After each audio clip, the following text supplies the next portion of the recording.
society for well over a decade. I had to become the change. In October 2021, I made the decision to enter political life, and shortly after was elected political leader of the National Democratic Congress. Only 8 months later, Mr. President, I led the party to victory, winning 9 of the 15 seats. My presence here today is testament that we can change and we can create the change that we would like to see. But it will only materialize if we step forward and accept the call to be the leaders of today. Mr. President, as leaders, the onus is also on us to create spaces where young people feel empowered to propose innovative solutions to the challenges we collectively face. This is a priority of my administration and has been backed by gender-forward, pro-youth policies and purposeful action. The appointment of the Honorable Kireen James as Minister for Climate Resilience, the Environment, and Renewable Energy at 23 years old is a milestone for my country and the Caribbean region, as the Honorable James is the youngest minister in the Caribbean. Mr. President, confronting the climate crisis will require a complete transformation of our mindset and behaviors, but also, and importantly, the transformation of our energy sources, economic models, and land stewardship. This is a unique opportunity to come together, welcome innovative ideas, and tackle the problems we have struggled with for generations. Our goal as responsible global citizens should be to leave the planet as good or better than we found it. This plea is not without urgency. Mr. President, as the leader of a Caribbean small island developing state, I am all too familiar with the devastating effects of climate change and the stark reality that we may not have a country to pass on to future generations in the face of increasingly strengthened hurricanes and sea level rise. The small island states of the Caribbean are already experiencing significant adverse effects due to climate change. With each hurricane season, and we are in the hurricane season currently, that now brings increased and more powerful storms, we watch and we wait with bated breath and a silent prayer in the hope that this year it will not be our turn. In 2004, it was Grenada's turn with Hurricane Ivan. In the matter of a mere 8 hours, we lost 34 souls, and the Category 3 storm destroyed 80% of our housing stock and decimated our economic and fiscal bases with damage surpassing 200% of our gross domestic product. 10 months later, in 2005, it was Grenada's turn again with Hurricane Emily. In recent years, we have watched with horror as our brothers and sisters across the Caribbean experience their turn.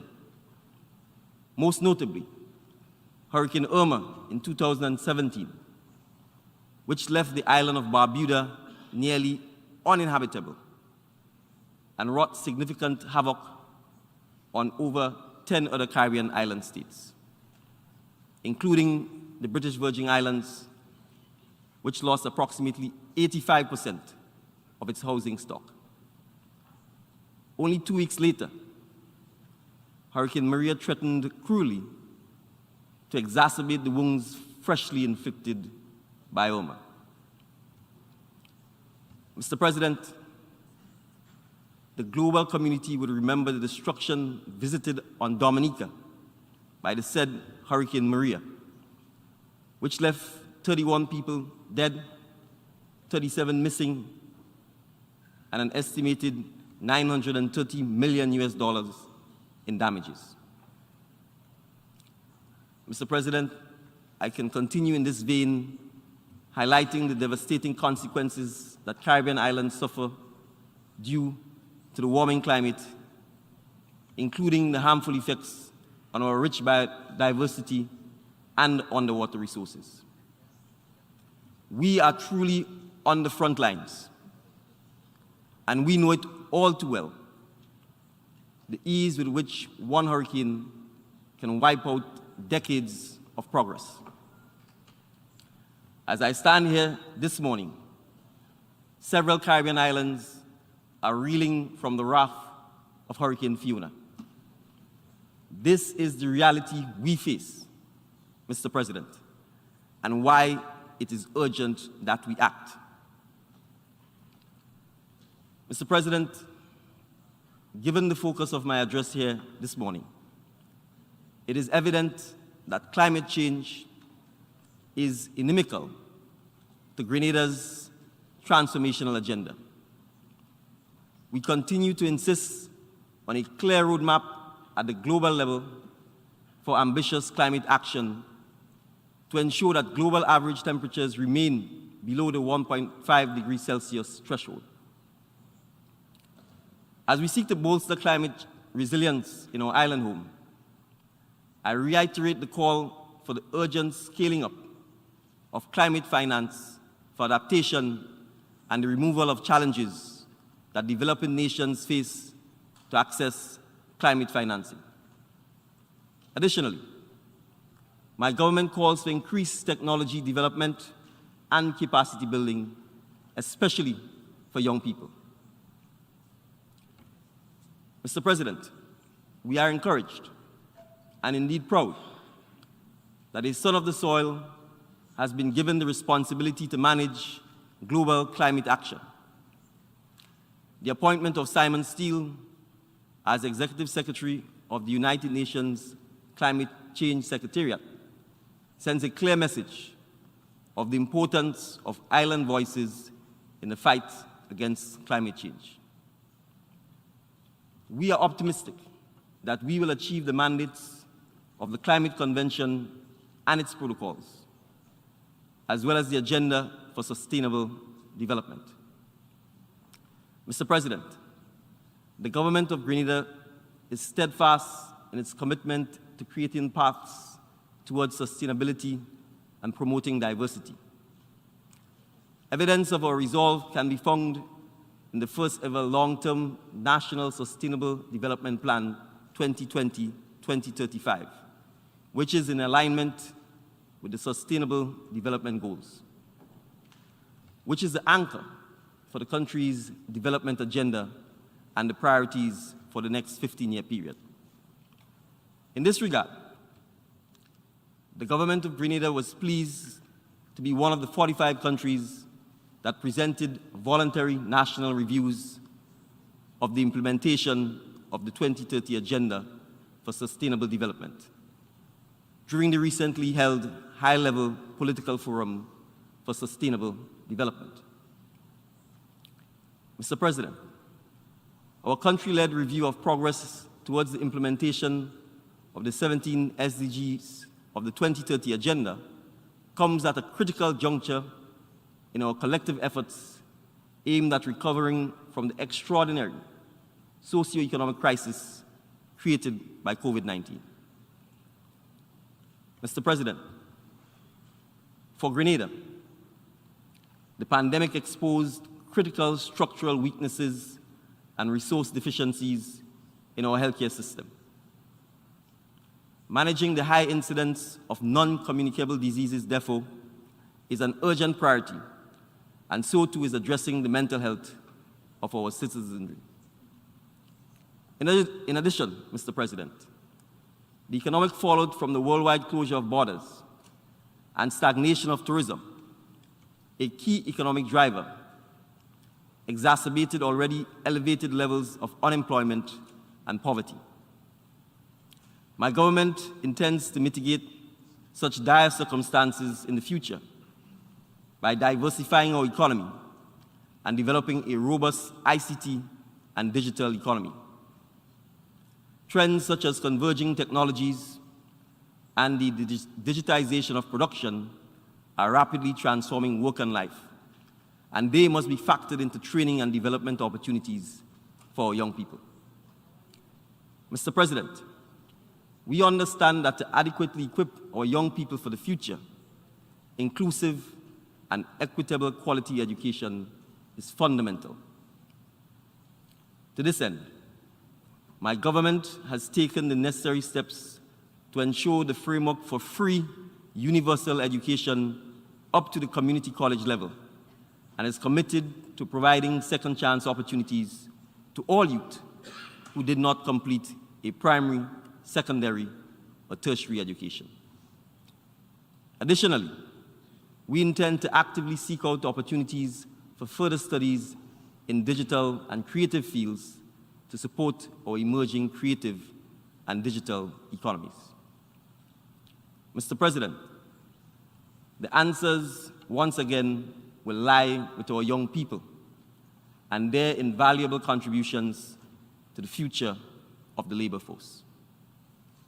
My government will foster an environment where youth have access to and the support needed to thrive.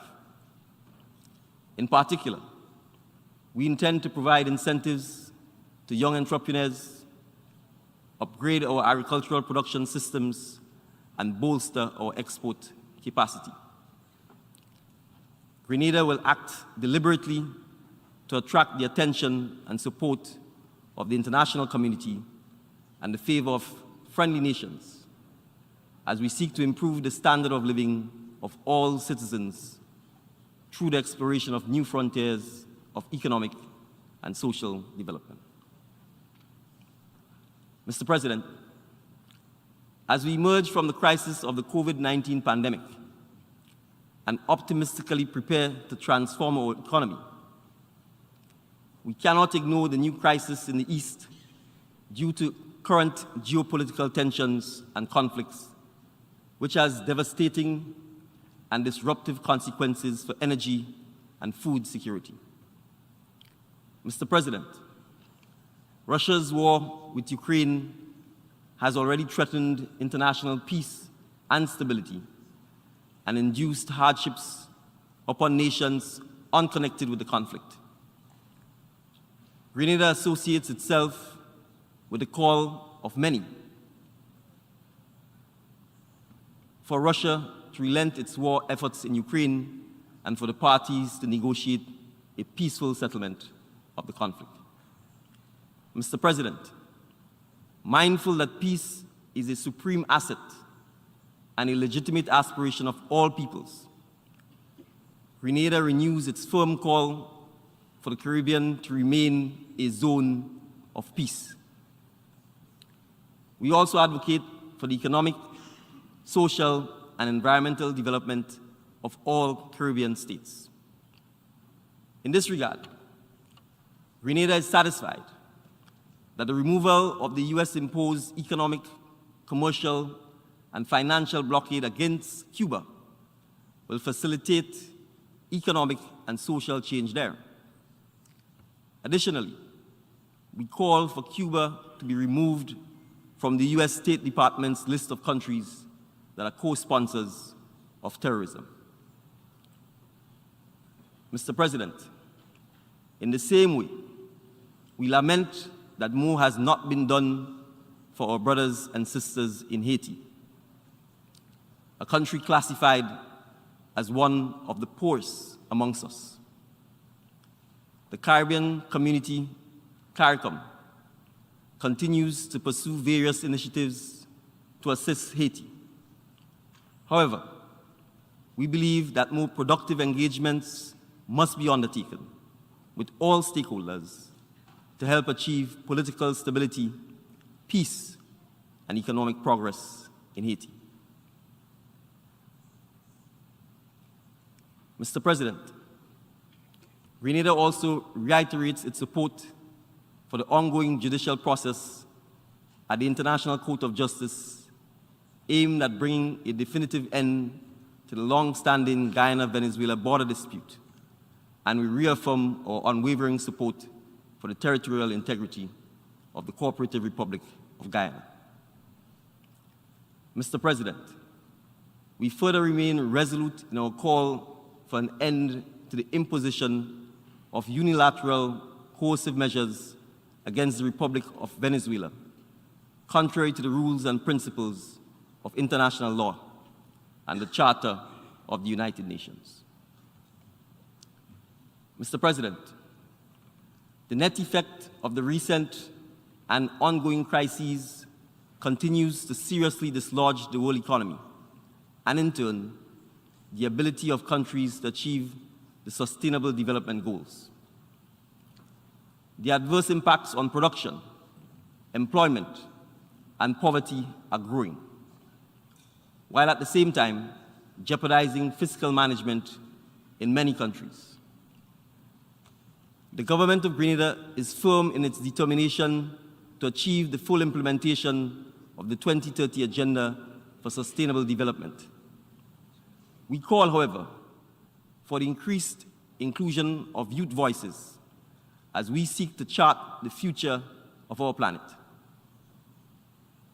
We further note that if small island states are to eliminate poverty and attain sustainable levels of development, the vulnerability criteria, now applicable to all countries, must be comprehensively reviewed as a matter of urgency. The consequence of upper middle income status afforded Grenada and many other small states, without consideration to our specific vulnerabilities, continues to hinder our ability to access concessionary and grant financing. We continue to call for a new multi-vulnerable index, which will eliminate the threat to our economic development and security. And we encourage the submission of additional proposals that seek to address similar challenges that prevent our countries from moving forward on equal footing.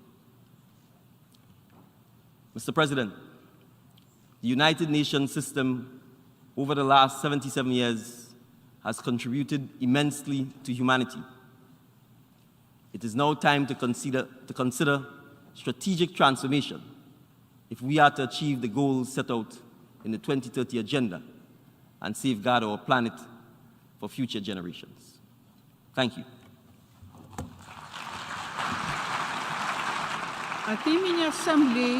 On behalf of the Assembly, I wish to thank the Prime Minister and Minister for Finance and Minister for National Security, Home Affairs, Public Administration, Information and Disaster Management of Grenada for the statement just made. And I request Grenada to, for the statement just made, and I request Protocol to escort His Excellency. The Assembly will hear an address by His Excellency Dimitar Korachevsky, Prime Minister of the Republic of North Macedonia. I request Protocol to escort His Excellency. I have great pleasure in welcoming His Excellency Dimitar Korachevsky, Prime Minister of the Republic.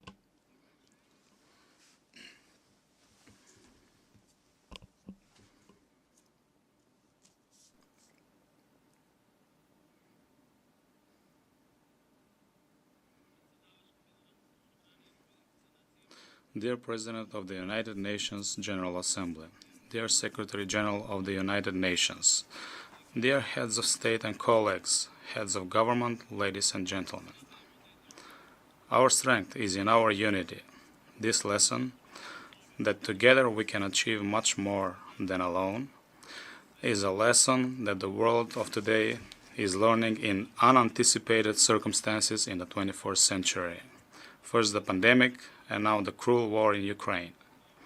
Now and in the future, the democratic world needs unity in overcoming the globally spread consequences that countries in Europe or worldwide are facing. As of the start of making joint and united efforts in response to the start of the war, the Republic of North Macedonia immediately and decisively aligned itself with the European Union foreign policy and that of the democratic world. We joined global efforts in response to the war as a country committed to peace and to finding dialogue-based solutions, as a country fully dedicated to European values. In doing so, we relied on our own experiences and lessons, learned according to which peace, strength, and progress can be achieved only with unity. We learned this lesson both when we peacefully declared independence in 1991 and in 2001, when we rose above the internal interethnic conflict, while today we rely on our experiences in pursuing our established concept of one society for all, setting thus an example of a functional multi-ethnic democracy, while being a significant factor of stability in the Western Balkans and consequently in Europe as well, which on its part makes us a reliable partner of the international democratic community. Functional solutions, solutions that work in a small area, always serve as a roadmap to finding solutions in the global setting. No matter how many challenges arise in a given wide geographic area, they do erupt in a certain smaller area, becoming then a potential global threat. That point of eruption today is an independent and sovereign state, Ukraine, whose citizens are faced with an unacceptable and unjustifiable aggression by the Russian Federation. There are two especially concerning aspects which demand our full attention. One of them is related to the fact that a permanent member of the United Nations Security Council committed the aggression, the Russian Federation. The fact that a country has decided to resolve a challenge using force, despite being a member of an organization which is founded on the commitment to preserving world peace, runs contrary to all the endeavors and commitments of the civilized world to putting an end to all forms of actions which cause loss of human life and jeopardize the global peace. Furthermore, the demonstration of a force by a geographically larger country against a geographically smaller country which is committed to fostering and sharing democratic values is a dangerous and impermissible precedent. In simple terms, everything must be done in order to prevent that this become a practice in this world we share, where there are geographically smaller and bigger countries. As we can see, problems are multidimensional and affect us all. These are challenges we all face in the most severe winter we have ahead of us since World War II, to ensure availability of food and energy for our citizens. Therefore, we must search for solutions acting in unison. Response or solutions to interlocking challenges is the essential topic of this debate. That is, that solutions are to be found in solidarity. Solutions must be sustainable and science-based. Speaking about sustainability, I believe we should take into consideration another bitter experience from the war in Ukraine.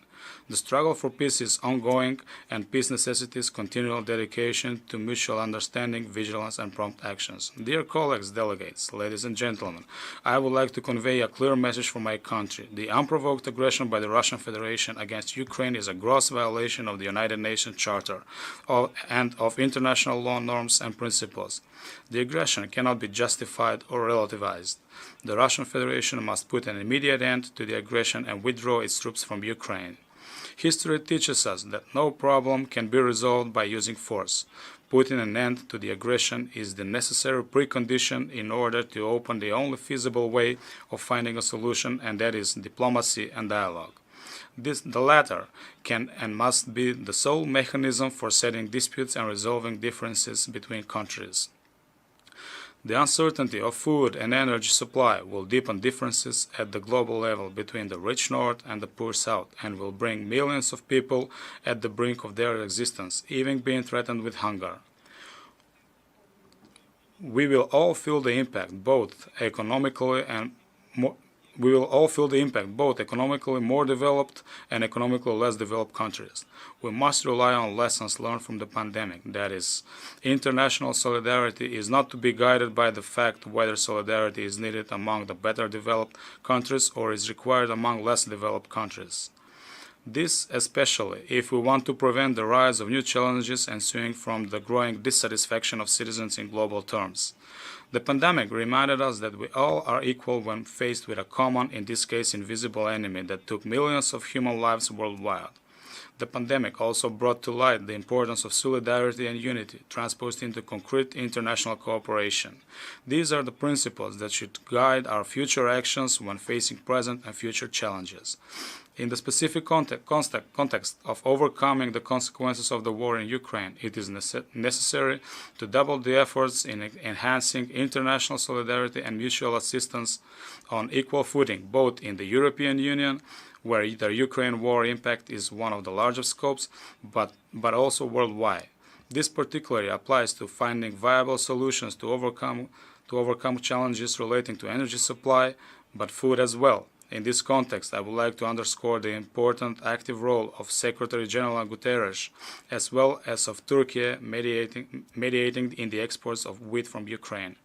Ladies and gentlemen, developments in and surrounding Ukraine have pushed numerous other conflicts worldwide in the background. However, the focus on such conflicts must remain sharp. Terrorism in all its forms is still a global threat jeopardizing the entire humanity. Numerous hybrid threats cause great concern and distress.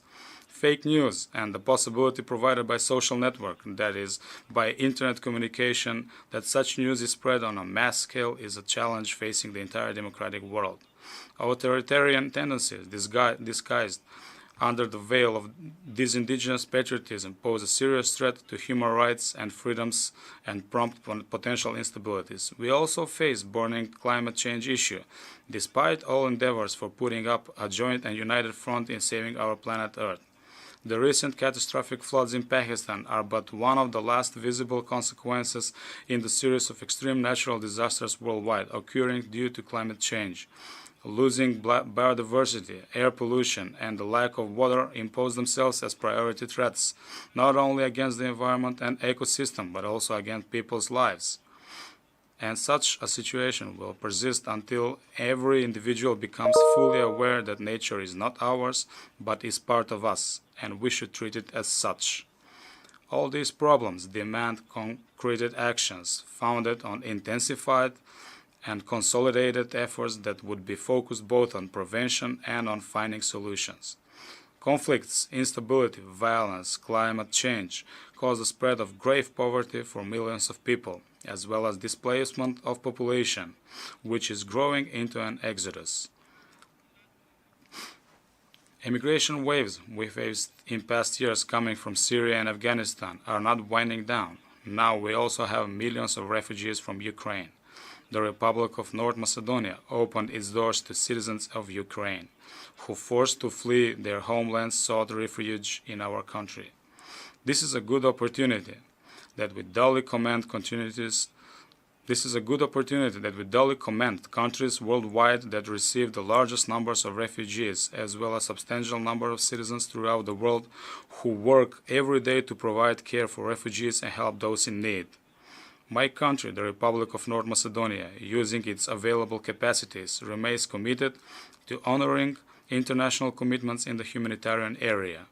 In order that we successfully deal with and manage immigration diverse types, it is necessary to strengthen the awareness that it is a matter of global challenge, which necessitates coordinated activities in pursuance with the shared responsibility principle. Dear colleagues, we learn from experience that no problem is a minor problem. Every minor problem has the potential of growing into a more difficult and larger scale problem. However, our coming together these days at the seat of United Nations serves as a good reminder that strength and solutions can be achieved by uniting ourselves in support of genuine values. Multilateralism and respect for established rules and obligations, starting with the United Nations Charter, are the only way of providing the much-needed predictability in international relations.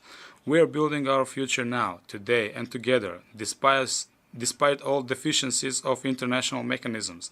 Multilateralism and United Nations, as its most visible and recognized form, having the universal mission of preserving the peace, are still the key important catalyst encouraging joint efforts towards better, safer, and more just world. Global challenges require global response.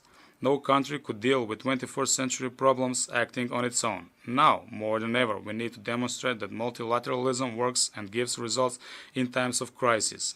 In this context, the report, Our Common Agenda by Secretary General Guterres, is to be our roadmap in pursuing global governance reforms, which would open the way for the United Nations multilateral central system to adapt to the future and be able to contribute to joint endeavors. The 2030 Agenda for Sustainable Development, of course, remains the starting point in pursuing global actions. This agenda not only addresses chronic and persistent problems of poverty and inequitable development, but it can also serve as a platform for finding solutions for all other problems, starting with the necessity that we unite standing behind a new agenda for peace, while placing the human dimension in the focus of technological development in the digital era. The Republic of North Macedonia works intensively to accomplish the Millennium Development Goals and support all efforts aimed at making the United Nations stronger and more efficient. In pursuing the Millennium Development Goals, as well as other development activities in the national, regional, and global settings, we need to ground ourselves on the supposition that we owe it to young generations to provide them with conditions for progress. Young people, their access to modern, forward-looking education and resolution of problems they face must be the center of our attention and our political engagement in the coming years. In this respect, I should like to emphasize that for the second consecutive years, a youth delegate from the Republic of North Macedonia participates in the work of the General Assembly. Dear friends, on January 1st, 2023, the Republic of North Macedonia will have the honor of taking over the chairmanship of the Organization for Security and Cooperation in Europe, the largest regional security organization. This brings great responsibility, especially taking into consideration that my country is taking over the OSCE chairmanship at the times when there is a military aggression in Europe, along with all ensuing consequences for the peace and security in the OSCE area and wider. Yet, I am confident that we will successfully justify the trust bestowed upon us. North Macedonia has sometimes been the beneficiary of mediation security mechanism, including the United Nations Peace Mission, and has had first-hand experience with the benefits of peace-building efforts in the international community. Relying on such community, we stand ready to contribute to strengthening and developing the security in the wider context. As of 2023, OSCE Chair, we will be fully committed to the noble mission of serving peace and security as a precondition for economic and social development, and I am confident that we will contribute to advancing multilateral security mechanism. Our confidence is based on our practices of living together in unity and the related benefits in the national, regional, and international setting. Today, I am representing before all of you a country in which all ethnic communities have equal constitutionally guaranteed rights and obligations. We are working to make the Republic of North Macedonia a civic, democratic society in which differences are regarded as an enriching advantage and not as an obstacle. Standing united as a multi-ethnic functional democracy today, we are a successful example of a mini-Europe on the Balkans. However, having in mind the significance of a mutual understanding, respect and support, which prompt and motivate unity, working together with our two neighbors Albania and Serbia, we have established the Open Balkan Initiative. Today, this initiative has grown into a successful example of regional interconnectivity. It has also contributed to our shared commitment to removing unnecessary barriers for movement of people, trade, transport of goods, and provision of services. In the present circumstances, the initiative has enabled us to ensure availability of food for our citizens based on our agreement to help each other if faced with lack of food on our respective domestic markets as a consequence of the global crisis. We have furthermore agreed that there will be no bans on trade in basic agriculture and food products. We are also intensively considering options for cross-border trade in electricity and providing assistance with the various energy sources, as part of our effort to overcome the serious energy situation the entire world is facing. We are also developing good neighborly relations with a keen sense of responsibility and by way of dialogue, convinced that safeguarding national and state interests does not run contrary to wider scope integration processes and advanced cooperation with countries in our neighborhood. Quite the contrary, self-affirmation finds its most relevant and appropriate reflection in a wider community of shared values. Guided by these policies of building bridges while employing functional diplomacy, dialogue, and understanding, we have succeeded in accomplishing the strategic goal of becoming part of NATO, and today we are proud, fully fledged member of the alliance. After a long 17 years, since we were granted EU membership candidate status, we have started accession negotiations with the European Union.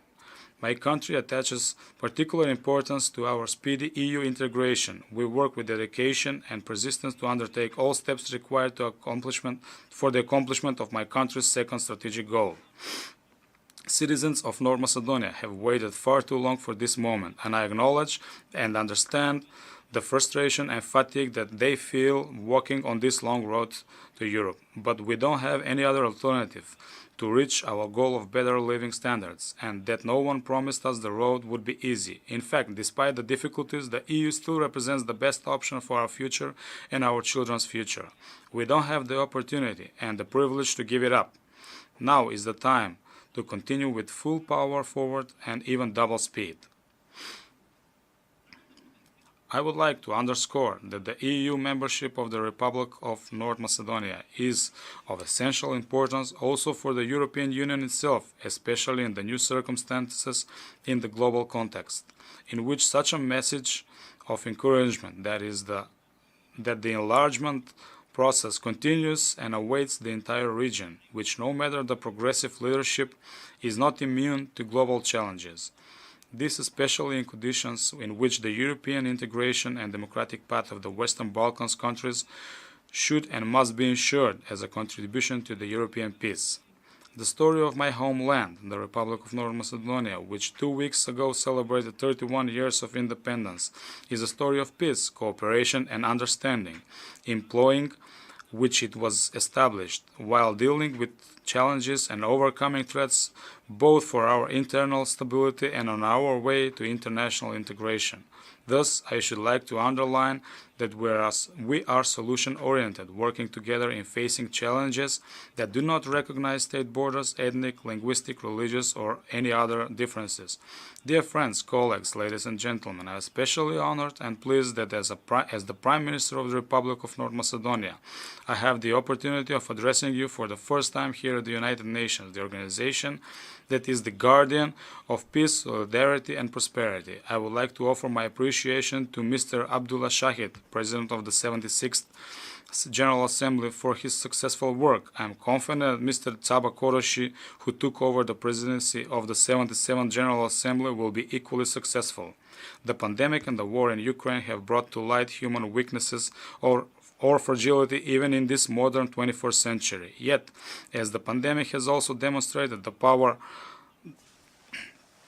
of innovation and the capability of science to quickly produce the necessary vaccines, humanity must also continue relying on science and keep believing in its humanistic foundations and capabilities and peace. We are all in the same boat, and we have no other choice except to treat each other with solidarity and work in unity, defending and advancing fundamental values of freedom and peace throughout the world. Peace is reached by making compromises, but peace is preserved with mutual understanding.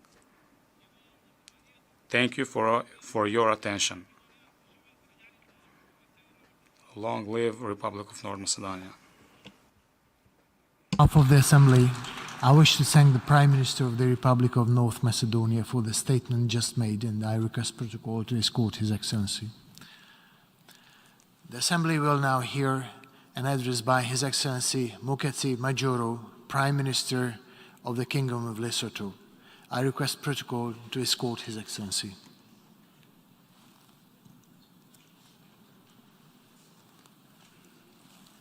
I have a great pleasure in welcoming His Excellency Muketsi Majoro, Prime Minister of the Kingdom of Lesotho. I invite him to address the Assembly.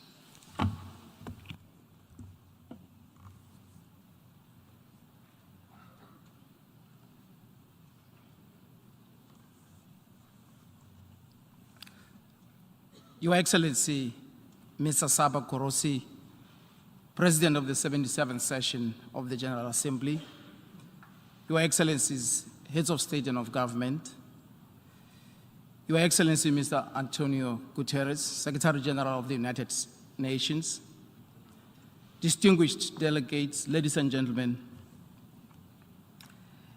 at the very outset, allow me to congratulate you on your well-deserved election to the office of the President of the General Assembly for the 77th session.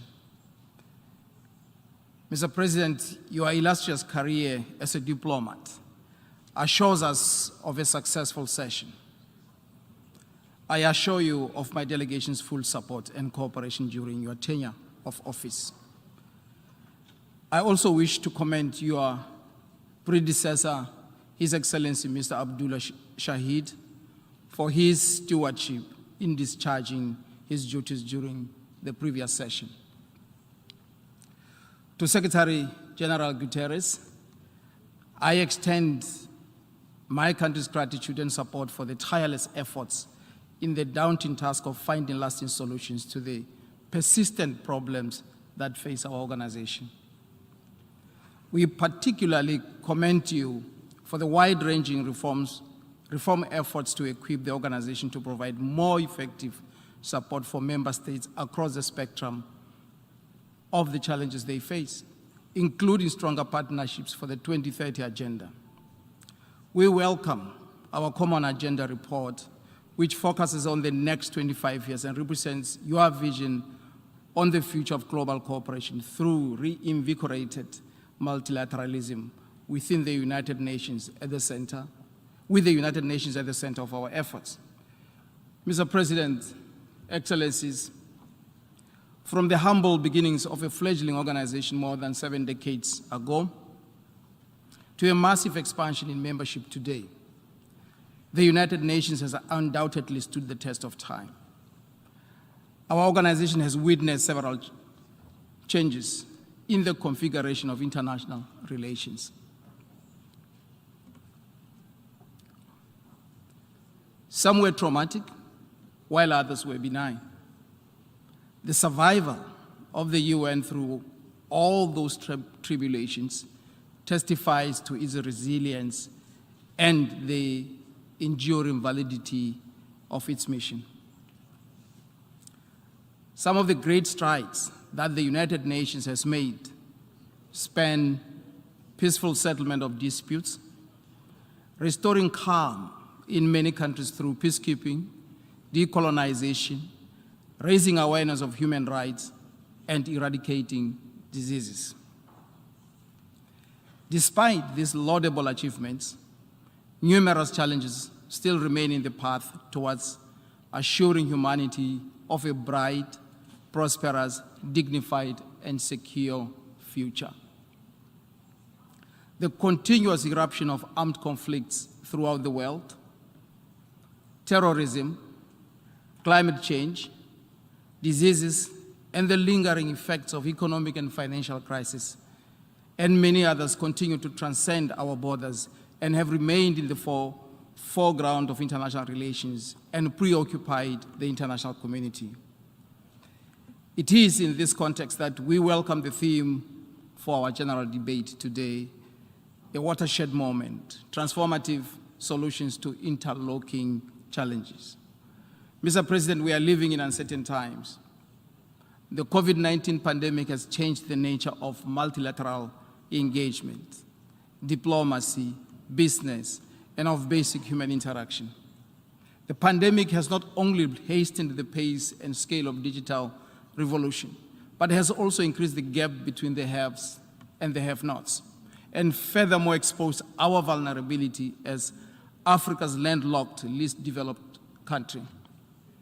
We therefore need to make concerted efforts to protect lives and empower the citizenry across the globe through innovation and digital technologies to achieve sustainable recovery. It is of paramount importance for us as African leaders to be proactive in investing in research and development in readiness for a certain future pandemic. At the same time, the implementation of Sustainable Development Goals, which was already anemic prior to 2020, has been aggravated by the pandemic. The expectation of the international community was to intensify the decade of action to achieve the goals. But certainly, we find ourselves in a prolonged period of recovery.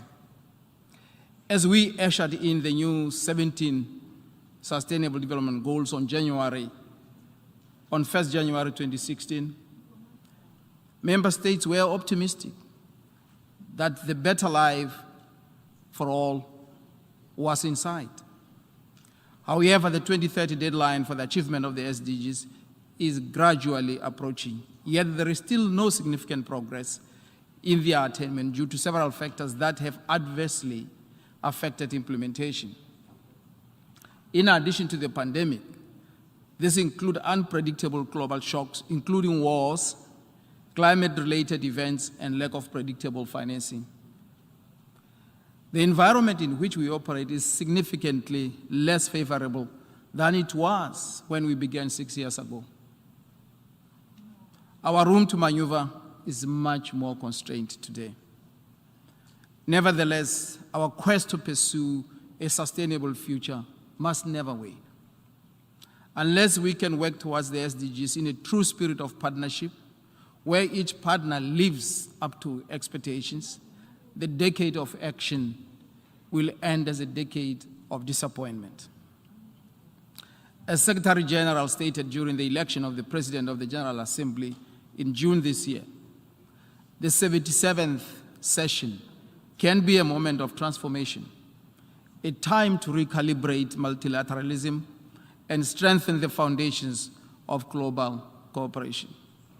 In this regard, I appeal to all member states to use the 77th session to renew their determination to work together for the benefit of mankind and to recommit themselves to the cardinal principle of multilateralism. The role of multilateralism and the United Nations has therefore become ever more important. It is morally imperative that we unite our wills and pool our efforts for the well-being of humanity. Mr. President, just recently, Lesotho was among the 45 countries that presented their voluntary national reviews during the high-level political forum on sustainable development. Among other things, our review highlighted the pressing challenge of climate change, which has a direct bearing on food insecurity and poverty, not only in my country, but in Africa as a whole. Climate change destroys our ecosystems and results in land degradation, as well as contribute to the decline of agricultural productivity, which is the mainstay of small economies. In this connection, my delegation calls upon all member states to use the COP27 meeting to be held on African soil this time around as an opportune time to address Africa's challenges on climate change, as well as support our needs and priorities in the form of affordable and sustainable energy, capacity adaptation, and mitigation. We disagreed for far too long on the subject of climate change until we were confronted by the clearing and compelling scientific evidence that the link between global warming and human activity is indisputable. Certainly, catastrophes have begun to hit, mostly affecting the poorest and most vulnerable countries. While we appreciate that there are resources aimed at helping developing countries to mitigate and adapt to the impacts of climate change, we are concerned that such funds are very difficult to access. The global climate finance architecture is complex, with variable structures of governance and modalities. Some finance is channeled through multilateral agencies, sometimes even outside the funding mechanisms of the United Nations Framework Convention on Climate Change, and some flows through bilateral development assistance institutions, thereby making coordination very difficult. Lesotho calls on the international community and our development partners to simplify the accessibility of funds earmarked for climate change. Mr. President, the state of peace and security in the world is gradually getting worse, with recurring conflicts and eruption of new ones in many parts of the world. The emergence of new extremist groups and terrorist entities has not only compounded the problem, but is a stark reminder that we must act collectively to discharge the moral responsibility resting on us to ensure that people everywhere enjoy the right to peace and enjoy the right to development and the sanctity of life. The use of military force alone as a strategy for combating terrorism has never been panacea for eradicating that menace. Terrorism requires a holistic approach that addresses its root causes. Similarly, we as leaders should not turn a blind eye on the plight of civilians in all conflict areas. The international community should be consistent in dealing with the humanitarian crisis in different parts of the world. We do not derive any comfort, Mr. President, from the simmering trade and political tensions between two of the founding members of the United Nations, namely the United States of America and the People's Republic of China. We must remember that we came together as members of the United Nations under the premise that we are all peace-loving nations. The United Nations Charter enjoins us to practice tolerance and live together in peace with one another as good neighbors, and to unite our strength to maintain international peace and security, and to employ international machinery for the promotion of economic and social advancement of our peoples. In this regard, we call upon these two great nations to show their fidelity to the principles underpinning our organization and to resolve their differences amicably. Military power and aggression can never beget peace. In the same vein, the ongoing war in Ukraine and other parts of the world inflict a reputational carnage on our beloved organization. Whereas peaceful settlement of disputes lies at the heart of the work of the United Nations, we have, however, not sufficiently utilized tools at our disposal, such as mediation for solving conflicts between and among member states. Some take sides and support conflicts in one form or another, while others remain in hibernation. Lesotho therefore wishes to implore the United Nations, particularly the Security Council, to live up to its charter and be an honest and impartial mediator in conflicts. The resolution of international disputes based on dialogue, justice, and the equality of all states must be at the heart of that strategy if it is to succeed.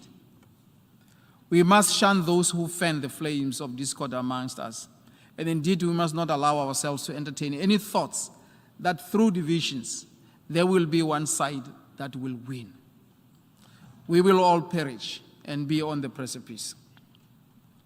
We are mindful, however, that it will be difficult for the Security Council to effectively discharge its mandate while it remains an epitome of the 1945 architecture of the world as seen by the victors of the Second World War. The reform of the United Nations, including the Security Council, can no longer be delayed. A reformed, transparent, and more democratic United Nations, in which Africa is represented along the lines of the Ezulwini Consensus, is necessary for preserving international peace and security and for confronting the challenges of development. All member states need to garner the necessary political will to advance the intergovernmental negotiations on the Security Council reform. We note with satisfaction the statement by President Biden delivered before this August House on the 21st of September 2022, in which he clearly articulated America's support for representation of Africa and other underrepresented regions in the United Nations Security Council, particularly in the permanent category. Let us make the 77th session one for decisive action on this matter.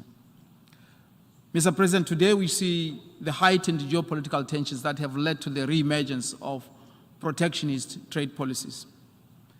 The economic war in terms of sanctions has the potential to make global supply chains less efficient, subtracting from long-term growth and adding pressures on prices.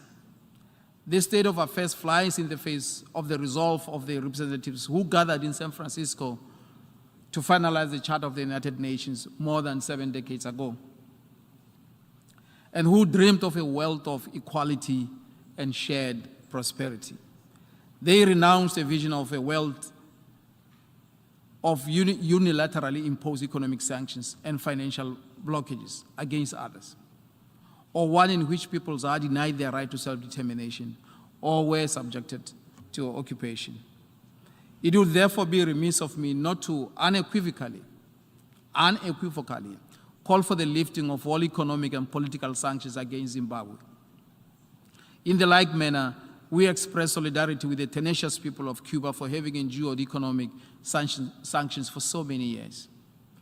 We are confident that the United States of America, under the leadership of President Biden, will revisit its position on the embargo against the Republic of Cuba, and expand cooperation with Cuba on areas of mutual interest, including on trade and commerce, for the benefit of the peoples of both countries.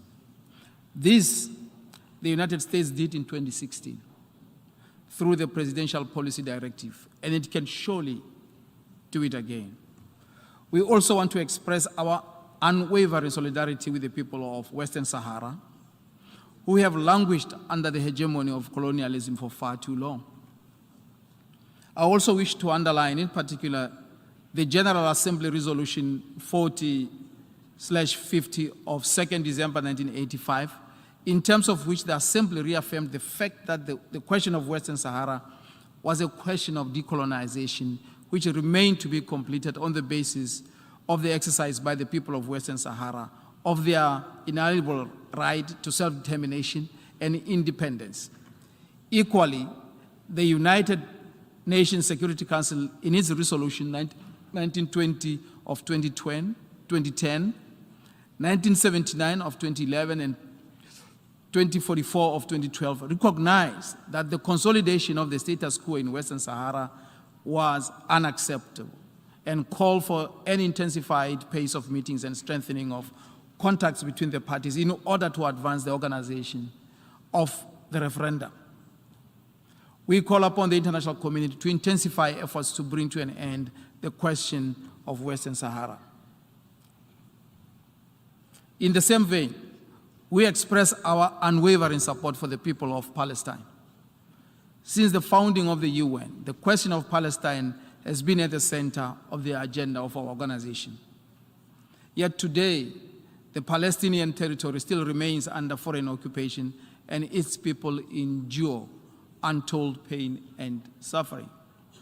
We call on the United Nations to intensify its efforts to achieve a comprehensive, just, and lasting settlement of the question of Palestine. Mr. President, allow me to conclude my remarks by pointing out that the regime of the Charter of the United Nations has so far done its part in preventing a third world war, thereby fulfilling one of the dreams of the architects of our beloved organization. The continued success and the relevance of the United Nations will depend in large measure on its capacity for self-renewal and in readiness to meet modern-day challenges. We, the United Nations, should continue to be the voice of the voiceless and the best hope for all mankind. Now is the time for leaders everywhere to join the race for transformative action that can drive peace, democracy, respect for human rights, and the rule of law, as well as human dignity, economic competitiveness, and sustainable prosperity for all. Lesotho will continue to be persistent and a resilient part of that initiative. I thank you. On behalf of the Assembly, I wish to thank the Prime Minister of the Kingdom of Lesotho for the statement just made, and I request protocol to escort His Excellency. And now the Assembly will hear an address by His Excellency Adriano Afonso Malayane, Prime Minister of the Republic of Mozambique. I request protocol to escort His Excellency.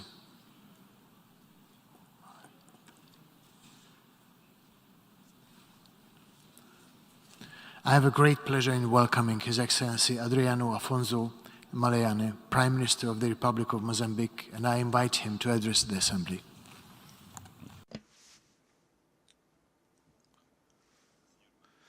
Mr. President, Mr. Secretary General of the United Nations, His Excellencies, Heads of State and Government, distinguished heads of delegations, Excellencies, ladies and gentlemen,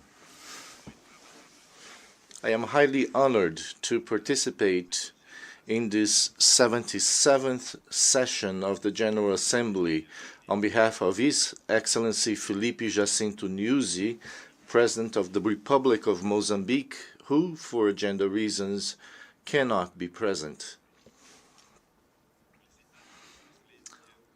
I would like to congratulate His Excellency Ambassador Kisaba Korosi upon his election as President of the current session of the United Nations General Assembly. I wish him much success in this mission. Let me also commend the work done by your predecessor, His Excellency Mr. Abdullah Shahid. Under his presidency, we have strengthened multilateral mechanisms in support of member states to address global challenges such as COVID-19. To His Excellency Mr. Antonio Guterres, United Nations Secretary General, go our words of appreciation for the wise manner in which he led the work of our organization.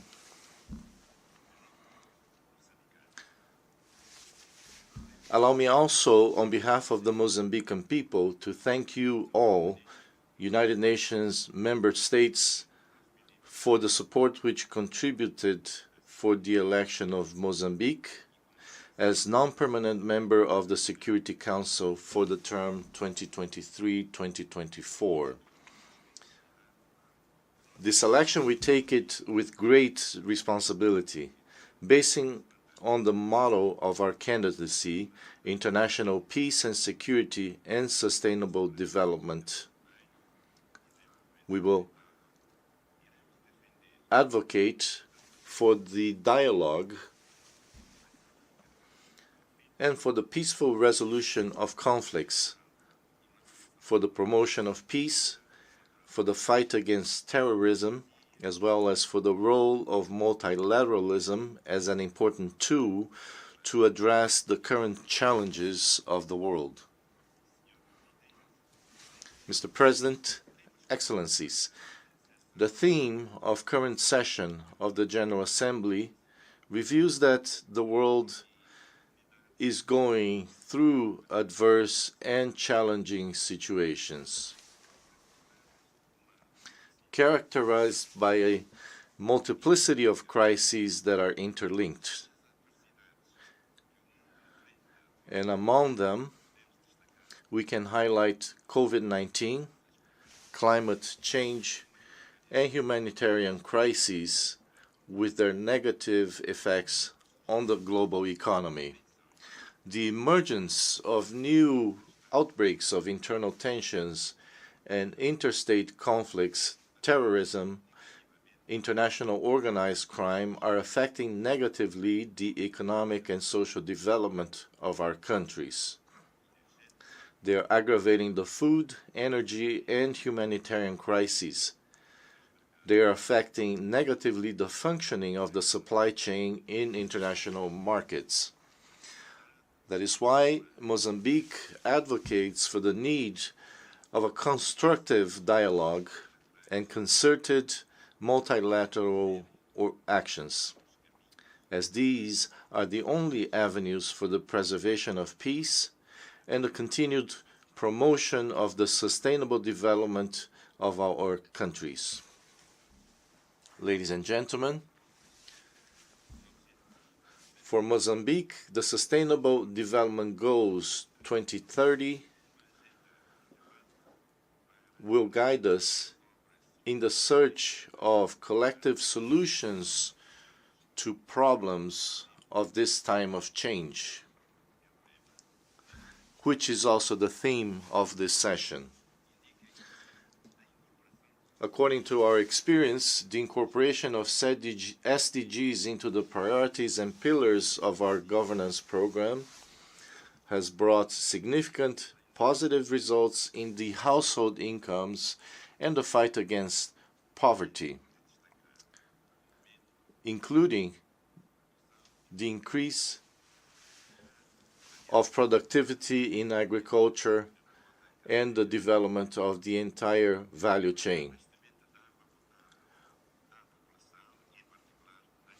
Also, drinking water for the population, in particular in rural areas, population with access to electricity, coverage of the primary, secondary, technical, professional, and higher education schools, rates of access and retention of girls in school, particularly in rural areas, and primary health care and vaccination programs for children, as well as maternal and child health care. It is also remarkable the expansion of services in the administration of justice, ensuring improved access to justice for citizens. We have also been promoting actions in the area of the blue economy, as well as in the protection and conservation of the environment and ecosystems. However, our experience also shows that we need to rethink the multilateral institutional financing model that will allow more resources to be mobilized to complement internal efforts to achieve the Sustainable Development Goals. Ladies and gentlemen, in the context of the prevention and combat of COVID-19, the government of Mozambique has adopted a set of measures to contain the spread of the pandemic in order to ensure the balance between saving human lives and keeping the economy running. Among these measures, we undertook massive vaccination campaigns against the disease, and so far, 96.6% of Mozambican citizens over 18 years of age have been vaccinated. Excellencies, there are lessons we draw from the fight and prevention of COVID-19 for each of our countries. I would highlight the need to have national health systems prepared to respond to health crises, which involves the provision and universal access to medical equipment and means necessary for prevention and treatment. De responder efetivamente às emergências da saúde pública. Reforço à educação e formação profissional. Strengthening education and training of health professionals, and strengthening bilateral and multilateral cooperation, as well as greater interaction and dialogue between public and private actors to respond more effectively to crises with global impact. Mr. President, Excellencies, climate change places Mozambique under permanent surveillance. In recent times, our country has been cyclically and intensively affected by depressions, tropical cyclones, rains, and strong winds, floods and droughts that have caused loss of human lives, displacement of persons, extensive damage to infrastructure, and socio-economic activities. Just between 2019 and 2022, Mozambique was hit by cyclones Idai, Kenneth, Guambe, Shalan, Ana, and Gombe. In order to respond to the challenges related to the reduction and risk management of natural disasters, Mozambique, in coordination with the countries of the southern region of Africa and cooperation partners, established in 2021 in the Nacala Porto, north of the country, the Center for Humanitarian and Emergency Operations of the Southern African Development Community. This center is aimed to provide SADC countries with tools and institutions capable of responding to and mitigating the impacts of climate change and other emergencies requiring rapid, coordinated, and timely intervention in any member state. Mozambique is committed to continue strengthening climate security, including advocacy and dissemination of good environmental protection practices, management, and risk reduction of natural disasters. These actions reinforce the role that His Excellency Felipe Jacinto Nyusi, President of the Republic of Mozambique, has been playing in his capacity as champion of disaster risk management in Africa, a mission assigned by the African Union. In this vein, we call on the international community to join our efforts so that we continue to build resilience and adaptation capacity to address the effects of climate change, in line with the commitments made in the Paris Agreement and the Sendai Framework. Mr. President, Excellencies, with regards to consolidation of national peace and reconciliation, Mozambique has made remarkable progress in the process of disarmament, demobilization, and reintegration of former Renamo guerrillas. To date, 4,002 former Renamo guerrillas of a total of 5,221 have been covered by this process. We foresee by the end of this year the conclusion of the DDR process, which will be an important milestone in the implementation of the National Peace and Reconciliation Agreement signed on August 6, 2019, between the government of Mozambique and Renamo. With the completion of this stage, we will focus on long-term reintegration and more effective reconciliation, which is crucial to ensure the sustainability of the peace process and the consolidation of national unity. The remarkable progress we are making in the DDR is due to the valuable assistance and support of the United Nations and the Contact Group. To prevent terrorist actions in some states in the province of Cabo Delgado, the government has adopted a broad approach to reinforce the forces of defense, to stabilize the situation and create a situation to provide for the socio-economic development and reduce vulnerability factors of communities to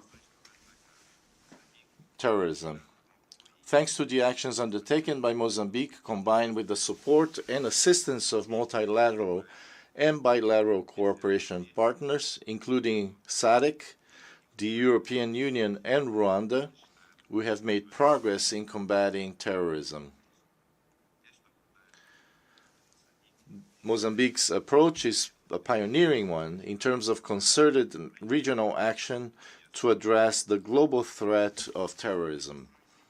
The ongoing actions on the ground are enabling the re-establishment of security and consequently the gradual return of the population to their areas of origin and the resumption of economic and social activity in the regions previously affected by terrorist actions. And this through the implementation of the Cabo Delgado Reconstruction Program. So I wish to express our appreciation to all those who directly or indirectly have supported Mozambique in the prevention and combat against terrorism. in providing humanitarian assistance and in rebuilding the economic and social fabric of the affected areas. Mr. President, Excellency, at the service of the Security Council as non-permanent member, I reaffirm Mozambique's commitment to the principles and objectives of the United Nations.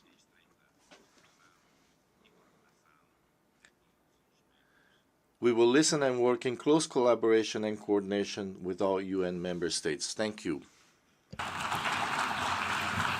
On behalf of the Assembly, I wish to thank the Prime Minister of the Republic of Mozambique for the statement just made, and I request protocol to escort His Excellency. The Assembly will hear now an address by His Excellency Edi Rama, Prime Minister of the Republic of Albania. I request protocol to escort His Excellency. I have a great pleasure in welcoming His Excellency Edi Rama, Prime Minister of the Republic of Albania, and I invite him to address the Assembly. Mr. President, distinguished delegates, it is a particular honor for me to address this session of the United Nations General Assembly because I stand here as the representative of a country, Albania, that is currently serving in the Security Council for the first time in its history. This responsibility lends special importance to our role in this august body and beyond. We gather here each September, and 77 years on, the United Nations has only gained in its universal appeal, serving as a parliament of humankind, the forum where we speak to each other and listen to the world. Like nowhere else, the world converges here. We share the success and progress, outline issues and challenges, express worries and fears, highlight crises and tensions, talk about agreements and discords, but above all, we bring a joint desire for a better world. In these nearly 8 decades, we have witnessed uninterrupted change, profound transformation, unprecedented mobilization, continued solidarity, and an all-time imperative of the need to work together. As a result, the world has known undeniable progress on many tracks. On the other hand, we must never forget that our journey has been bumpy. Many times, we have also witnessed terrible setbacks and even reversal of progress. Unfortunately, this is mainly due to man-made catastrophes, ill-conceived policies, because of narrow national politics, short-sighted interests, fueled by populism, nationalism, and greed for domination. This is why this place at this time each year is the yearly checkup of the health of the world. We may sometimes have the impression that we say too much of the same things, that we needlessly repeat each other too often. I would like to disagree. If committing to peace and security, to development and prosperity, to upholding the international law or inspecting human rights, engage into genuine efforts to mitigate climate change, is repeating each other, then we are doing the very right thing. Ladies and gentlemen, unfortunately, this year, our hopes and beliefs have been bitterly shattered, and our assurances were broken by an unprovoked, unjustified, and premeditated war of one country against another in the European continent, the brutal aggression of Russia against its neighbor, Ukraine. Russia's war of choice is against Ukraine and its people, but not only. It is also a brutal assault against international law, a flagrant violation of the UN Charter, and a very direct threat to the European security architecture. It is an open battle between an aging, cynical tyranny and a young, growing democracy. While we all, in our ways and with our respective means, try individually and collectively to project ourselves into the future, one country, led by an illusion of grandeur from bygone times, has decided to drag the world backwards, go against everything we have built over decades. This is unacceptable. We'll continue to stand in full solidarity with Ukraine and its people, and just like many other countries, help them in any way we can to defend themselves. Their fight is also ours, and I hope that all of the members of the United Nations that share the core principles of sovereignty, territorial integrity, freedom, and the right to independently decide on their future without fear or interference, shying away from this defining battle between those principles and all their contrary, is shying away from the duty to protect ourselves, our countries, our children, our world. While the world expects Russia to come to reason, stop the war and engage into peace negotiations, just a few days ago, Kremlin made another choice, that of escalation, announcing a partial mobilization which would deepen the conflict, bring more crimes, more victims, more misery, but also more shame on Russia itself. Sham referendums are being conducted in some parts of the occupied Ukrainian territory with the threat of a gun. It is hard to imagine that anyone here can silently accept such disgraceful disregard of laws, rules, norms, and practices that govern relations between states in the 21st century. These actions run against international law and not only do not reflect the free will of the Ukrainian people, but offer a miserable show of the detachment from everything that brings us together under the roof of the United Nations. We condemn such actions engineered in Moscow, and we will not recognize any such unlawfulness. In the world we want, impunity should not be the shelter of those who must answer for their deeds. Albania is fully committed to accountability globally and fight impunity everywhere. This is to provide justice to victims, but also to prevent future atrocities. That is why Albania calls and supports the work towards the adoption of a convention on the prevention and punishment of crimes against humanity. This new instrument would fill a significant gap in the current international framework and facilitate international cooperation to protect civilians. Mr. President, the world is never a quiet place, and there are many serious challenges that need to be properly and immediately addressed. We face serious challenges with open conflict in many parts of the world. Many countries are subject to intolerable seizure of power by force. Terrorism remains a serious threat against peace and security. At a time when a multitude of crises have put the world in turmoil, including by unacceptable nuclear threats, I would like to call the attention of the Assembly on another crucial issue closely linked and with huge impact on peace and security, cybersecurity. Technology is nowadays part of every aspect of our life. In Albania, 95% of services to the citizens and business are offered online. These user-friendly systems save time, energy, and drastically improve efficiency, quality, by being also the best tool to eliminate endemic corruption. But last July, Albania was the target of an unprovoked large-scale cyber attack. The entire government digital infrastructure was under a sustained and coordinated assault with a clear aim to destroy it, paralyze public services, and steal data and electronic communications from government systems. create chaos and foment tensions in the country.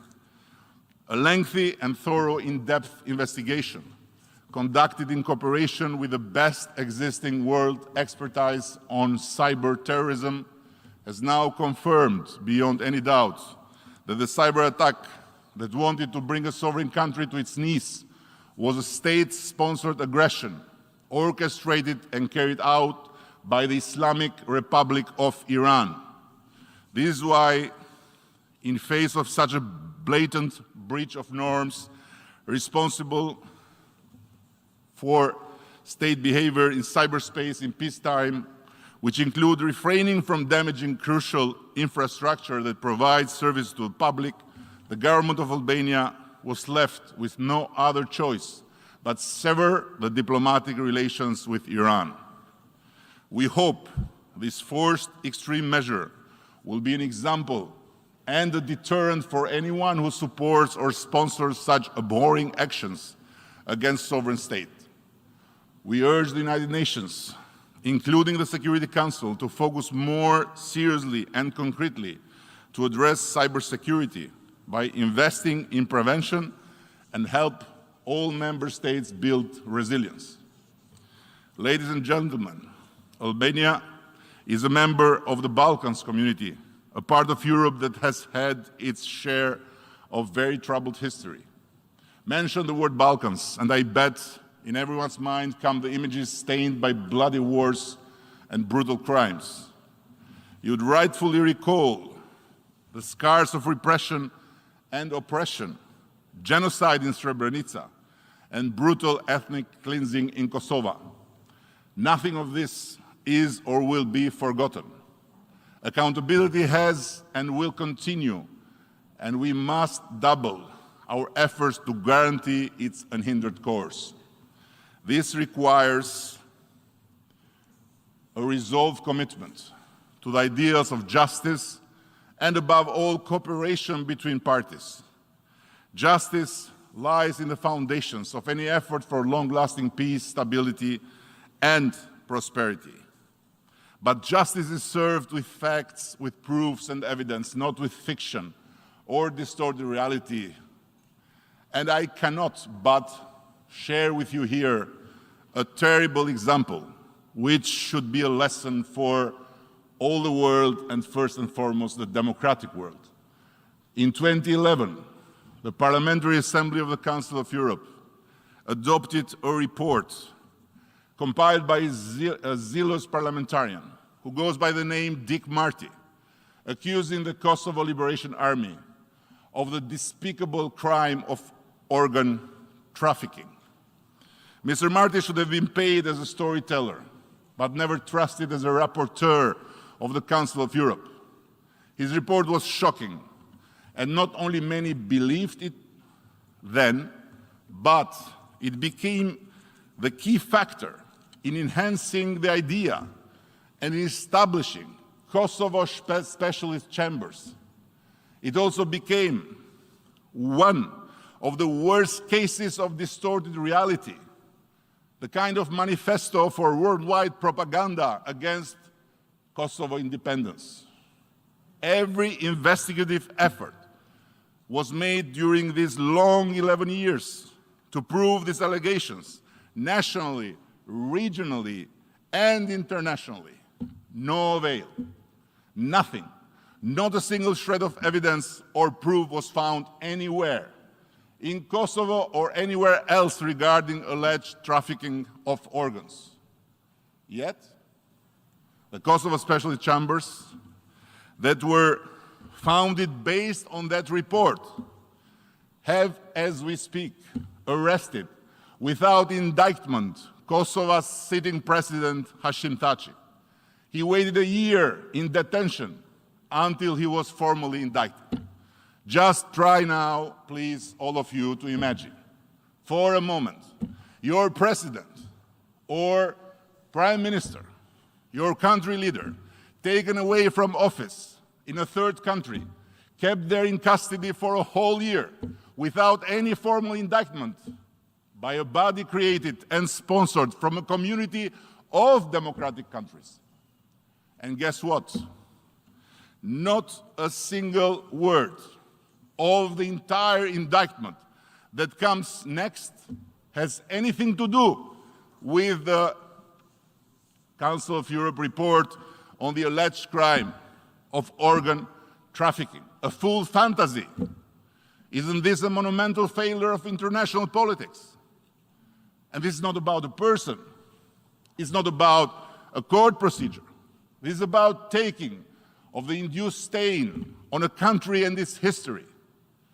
Nevertheless, exactly because democracy and its institutions have, among many virtues, that of repairing their faults and errors, we strongly believe that based on this crying lack of evidence whatsoever, precisely the Parliamentary Assembly of the Council of Europe will honor the truth and will accept Albania's request to produce a follow-up report, and while damage has been done, help restore the credibility of such an important international organization as the Council of Europe. We will never give up on this truth, and we will not stop honoring all of them who gave their life for their freedom and their independence, and on whom nobody, in the name of anybody, can throw a single piece of dirt. Ladies and gentlemen, I'll say a few more words on the Balkans, not of the past, but for the future, that one that we are working to build together in our region. Turn this region in any way, and you will find a lot of fuel for division and toxicity. But we in Albania have realized that the best way to advance is to do it together, with shared benefits as sovereign countries, but close partners. As national players joined by a common enterprise, with our specific interests as part of a common framework, the one that responds to our citizens. This brought us together with North Macedonia and Serbia to launch the Open Balkans Initiative, a platform open to all Balkan countries, not only the three of us, but Montenegro and Kosovo, Bosnia and Turkey, Greece and further, an investment for everyone as part of the wider common European project. The best message of the Open Balkan that I want to share with you today is that you don't need to agree on everything to leave behind the dark past and build step by step a common bright future. By dealing with your disagreements in more and more gracious way, and by finding more and more the reasons, the good ones, to solve also the disagreements. So, by strengthening this relation with Serbia and moving forward together to boost bilateral and regional cooperation, Albania has not and will not move an inch from its firm position in support of a need for every country that has not yet done so, among all of you, including Serbia first and foremost, to recognize the Republic of Kosovo.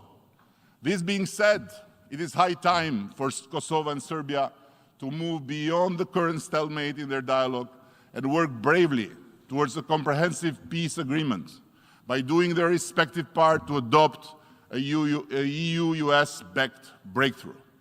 Dialogue is not just a better way. It is the sole and unique way to deal with issues, however difficult they appear, however complex they are. And I remain convinced that Open Balkans will only help facilitate this process to the benefit of all, Albanians and Serbs, Kosovo and Serbia, but also for the entire region and the wider Europe. Mr. President, let me conclude with a beautiful African proverb that says it all about our United Nations. If you want to go fast, go alone. If you want to go far, go together.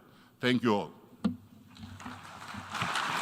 On behalf of the Assembly, I wish to thank the Prime Minister of the Republic of Albania for the statement just made, and I request protocol to escort His Excellency. And now the Assembly will hear an address by His Eminence Cardinal Pietro Parolin, Secretary of State of the Holy See. I request protocol to escort His Eminence.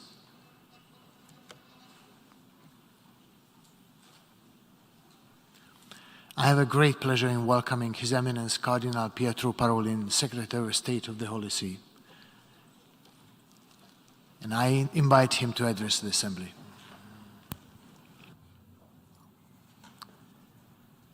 Mr. President, I am pleased to extend to you and to the representatives of nations gathered here the warm greetings of Pope Francis. It is good to be together again in person. Last year, I spoke of the dark clouds hanging over humanity. While some of those have lifted, other darker clouds have gathered. Armed conflicts currently afflicts our world to an extent not seen since 1945. In addition to the misery caused by violence and cruelty and the anxiety arising from the threat of nuclear escalation, our world continues to face the challenges of climate change, mixed migration, and the ongoing COVID-19 pandemic, while food insecurity and water scarcity now affect large portions of the global population. No one can deny that the great challenges of our times are all global. At the same time, alongside the greater interconnections of problems, we are seeing a growing fragmentation of solutions, which only fuels further tensions and divisions, as well as a generalized feeling of uncertainty and instability. We need to recover our sense of shared identity as a single human family. If we do not focus on what unites us, seeking to promote the common good, there will only be growing isolation, marked by a reciprocal rejection and refusal that endangers multilateralism. Indeed, here at the United Nations, we are called to work together to restore, as Pope Francis requested, that diplomatic style that has characterized international relations from the end of the Second World War, making sure it is best able to implement its foundational charter and respond to the challenges faced by humanity. Mr. President, when Pope St. Paul VI visited this chamber, his heartfelt plea was broadcast around the world. Jamais plus la guerre, no more war. Decades later, the hard-fought progress in reducing the prevalence of armed conflict globally has been questioned. This reversal deeply concerns the Holy See. Pope Francis recognized that, unfortunately, we never learn, and the old story of competition between the greater powers continues, seeking to extend economic, ideological, and military influence. And yet, the Holy See strongly believes in multilateralism and the irreplaceable role of the United Nations. For that reason, Pope Francis speaks repeatedly in support of this organization, encouraging a process of renewal. Mr. President, this General Assembly has been working on the revitalization on various aspects of this work for some time.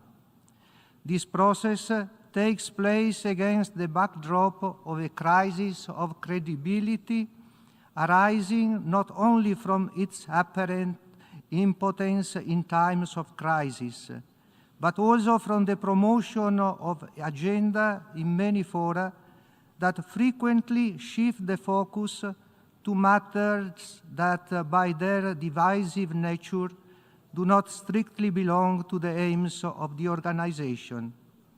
Pope Francis called this ideological colonization. Unfortunately, key decisions are now frequently made without a genuine process of negotiation in which all countries have a say. This is at odds with the true nature of multilateral diplomacy. Unfortunately, international cooperation is hindered by the flagrant imposition of contentious policies which do not enjoy agreement, particularly in the area of human rights.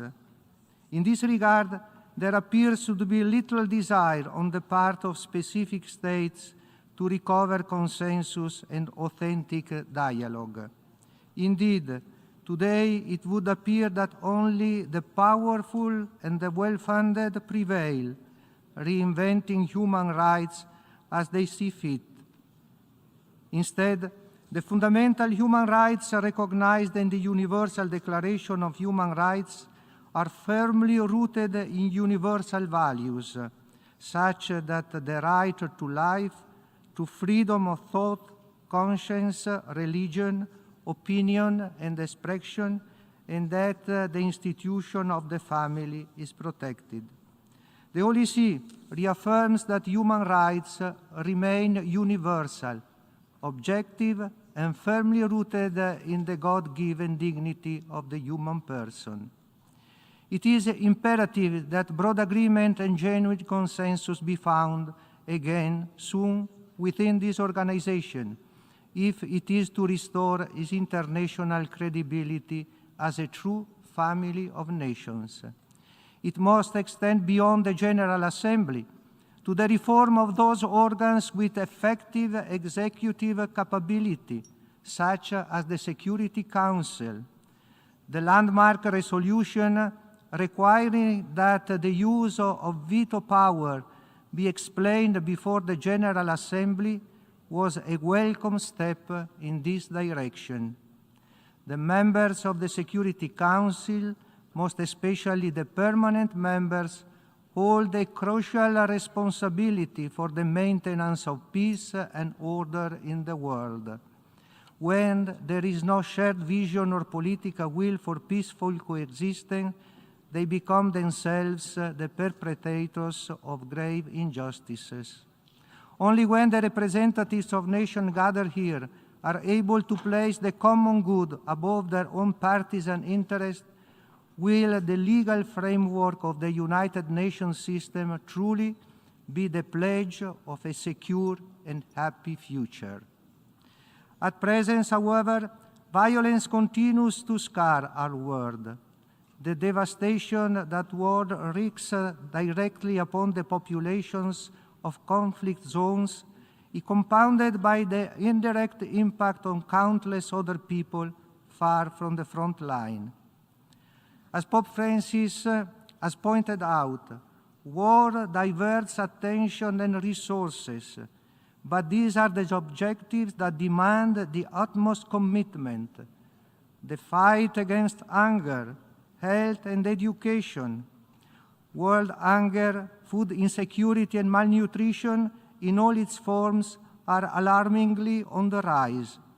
The number of people suffering hunger in the world has risen to as many as 828 million in 2021. However, expenditure on arms, today at obscene levels only serves to increase food insecurity, restrict access to health care, and deprive generations of their rightful education. It is time to bring an end to armament hypocrisy, speaking of peace and living off weapons. Instead of squandering vast sums on military equipment, it would be far wiser to invest in avoiding war rather than preparing for it. Mr. President, the war in Ukraine has exacerbated already concerning global trends, including rising food and fuel prices and increased displacement. The conflict has also brought renewed attention to nuclear security and the risk of nuclear escalation. With the onset of conflict, a key source of staple grains and cooking oil for countries that rely on food imports was interrupted, placing millions more at risk of food insecurity and starvation. Additionally, the war has also exposed the vulnerability of short-sighted energy policies that rely exclusively on a single source of fossil fuel, rather than developing clean and sustainable alternatives. It is the poorest among us who suffer the most. Addressing this crisis requires urgent and concerted action. Furthermore, the war in Ukraine not only undermines the nuclear non-proliferation regime, but also presents us with the danger of nuclear devastation, either through escalation or accident. Any threat of nuclear weapons use is repugnant and merits unequivocal condemnation. In the meantime, Europe's largest refugee crisis since the Second World War only adds to the millions of refugees throughout Africa, the Middle East, and Asia. Mixed migration is a global phenomenon which needs to be addressed accordingly. In this regard, implementing the vision and objectives of both the Global Compact for safe, regular, and orderly migration, as well as the Global Compact on refugees, remain among the best ways to encourage the international cooperation and burden sharing. States must continue making every effort to generate the necessary conditions for people to live in peace, security, and dignity in their countries of origin. Mr. President, our common home continues to be gravely affected by the adverse impacts of climate change. Indeed, we have grown so used to hearing of extreme weather events, and yet those phenomena are clear signs of our failure to address climate change. Moreover, multilateral environmental agreements have already laid out obligations for states party that would prove effective in tackling the threat posed by climate change. In this regard, when the international community gathers at COP27 in Sharm el-Sheikh, it is to be hoped that there will be the political will to take more decisive and transformative decisions to protect the environment by accelerating global climate action through stronger mitigation measures, scaled-up adaptation efforts, and enhanced flows of appropriate finance. On this issue, I am pleased to note that the Holy See, acting in the name and on behalf of the Vatican City State, has recently deposited the instruments of accessions both to the United Nations Framework Convention on Climate Change and to the Paris Agreement to contribute to the efforts of all states to work together to respond effectively to challenges posed by climate change. The digital environment also demands greater attention, given the increasingly important role that information and communication technologies play in our daily lives. Pope Francis points out the potential of digital technologies, which is enormous. Yet the possible negative impact of this abuse in the area of human trafficking, the planning of terrorist activities, the spread of hatred and extremism, the manipulation of information, and in the area of child abuse is equally significant. Public opinion and lawmakers are finally coming to realize this. Mr. President, this is the logic of the appeal of Pope Francis to work together for peace, not a peace based on the balance of weapons or on mutual fear, but rather one born of encounter and dialogue. For this, it is necessary to pass from the strategies of political, economic, and military power to a plan for global peace. No, to a world divided among conflicting powers, yes, to a world united among peoples and civilizations that respect each other. Thank you, Mr. President. On behalf of the Assembly, I wish to thank the Secretary of State of the Holy See for the statement just made, and I request protocol to escort His Eminence. I now give the floor to His Excellency Wang Yi, State Councillor and Minister for Foreign Affairs of China.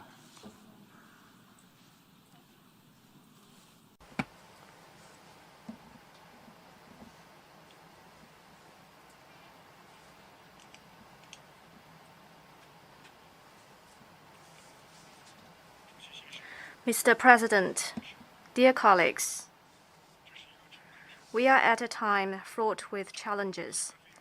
COVID-19 has kept resurfacing. Global security faces uncertainty. Global economic recovery is fragile and unsteady, and various risks and crises are emerging. The world has entered a new phase of turbulence and transformation. Changes unseen in a century are accelerating. But we are also at a time full of hope. The world continues to move toward multipolarity, economic globalization is deepening, and our societies are becoming increasingly digitalized and culturally diverse. Countries are becoming ever more interconnected and interdependent. Peace and development remain the underlying trend of our times. People's call for progress and cooperation is getting louder. How should we respond to the call of our times and ride the trend of history to build a community with a shared future for mankind? China's answer is firm and clear. First, we must uphold peace and oppose war. President Xi Jinping notes that peace, like air and sunshine, is hardly noticed when we are benefited from it, but none of us can live without it. Peace is crucial for our future, and it underpins common security of all countries. Turbulence and war can only open Pandora's box, and he who instigates a proxy war can easily get himself burned. Pursuing one's own absolute security can only undermine global strategic stability. We must address differences by peaceful means and resolve disputes through dialogue and consultation.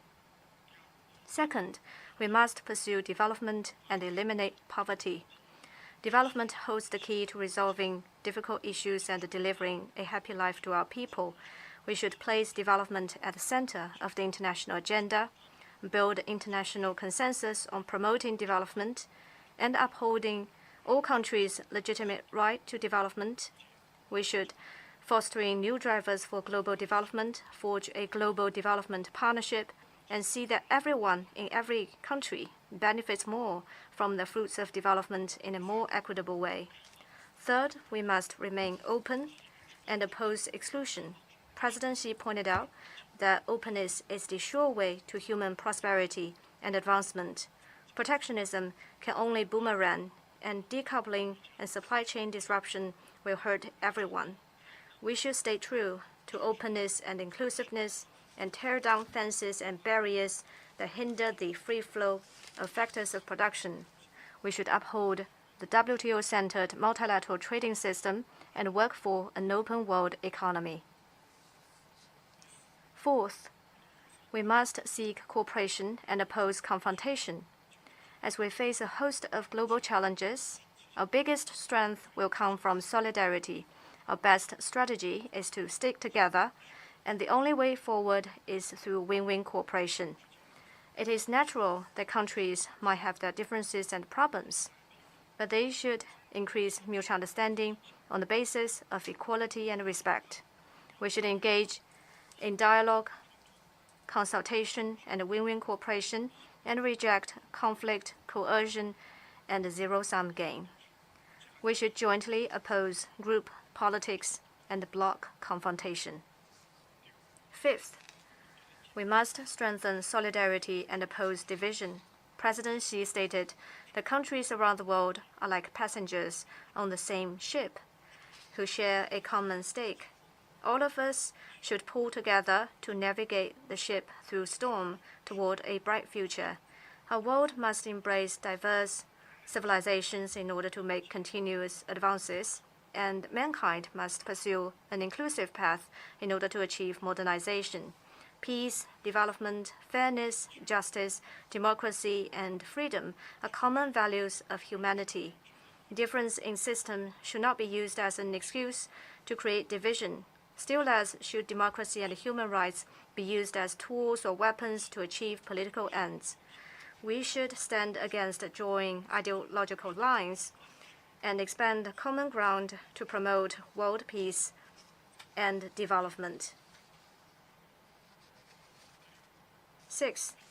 We must uphold equity and oppose bullying. Mutual respect and equity of countries big and small is a primary principle of the UN Charter. Major international issues should be handled by all countries and international rules drawn up by all countries together.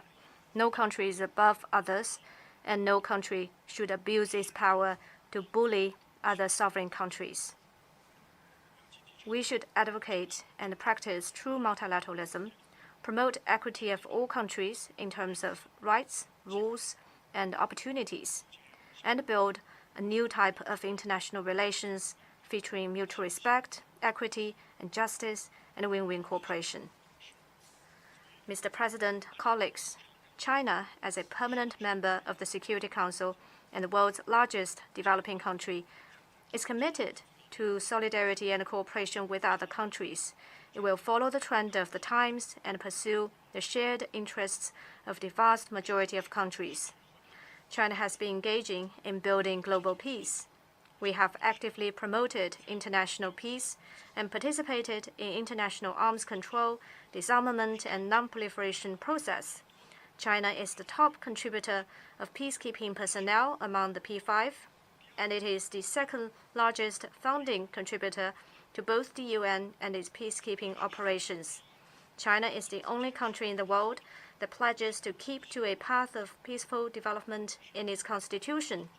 It is the only one among the 5 nuclear weapon states that is committed to no first use of nuclear weapons. It has thus made important contribution to global strategic stability. In response to the various security challenges, President Xi proposed the Global Security Initiative.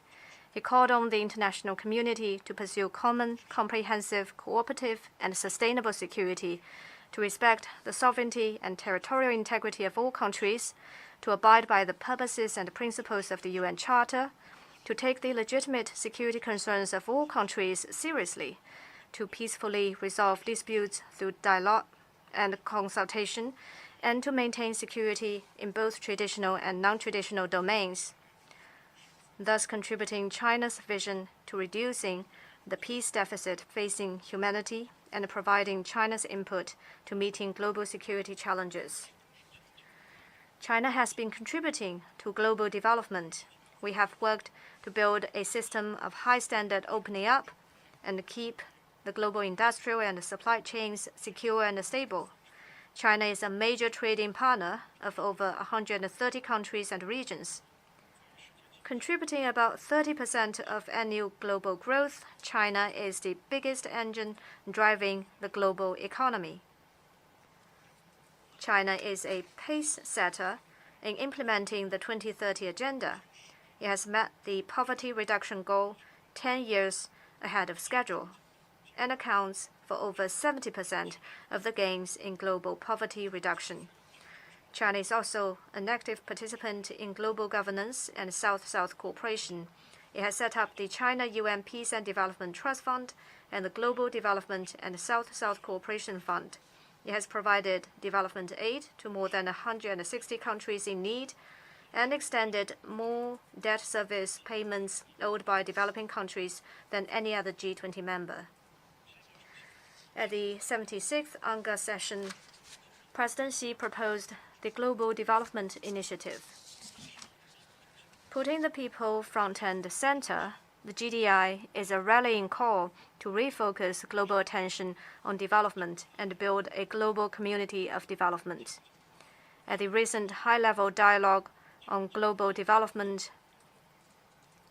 President Xi announced dozens of major concrete steps to implement the GDI, generating strong impetus for accelerating the implementation of the 2030 Agenda.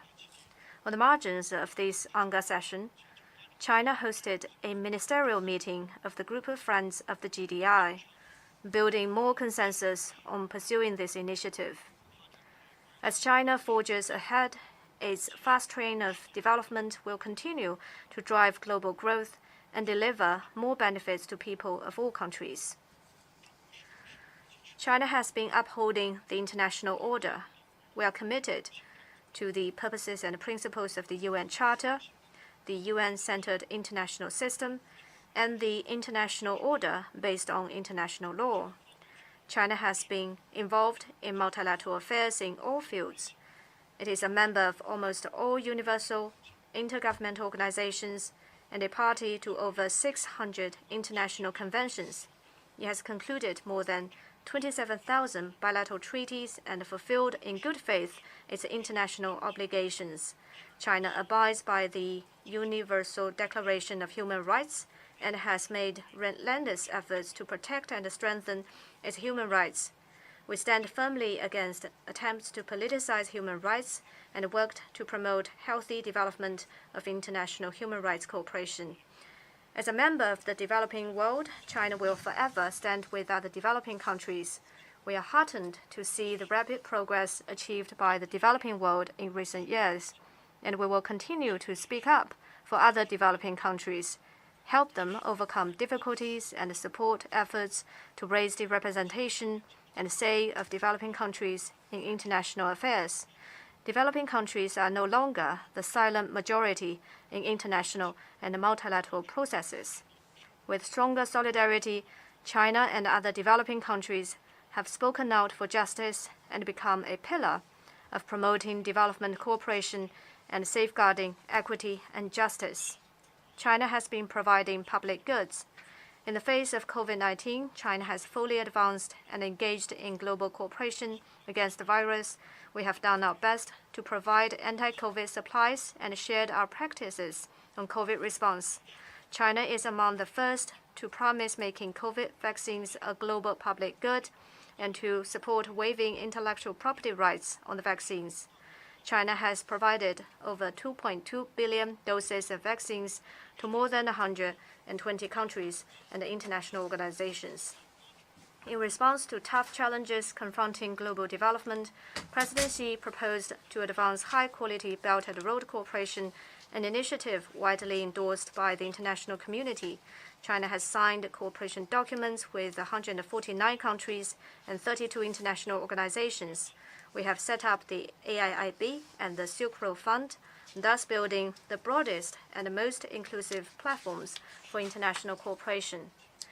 In response to the shared concerns about data security, we have launched the Global Initiative on Data Security as our contribution to formulating rules on global data security. In response to climate change, China is committed to a development path that puts ecological conservation first, one of green and low-carbon growth. We announced the ambitious carbon peaking and carbon neutrality goals and are working to implement the Paris Agreement. China accounts for 1/4 of all the trees planted globally.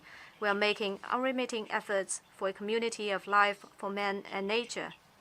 In response to global food security challenges, China has put forth a cooperation initiative on global food security. This year, we have provided over 15,000 tons of emergency humanitarian food assistance to other developing countries in need. China has been mediating hotspot issues. As a responsible major country, China has explored workable Chinese approaches to solving hotspot issues. While adhering to the principle of non-interference and respecting the will and needs of the countries concerned, China has endeavored to help settle hotspot issues in a constructive way. Our approach is to promote peace through talks, which is fair and pragmatic, and aims to address both the symptoms and root causes of hotspot issues.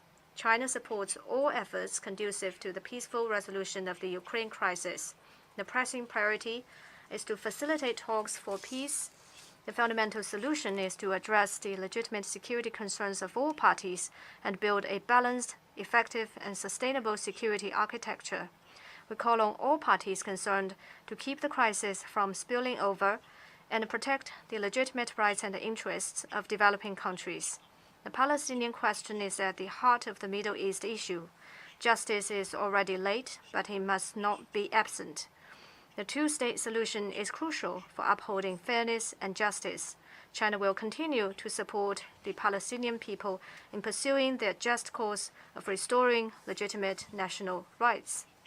To resolve the Korean nuclear issue, it is important to address its root cause. We need to follow the dual-track approach and the principle of taking phased and synchronized steps and jointly uphold peace and stability on the peninsula and resolve the issue through dialogue and consultation. Afghanistan is in a critical transition from chaos to order. The right way forward is to put in place an inclusive political framework and adopt moderate policies. The goal should be to resume economic growth and improve people's lives, with fighting terrorism and integrating into the region being the priorities. A few countries have arbitrarily imposed unilateral sanctions, cut off development aid, and frozen lawful assets of other countries. This is an unacceptable practice that must be corrected. China firmly supports the Cuban people in their just struggle to defend their sovereignty and oppose external interference and blockade. The abuse of guns is becoming an increasingly serious problem across the world. China has decided to launch its domestic procedure to ratify the UN's Firearms Protocol, which will contribute to strengthening global cooperation on gun control and closing the security deficit. Mr. President, colleagues, since ancient times, Taiwan has been an inseparable part of China's territory. China's sovereignty and territorial integrity has never been severed, and the fact that the mainland and Taiwan belong to one and the same China has never changed. All of us Chinese have never ceased our efforts to realize reunification. It is explicitly stated in the Cairo Declaration and the Potsdam Proclamation issued 70-odd years ago that all the territories Japan has stolen from the Chinese, including Taiwan and the Penghu Islands, shall be restored to China. This is an important part of the post-war international order. 51 years ago, right in this August hall, the General Assembly adopted Resolution 2758 with an overwhelming majority, which decided to restore the lawful seat of the PRC in the UN and to expel the representatives of the Taiwan authorities from the place they had unlawfully occupied. The so-called dual representation proposal put forth by the US and a few others to keep Taiwan's seat became nothing but a piece of paper. Once and for all, Resolution 2758 resolved politically, legally, and procedurally the issue of the representation of the whole of China, including Taiwan, in the UN and international institutions. Now, it completely blocked any attempt by anyone or any country to create two Chinas or one China, one Taiwan. The One China principle has become a basic norm in international relations and a consensus of the international community. When entering into diplomatic relations with China, 181 countries all recognized and accepted that there is but one China in the world and Taiwan is a part of China, and that the PRC government is the sole legal government representing the whole of China. By firmly upholding the One China principle, China is not only upholding its sovereignty and territorial integrity, but also truly safeguarding peace and stability across the Taiwan Strait, the principle of non-interference, a basic norm in international relations that is vital for developing countries. China will continue to work for peaceful reunification with the greatest sincerity and efforts. To realize this goal, we must combat Taiwan independence separatist activities with the firmest resolve and take the most forceful steps to repulse external interference. Only by resolutely forestalling separatist activities can we forge a true foundation for peaceful reunification. Only when China is completely reunified can there be enduring peace across the Taiwan Strait. any scheme to interfere in China's internal affairs is bound to meet the strong opposition of all Chinese, and any move to obstruct China's reunification is bound to be crushed by the wheels of history. The international community closely follows China's development. Since the 18th CPC National Congress 10 years ago, socialism with Chinese characteristics has entered a new era. In the past decade, China has made historic achievements and transformation in pursuing economic and social development. In this decade, it also realized a historic leap in its relations with the world and made historic contributions to the international community. China is fully implementing a new development philosophy of innovative, coordinated, green, and open development for all, and is pursuing high-quality development and fostering a new development paradigm. With the strong leadership of the CPC, concerted efforts of the 1.4 billion people, the strengths of socialism with Chinese characteristics, a solid foundation underpinning sustained rapid development, and strong confidence in achieving development through its own efforts, China will enjoy sustained and sound development, usher in even brighter prospects, and make more miracles come true.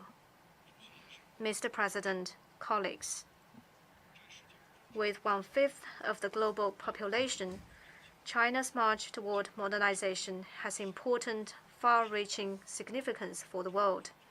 The path that China pursues is one of peace and development, not plunder and colonialization. It is a path of win-win cooperation, not zero-sum game, and it is one of harmony between man and nature, not destructive exploitation of resources. We will continue to contribute our input to meeting the challenges facing human development and make our contribution to creating a new form of human advancement. Next month, the CPC will convene its 20th National Congress. This Congress will, in response to the expectation of all the Chinese people, set well-conceived goals and tasks for China's development in the next 5 years and beyond, and draw an overarching plan for China's future development. Having reached a new historical starting point, China will follow the Chinese path to modernization to achieve its national rejuvenation. China will work with other countries to safeguard peace and development, shoulder the responsibility for boosting solidarity and progress, build a community with a shared future for mankind, and embrace an even better world. Thank you all.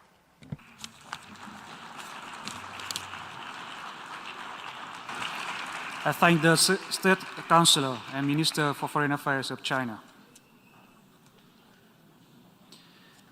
I now give the floor to His Excellency Phạm Bình Minh, Deputy Prime Minister of Vietnam.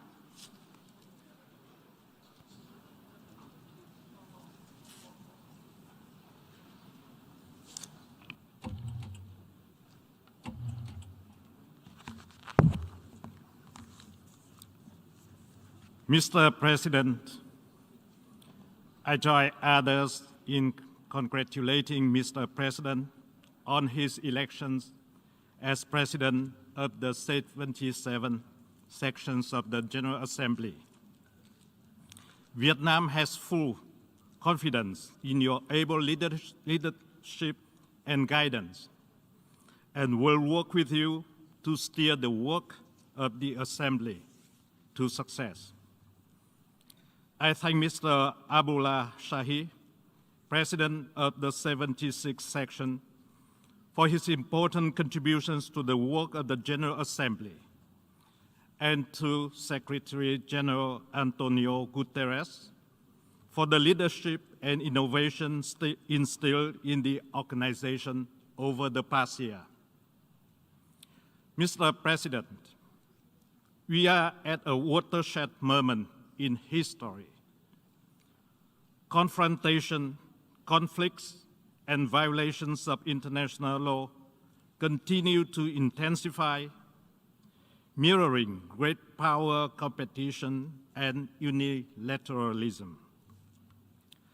Global military expenditure surged to a record high $2.1 trillion, why the international community failed to mobilize $100 billion for climate actions. The nuclear risk reaches its highest point in decades, but that was still not enough for the NPT Review Conference to achieve any collective commitment to action. The outbreak of armed conflicts and heightened tension, especially between major powers, have made the international security climate more volatile than at any time since the Cold War.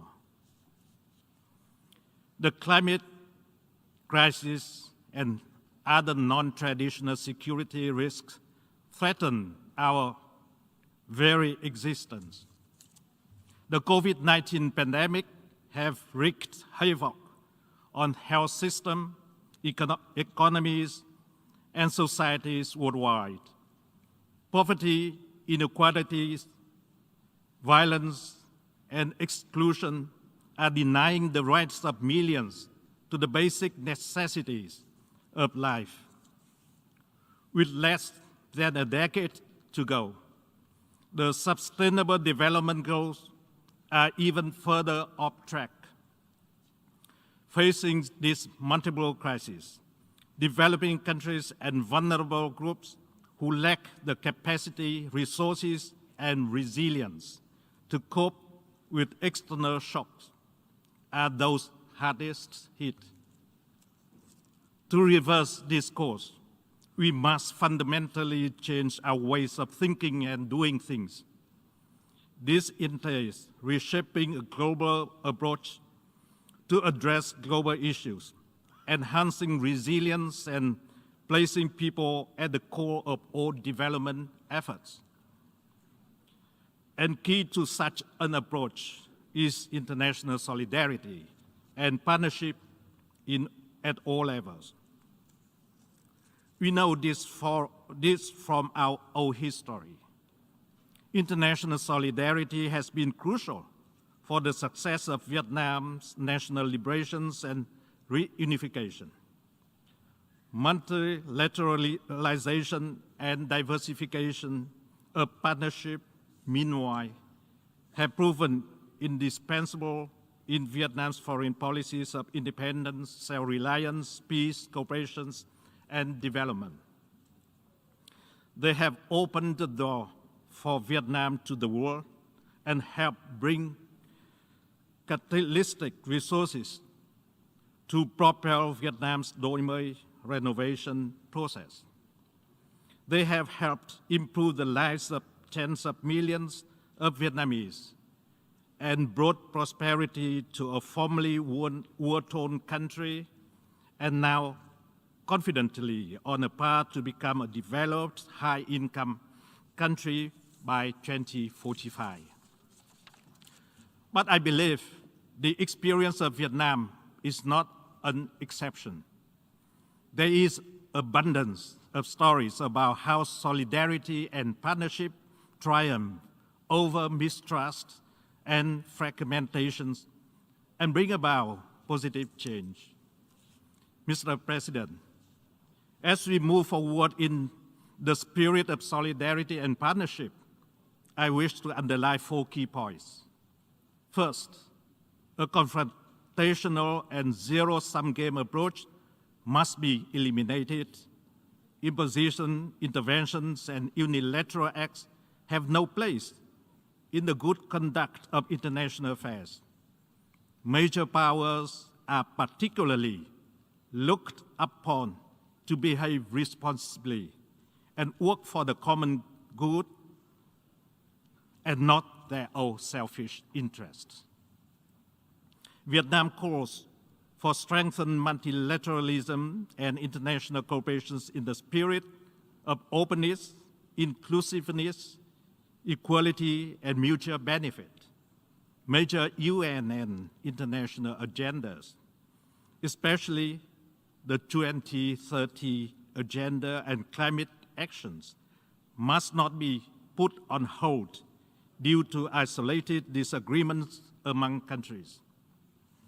we must stay focused on our common goals and responsibilities.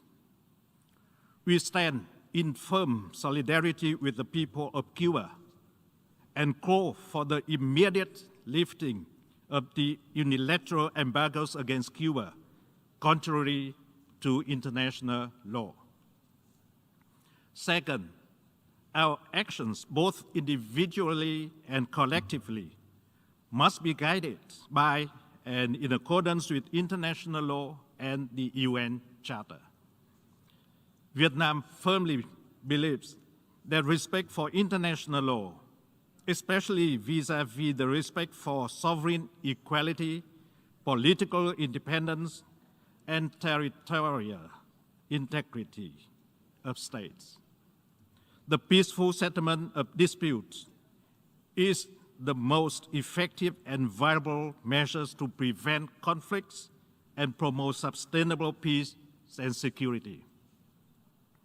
Constructive dialogue and respect for the legitimate rights and interests of all parties in accordance with international law are key to resolving differences and reducing tensions.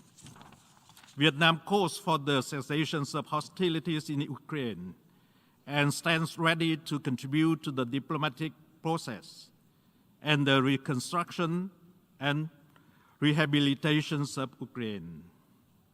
Third, we need strong and effective multilateral institutions with the UN at the heart to best address global challenges. They are best positioned to initiate and incubate transformative ideas, approaches, and solutions, and to forge partnership and mobilize resources for the implementations of these initiatives. Vietnam welcomes the forward-looking proposals in the Secretary General's Our Common Agenda report.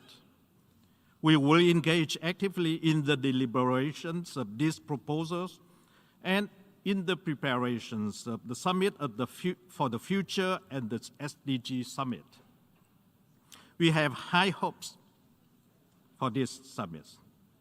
This summit will provide concrete, meaningful, and long-lasting commitments and actions. Fourth, regional organizations can pioneer and play a prominent role in bolstering multilateral cooperation. In Southeast Asia, ASEAN is doing its part to help address regional and global issues. We are working to build a strong and united ASEAN community and advance the central role of ASEAN in the regional security architecture. Building a broad and extensive network of partnership, ASEAN has created a premier forum for strategic dialogue, engaging important partners of the region, especially with major powers. ASEAN is working hard to implement the 5-point consensus to have 5 comprehensive solutions to the situations in Myanmar. Vietnam underlines the need for maintaining peace, stability, maritime safety, and security in the South China Sea, and call on all parties to resolve disputes by peaceful means with full respect for legal and diplomatic processes.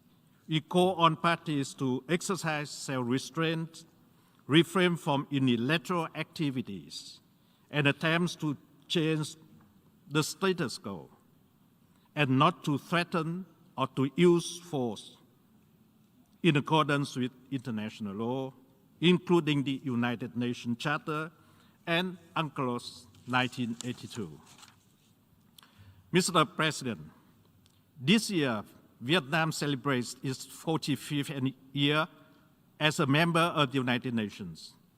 Since that September Day in 1977, the UN has been a trusted friend and reliable partner, standing with us in our most difficult time of post-war reconstruction, and more recently in the fight against COVID-19, and accompanying us on our path of Doi Moi renovation, improving our people's life and advancing the country's development. Welcoming Vietnam to the United Nations 45 years ago, President of the 32nd sections of the General Assembly highlighted Vietnam's dedication to the purposes and principles and affirmed that, and I quote, "The admission of Vietnam marks a further step towards consolidating peace and security in the world." End of quote. 45 years on, and this statement remains valid. Vietnam's history and its vision for the future has always been intimately linked with the aspirations for peace and development. We have consistently supported and pursued a balanced and constructive approach in seeking lasting solutions to global issues. As members of major UN bodies, most recently the Security Council, Vietnam has consistently underlined the importance to uphold the UN Charter and to ensure that the UN best serves the needs and interests of all members. Our men and women are proudly serving in UN peacekeeping missions in South Sudan, Abyei, and Central African Republic. Vietnam is sparing no effort to realize our commitment to achieve net zero emissions by 2050, an ambitious goal given the level of development and technology capacity of Vietnam. At the Human Rights Council, Vietnam has consistently worked to advance mutual understanding and respect, foster dialogue and cooperation. We lead efforts to promote the rights of vulnerable groups in the context of climate change. And now, we are aspiring a seat at the Human Rights Council for the term 2023 to 2025. I hope we can count on your valuable support, just as you can count on us as a reliable, responsive, and constructive partner in the promotions and protections of human rights for all. Mr. President, in unity there is strength. With solidarity and partnership, there is power. Let us work together in unity, solidarity, and a spirit of partnership to surmount the interlocking challenges we all are facing together. In this watershed moment, for the sake of sustainable peace and development in the world. I thank you, Mr. President.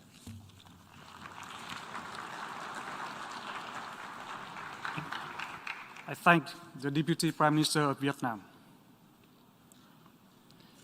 I now give the floor to His Excellency Salam Sai Komasit, Deputy Prime Minister and Minister for Foreign Affairs of Lao People's Democratic Republic.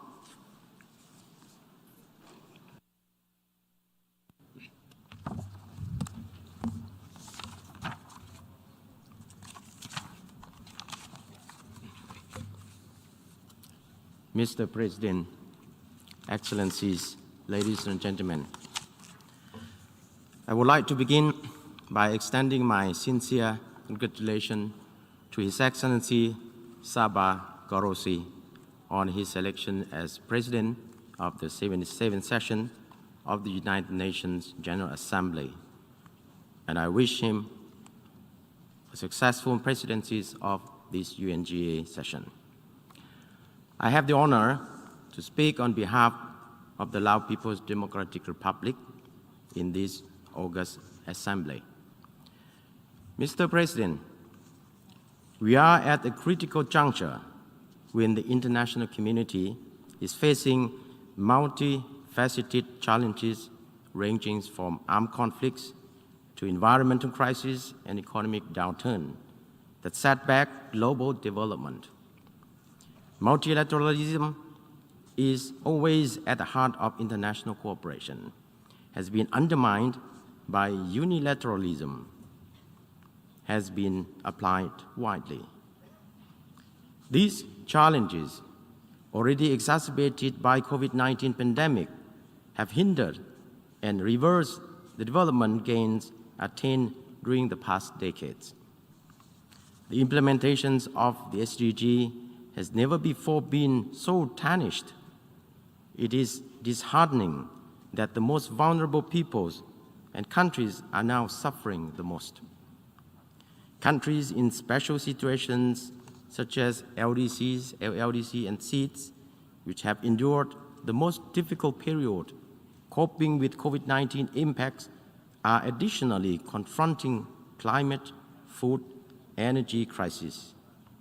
It is more alarming than ever for the international community to find solutions, not only transformative, but also more practical, effective, action-oriented, sustainable, and tailored to the most pressing need, so the most vulnerable are not left behind.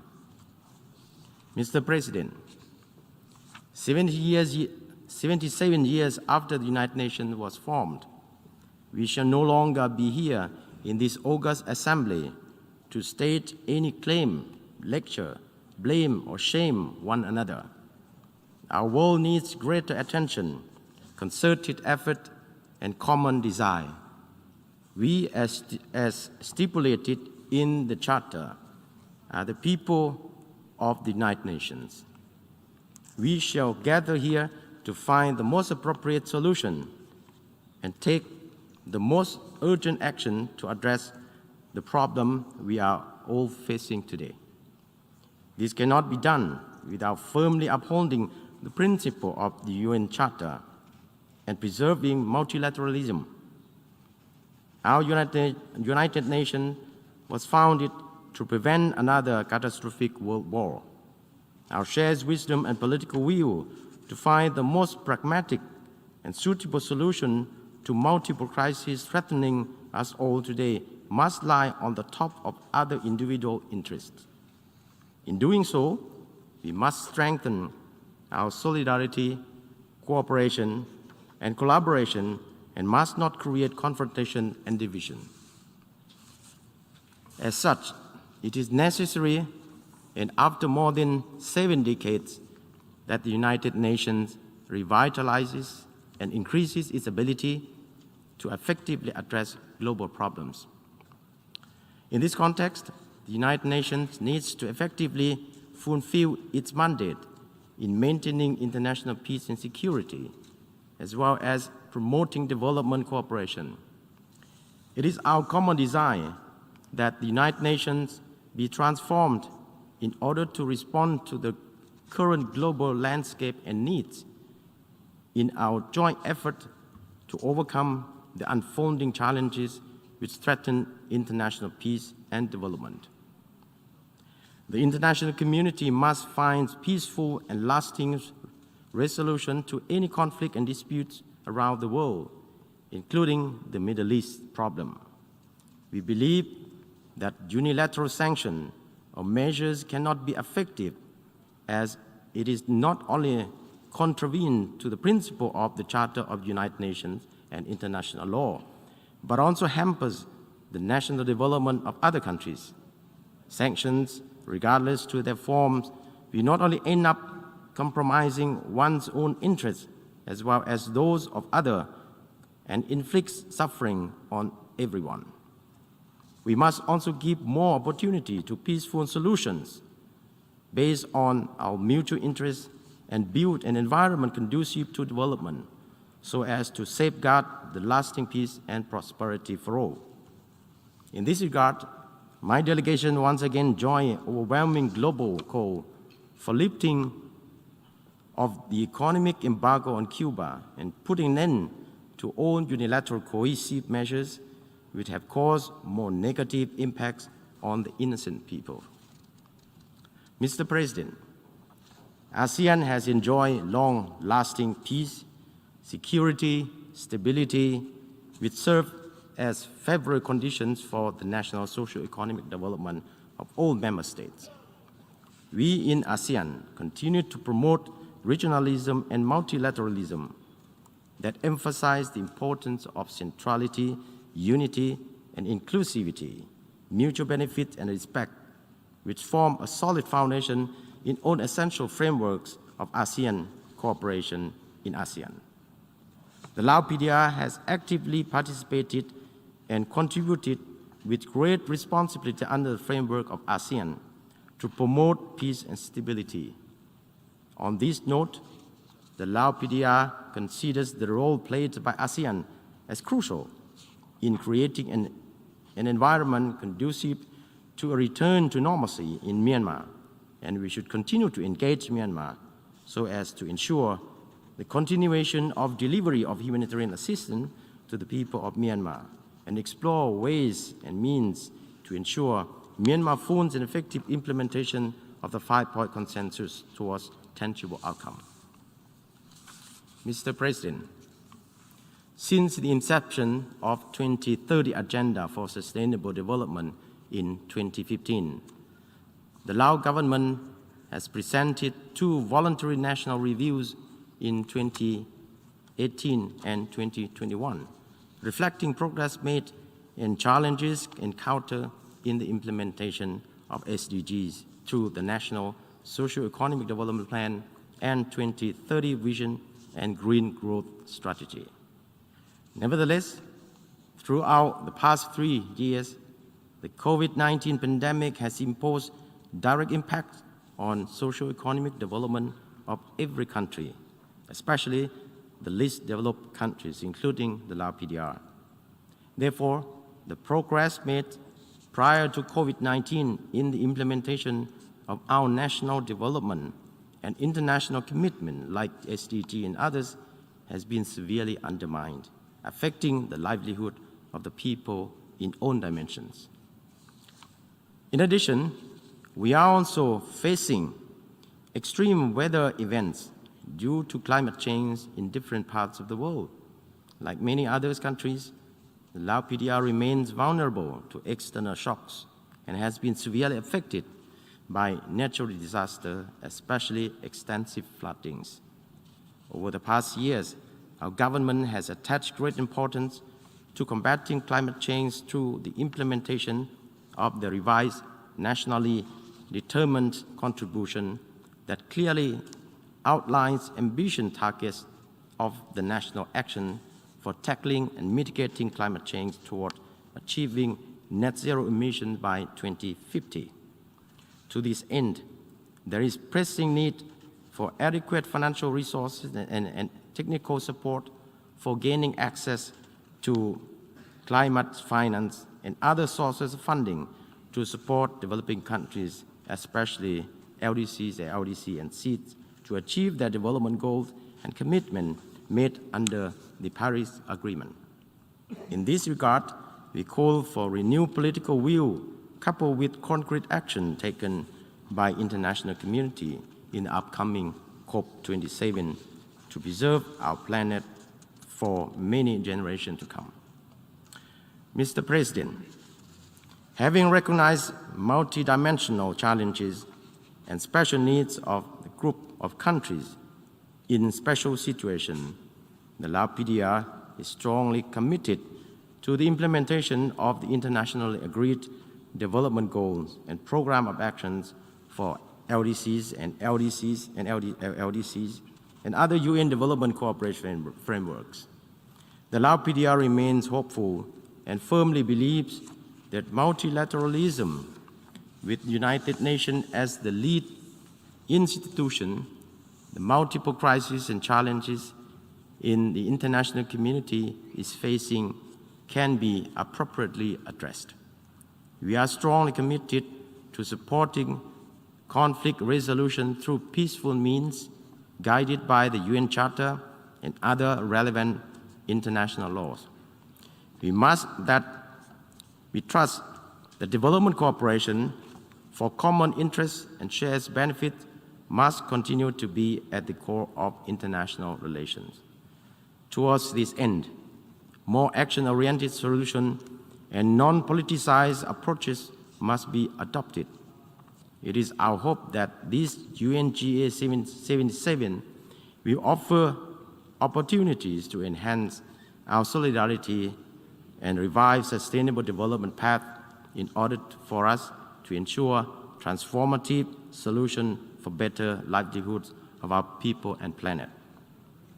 I would like to end my statement by expressing on behalf of the Lao government and people my sincere appreciation to all member states for the kind support for our membership of the ECOSOC for the period 2023-2025. We stand ready to humbly serve and make meaningful contribution to the work of ECOSOC, and we pledge to discharge our duties in advancing partnership towards a more resilient and sustainable world. I thank you, Mr. President. I thank the Deputy Prime Minister and Minister for Foreign Affairs of the Lao People's Democratic Republic. I now give the floor to His Excellency Don Pramudwinai, Deputy Prime Minister and Minister for Foreign Affairs of Thailand.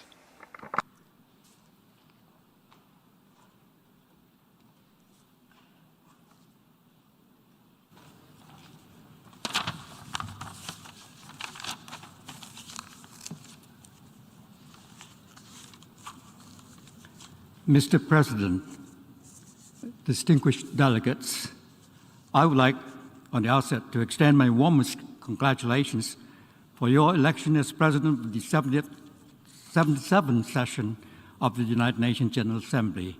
And this congratulations also go to your entire team of the presidency. Please rest assured of Thailand's full support as you undertake to fulfill your important mission.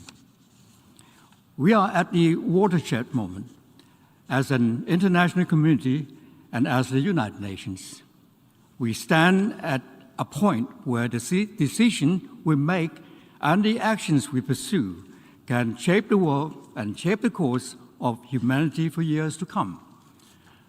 But we can only do it together, guided by our shared interest and based on mutual respect.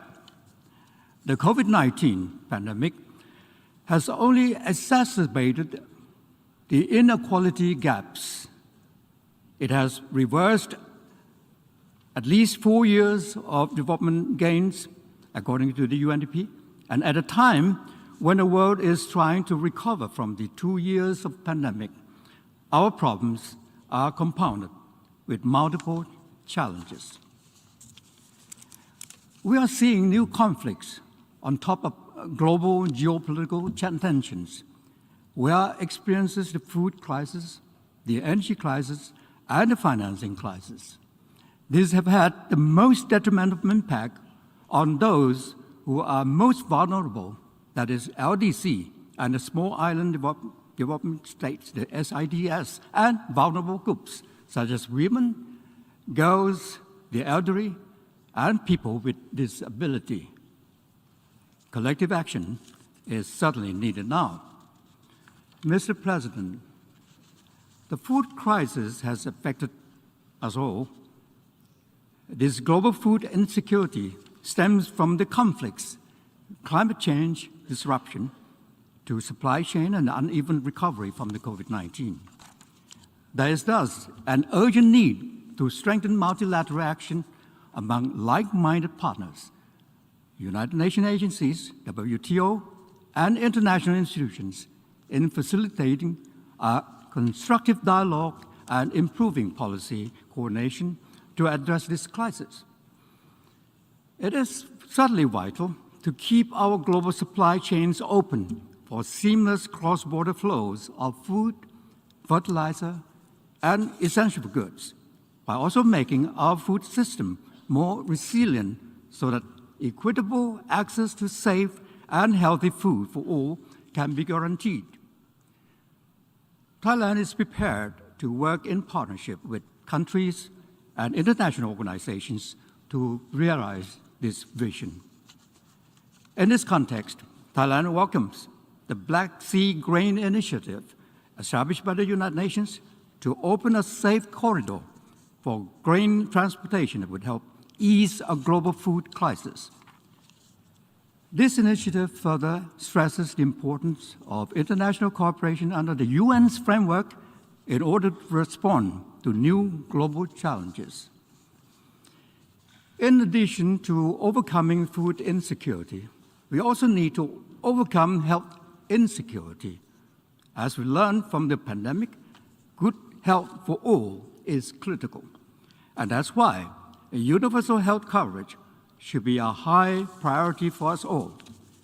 We need to ensure access to quality essential health care services and access to safe, effective, quality, and affordable essential medicines and vaccines for everyone.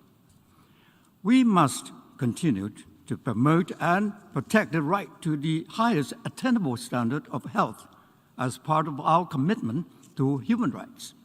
We must continue to invest in promoting a more inclusive social protection system for all, as called for by the Secretary General in Our Common Agenda report. To reinforce this, the global health architecture needs to be reformed, both structurally and functionally, to address the current shortcomings and systemic failures of health systems. And that's why Thailand fully supports the development of a legally binding international instrument on pandemic prevention, preparedness, and responses under the WHO.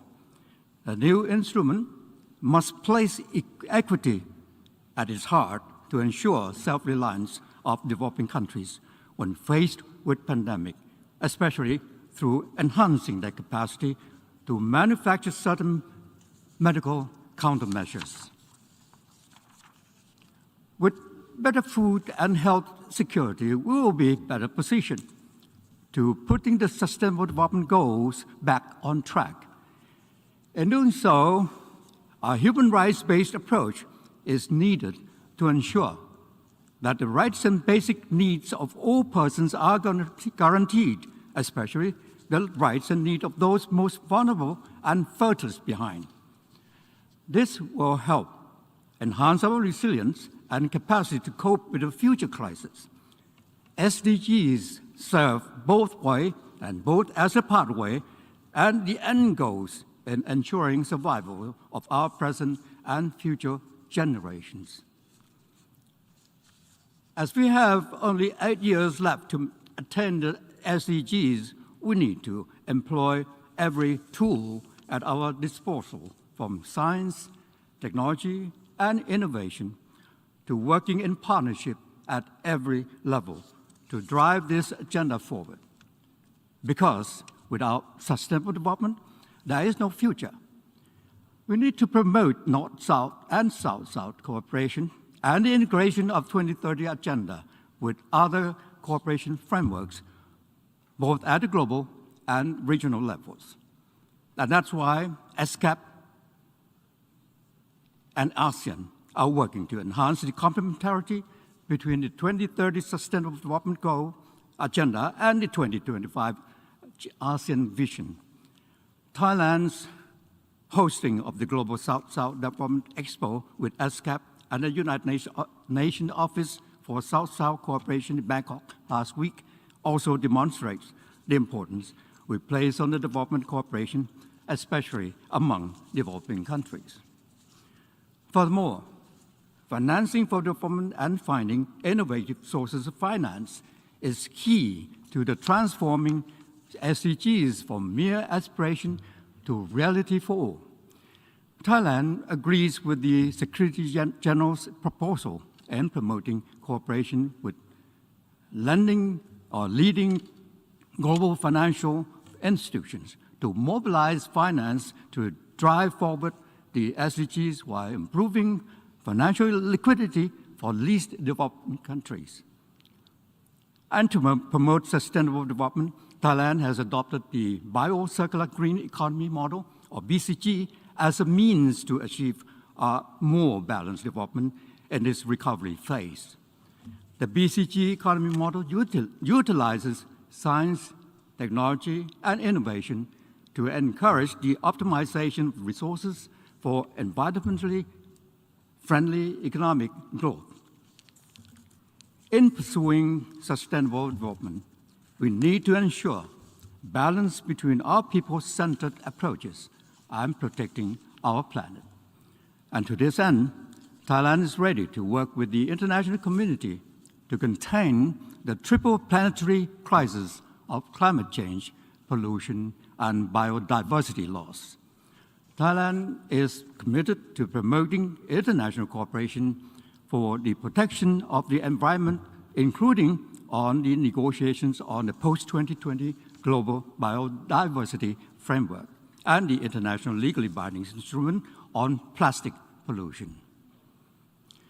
In tackling climate change, Thailand stands firm in our pledge at COP26 last year to achieve carbon neutrality by 2050 and net zero greenhouse gas emission by 2065.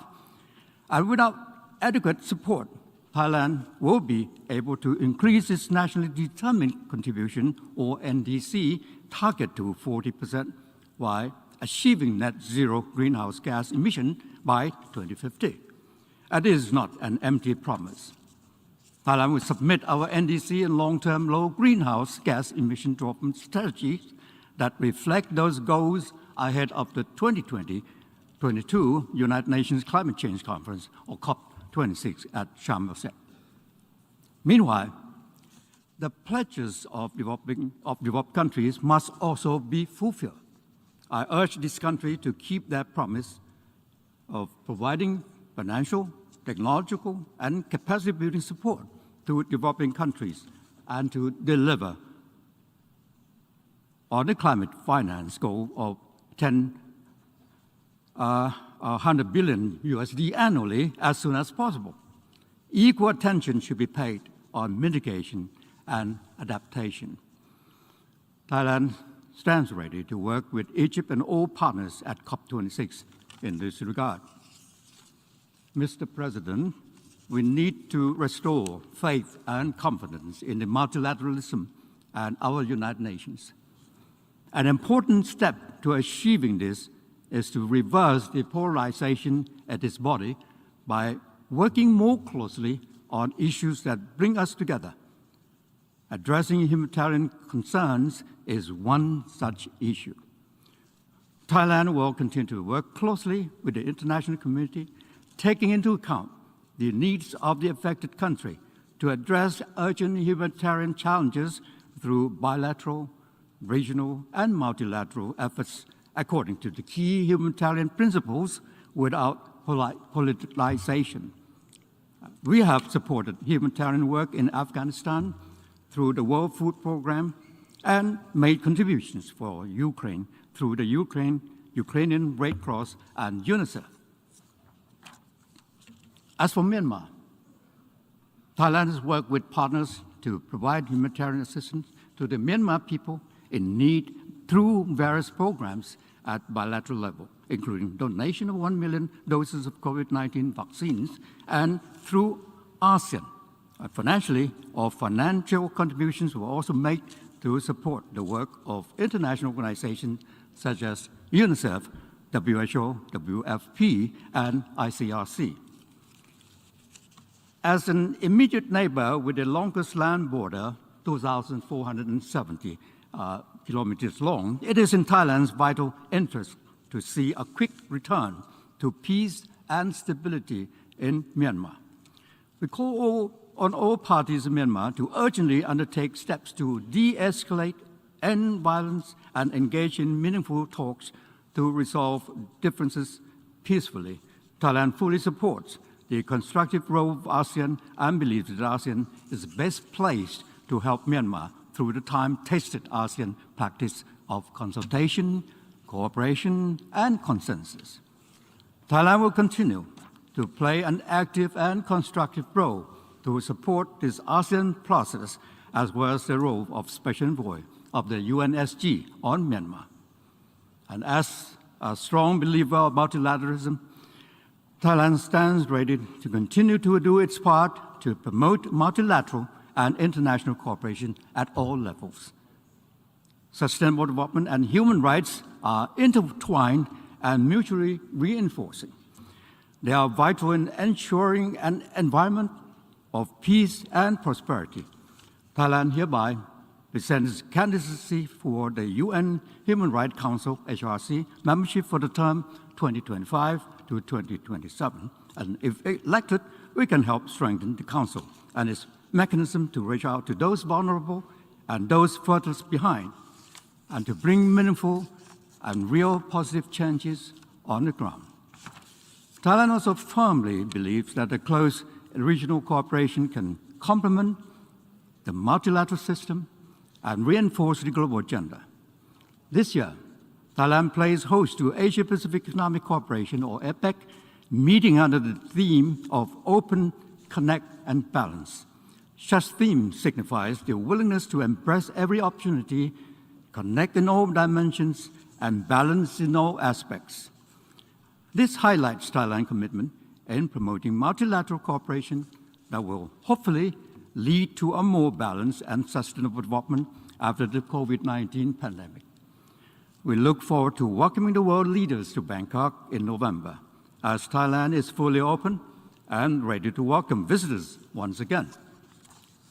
Mr. President and distinguished delegates, despite the challenges and difficulties at this critical juncture in the history of humanity, Thailand continues to have faith in multilateral system with the United Nations at its core, and we remain confident that the goodwill and shared common interests of humanity will help us make the right decision at this watershed moment, so that we can move together towards a more stable, sustainable, and safer future with no person or country left behind.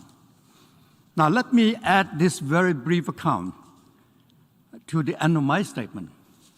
A few days ago, a sentiment was expressed by the EU foreign policy chief when he said, "Don't rule out the possibilities of the use of nuclear weapons at the Ukraine crisis."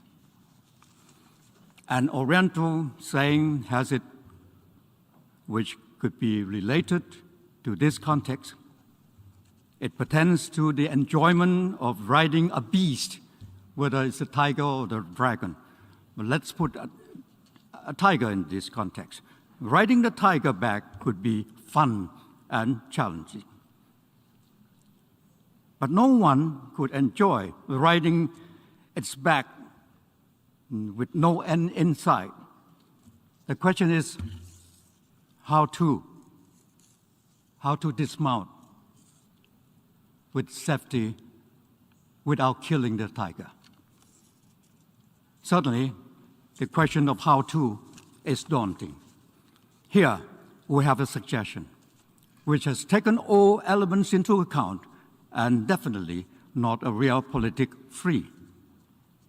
A possible breakthrough could be apparent during the month of November, as the third week of the penultimate month of the year offers a golden opportunity for all super stakeholders of the Ukraine crisis to assemble at 3 venues in South Asia as legitimate participants. The 3 venues, one in Phnom Penh for ASEAN Summit, another in Bali for G20, and the third in Bangkok, Thailand for APEC leaders meeting. They could separately or in a series serve as a most appropriate platform for talks to provide possible off-ramp or exit to this high-tension global crisis in Ukraine. The world body, UN, with all its relevant roles and mechanisms to help safeguard peace and stability, could certainly join in at any juncture to add value to these endeavors. So, let's hope that this golden opportunity is not passed up by all the superpowers, super stakeholders with regard to the high tension Ukraine crisis. I thank you. Thank you very much. I thank the Deputy Prime Minister and Minister for Foreign Affairs of Thailand. I now give the floor to His Excellency Demeke Mekonnen Hassan, Deputy Prime Minister and Minister for Foreign Affairs of Ethiopia.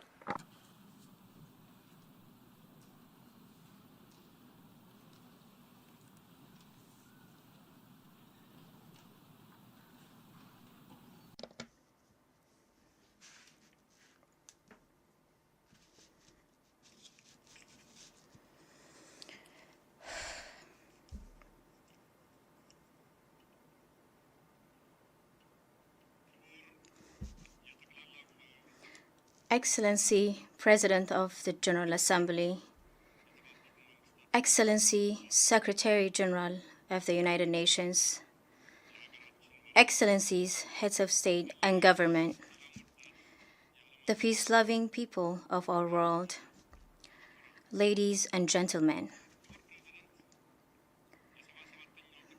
Mr. President, I congratulate you and your country, Hungary, on your election as the President of the General Assembly.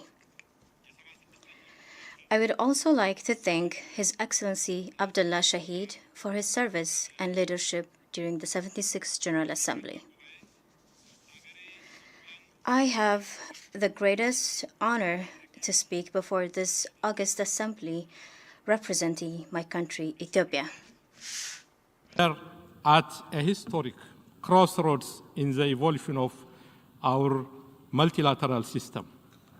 Humanity is facing multiple and complex challenges ranging from climate change, extreme poverty, conflicts, terrorism, and geopolitical tensions.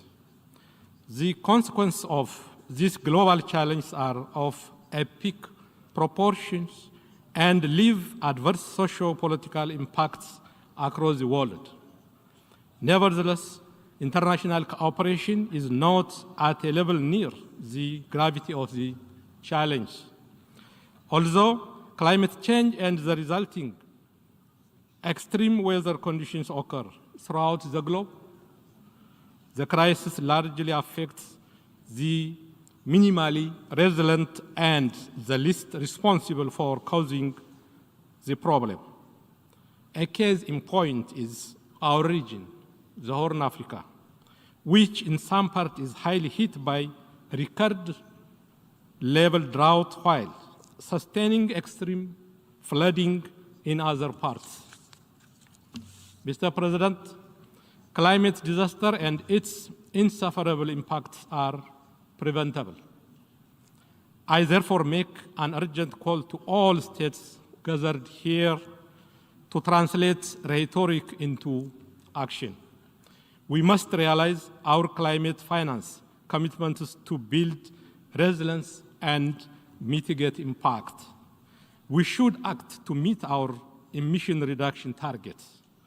This requires focused coordination, non-politicization, avoidance of securitization, and good faith cooperation among all stakeholders. I must emphasize, Africa is not responsible for the historic emissions that caused the climate crisis. Yet, we are the ones making the most tangible contribution to mitigate the impacts of climate change.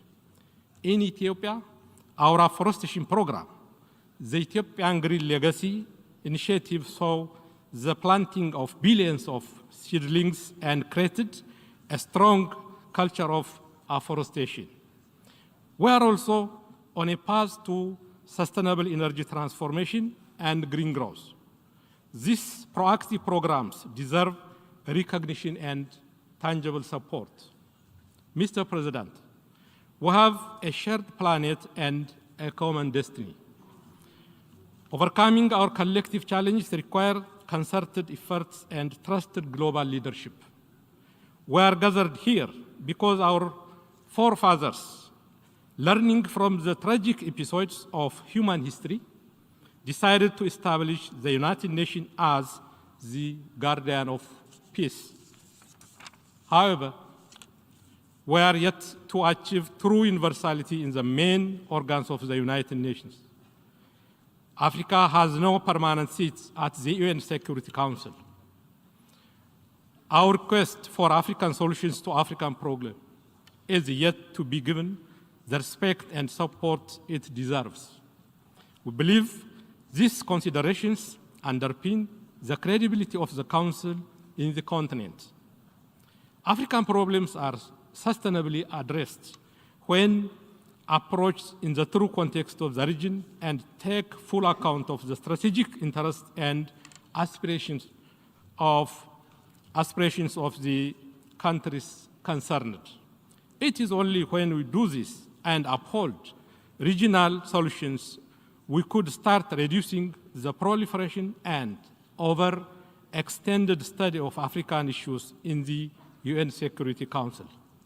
Mr. President, for the past 4 years, Ethiopia has made significant progress in its socio-economic development and democratization. These years have also been compounded by challenges that tested our survival as a nation. In November 2020, the most heinous and treasonous attack was waged against the Ethiopian National Defense Force that protected not only the peace and stability of Ethiopia, but also helped keep peace in other countries on behalf of the United Nations and the African Union. The criminal group that remains hell-bent in destroying societal foundation of our country colluded with external actors opposed to our development aspirations. The insecurity this group created has been very tragic and costly. Yet, the government of Ethiopia has earnestly tried to avoid this conflict. Regrettably, our efforts to prevent the conflict from igniting were not successful. Thanks to the resolve and determination of Ethiopians, the designs of our adversaries against Ethiopia's progress have been frustrated.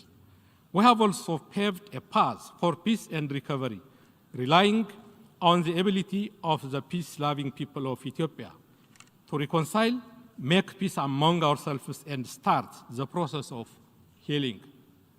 We thus call for support to our agenda for peace, reconciliation, and reconstruction. We also urge respect for and support to the EU-led peace process. Any other approach, including the politicization of human rights and unilateral coercive measures, will not yield any positive outcome. Mr. President, the past year has also been a milestone for my country and we believe to the entire Nile River Basin. Our project, the Grand Ethiopian Renaissance Dam, commenced lighting our homes and fulfilling our intergenerational aspiration.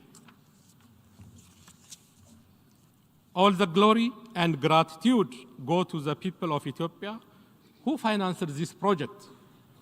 The dividend goes far and wide to the entire region. Taking this opportunity, I reiterate Ethiopia's commitment to equity and cooperation in the use of transboundary rivers and shared prosperity with all riparian countries. We will continue in good faith the trilateral negotiation under the auspices of the African Union to reach a mutually acceptable outcome. Mr. President, over the past 3 years, the implementation of the Sustainable Development Goals encountered serious setbacks. The global COVID-19 pandemic has tested our health system. Global trade in goods and services was halted, causing a great deal of loss to our economies. The response by international financial institutions has been below the required level and did not account for the special vulnerability of least developed countries. As the Secretary General of the United Nations put it, it is necessary to turbocharge the implementation of the SDGs. We call for enhanced focus and support to national efforts to improve agricultural and manufacturing productivity, increase investment, facilitate technology transfer, foster fair trade, redouble debt cancellation, and restructuring, and enhance international finance for national priority projects. Furthermore, we should enhance the efforts to combat illicit financial flows, unlawful extradition and trade of minerals, and corruption. Africa's youthful population and its vast natural resources should be a source of growth and better jobs. Africa can be the showcase for green and sustainable development. It can feed and power itself and the world. This requires reform of the global financial architecture to ensure more equitable, speedy, and collaborative cooperation based on the needs and potential of least developed countries. More importantly, we must actively support governments that work to create a conducive environment for the prosperity of their countries. In addition, Africa's effort to chart its destiny must not be complicated by big power competition. Mr. President, allow me to conclude by re-emphasizing the need to scale up international cooperation. The gravity of the challenge we face today demands us to come together in search of collective solution. We need more, not less, multilateralism. We shall continue to uphold our cardinal principles of independence, impartiality, integrity, non-interference, sovereign equality, and non-selective to maintain a working multilateral system rooted in the Charter of the United Nations. We need to reform our global institutions to reflect current realities. We need to make them more representative and responsive to the demands of the time. Only through genuine solidarity and concerted action could we ensure collective security and prosperity. I thank you all for your attention and wish you, Mr. President, a successful term of office. I thank you. አመሰግናለሁ።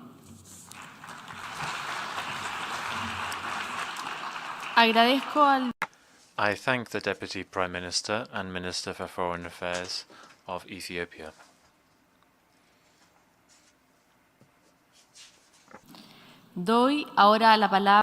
I now give the floor to His Excellency Sergei Lavrov, Minister for Foreign Affairs of the Russian Federation.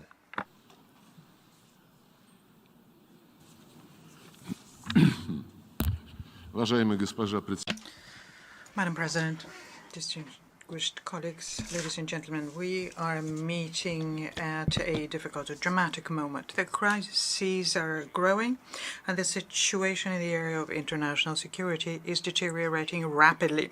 Instead of having an honest dialogue and looking for compromises, what we're dealing with is disinformation, coarse stagings, and provocations. The Western line here undermines the trust in international institutions as bodies where interests are agreed. It also undermines trust in international law as a guarantee of fairness and protecting the weak against the strong. The negative tendencies we're witnessing within the UN in a concentrated fashion too. At the UN, which rose from the rubble of German fascism and Japanese militarism and was created to develop friendly relations amongst its members and to prevent conflict among them. The future of the world order is being decided today, and it is clear to any impartial objective. The question is whether or not it is going to be the kind of order with one hegemon at the head of it, making everyone else living, following his notorious rules of benefit to that hegemon only, or are we going to have a democratic, fair world without blackmail and without setting fear into the unwanted, without neo-Nazism and neo-colonialism? We made a firm choice for the latter, and together with partners and like-minded people, calling upon everyone to work for its implementation. What is receding into the past is a unipolar model of world development which served the interests of the 1 golden billion, and its overconsumption level came from the resources of Asia, Africa, and Latin America. Today, we're witnessing sovereign states ready to defend their national interests, and this results in the creation of an equal, socially oriented, and sustainable multipolar architecture. But the objective geopolitical processes are being seen by Washington and fully subjugated to it. The elites of Western countries are considered by them as a threat to their dominating position. The United States and allies want to stop the march of history.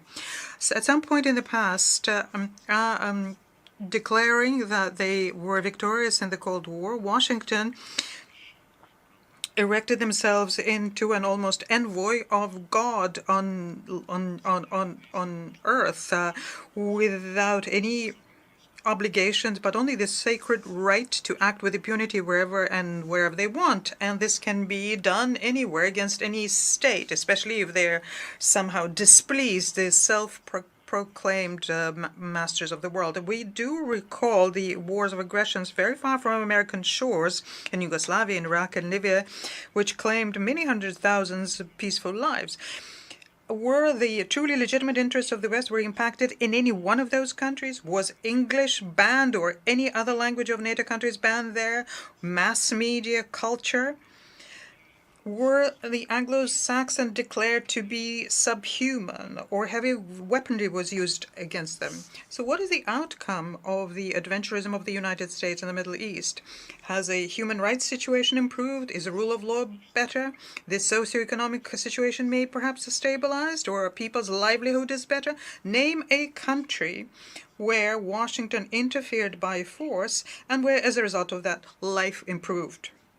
Trying to restore a one-polar model under the slogan of a rules-based order, West is introducing dividing lines everywhere along the lines of a confrontation between blocs. You're either with us or against us. There is no third option possible. There are no compromises.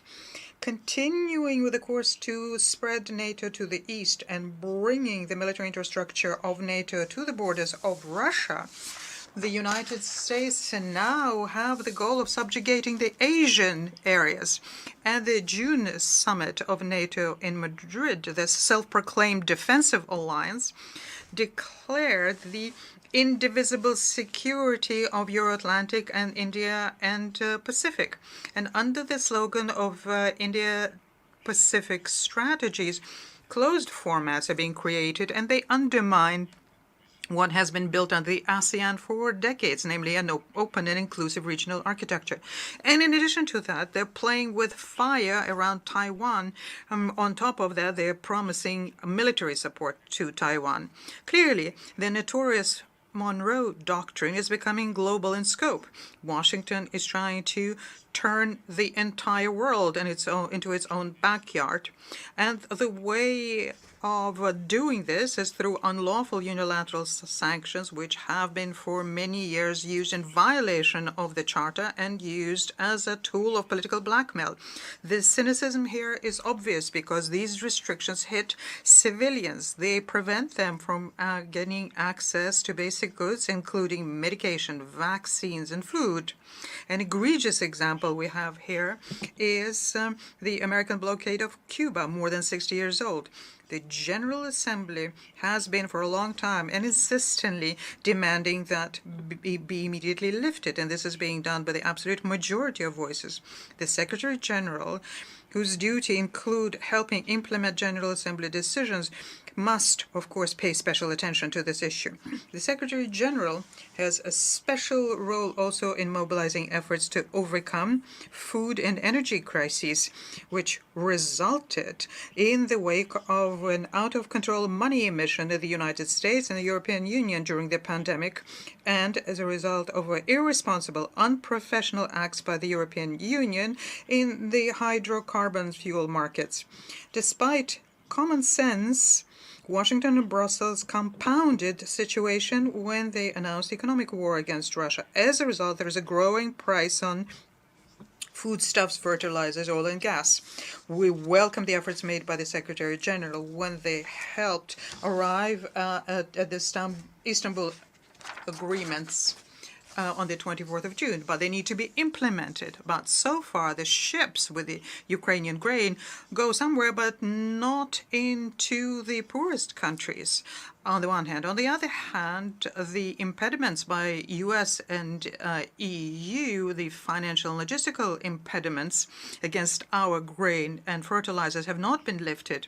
Furthermore, for several weeks, we have been saying that about 300,000 tons of fertilizer are being held up in European ports, and we have been proposing that they be forwarded free of charge to the needy countries in Africa. But the European Union is not heeding this. The official Russophobia in the West is unprecedented now. The scope is grotesque. They're not shying away from declaring the intent to inflict the military defeat on our country, but also to destroy and fracture Russia. In other words, what they want to do is to remove from the global map a geopolitical entity which has become all too independent. So how have Russia in the recent decades been infringing on the interests of our opponents? Is it that we cannot be forgiven for making possible the military and strategic détente in the 1980s and 1990s because of my country's position? Or is it that we voluntarily dissolved the Warsaw Treaty Organization and thus removed the reason for NATO's being? Is it that we supported the reunification of Germany without any preconditions and against the position of London and Paris? That we withdrew our military from Europe, Asia, from Latin America? That we recognized the independence of former Soviet republics? That we believed the promises of Western leaders not to expand, not by an inch of NATO in the East, but when it started, agreed to basically legitimize it through signing a founding act between Russia and NATO? Did we infringe on the interests of the West when we warned them that it was unacceptable to bring closer a threatening military infrastructure, bring it closer to our borders? The arrogance of the West, the American exclusivity, have become particularly destructive after the end of the Cold War. Already in 1991, the Deputy Chief of Pentagon, Paul Wolfowitz, in his conversation with the NATO Commander Europe, Wesley Clark, stated openly that, I quote, "After the end of the Cold War, we can use our military without any fear of reprisal. We have 5, maybe 10 years so as to clean out the surrogate Soviet regimes, such as Iraq and Syria, until such time as there is a new superpower who can challenge us." End of quote. And I am convinced that at some point in someone's memoirs, we will find out how the American strategy was being developed as regards Ukraine. But even so, Washington's plans in this regard are obvious in any event. It is possible they are not being forgiven that at the request of the United States and the European Union, we supported the agreement of the Ukrainian president at the time, Mr. Yanukovych, his agreement with the forces of opposition to resolve crisis in February 2014. These agreements were guaranteed by Germany, Poland, and France, but the next morning they were trampled underfoot by the leaders of the bloody coup, who thus humiliated the European mediators. The West simply shrugged and watched in silence how members of the coup started bombing the eastern of Ukraine, where people refused to accept the results of the coup, watched as organizers made into the rank of national heroes the accomplices of Nazis. were we expected to acquiesce in the Kiev intent to ban the Russian language, education, our mass media and culture, with their insistence on chasing the Russians out of Crimea, on waging war against Donbass, whose citizens were proclaimed by the then authorities and now authorities in Kiev, proclaimed to be not people but specimens? Is it that we violated the interests of the West because we played a role in stopping the forceful actions by the Kiev neo-Nazis in the east of Ukraine, and then demanded that the Minsk package of measures be implemented, something that was unanimously approved by the Security Council, but then laid low by Kiev with the participation of US and EU. For many years, we have been proposing to have security in Europe with the basis on equal and indivisible security enshrined at the highest level in OSCE documents. According to this principle, no one is to strengthen their own security at the expense of others. And the very last proposal to make these agreements legally binding, something that we introduced in December 2021, and the reaction was an arrogant rejection of that. The incapacity of Western countries to negotiate and the continued war by the Kiev regime against their own people left us with no choice but to recognize the independence of the Donetsk and the Lugansk People's Republics and start a special military operation to protect the Russian and other people on Donbass, and so as to remove the threats against our security, which NATO had been consistently creating in Ukraine at our borders. The operation is conducted in pursuance of agreements on friendship, cooperation, mutual assistance between us and that republic, and on the basis of Article 51 of the UN Charter. I am convinced that any sovereign, self-respecting state would do the same in our stead, a state which understands its responsibility to his own people. The West is now throwing a fit because of the referenda which are being conducted in the Lugansk, Donetsk, Kharkov, and Zaporozhye oblasts. But people living there are basically only reacting to what was said to them by the head of the Kiev regime, Mr. Zelensky, in August 2021. At the time, he said anyone who feels themselves to be Russian for the benefit of their children and grandchildren to get out and to go to Russia. And that's what the inhabitants of those regions are doing, taking their land with them where their ancestors had been living for hundreds of years. Any unbiased observer can see very clearly the Anglo-Saxons who fully subjugated Europe, for them Ukraine is just an expandable material as they are fighting against Russia. NATO declared that our country is an immediate threat on their way to total domination, and a long-term threat will be the PRC. At the same time, the collective West, headed by Washington, is sending frightening signals to other countries, saying anyone who disobeys can be next. One of the consequences of the crusade by the West against the objectionables is the growing decline of multilateral institutions. They have been turned by the United States and allies into tools to implement their own selfish interests. This is something that is being pursued at the UN, Human Rights Council, UNESCO, and other multilateral institutions. The organizational prohibition of chemical weapons has basically been privatized. Fierce attempts are being made to prevent creating within the Convention on Biological and Toxin Weapons of a mechanism which would ensure transparency for hundreds of military biological programs of the Pentagon has around the world, including on the perimeter of our country and throughout Eurasia. And these programs are far from harmless. This is irrefutable, according to the facts that we came to in Ukraine. There is an assertive line to privatize the UN Secretariat, introducing into its work a neoliberal narrative which ignores the cultural and civilizational multifaceted nature of the world. We call upon making sure that we follow the Charter and ensure a fair geographical representation of member states, making sure that there is no one single country dominant in the Secretariat. An impossible situation was created by Washington, having to do with the obligation of the host country of a headquarters agreement to ensure normal conditions for the participation of all member states in UN work.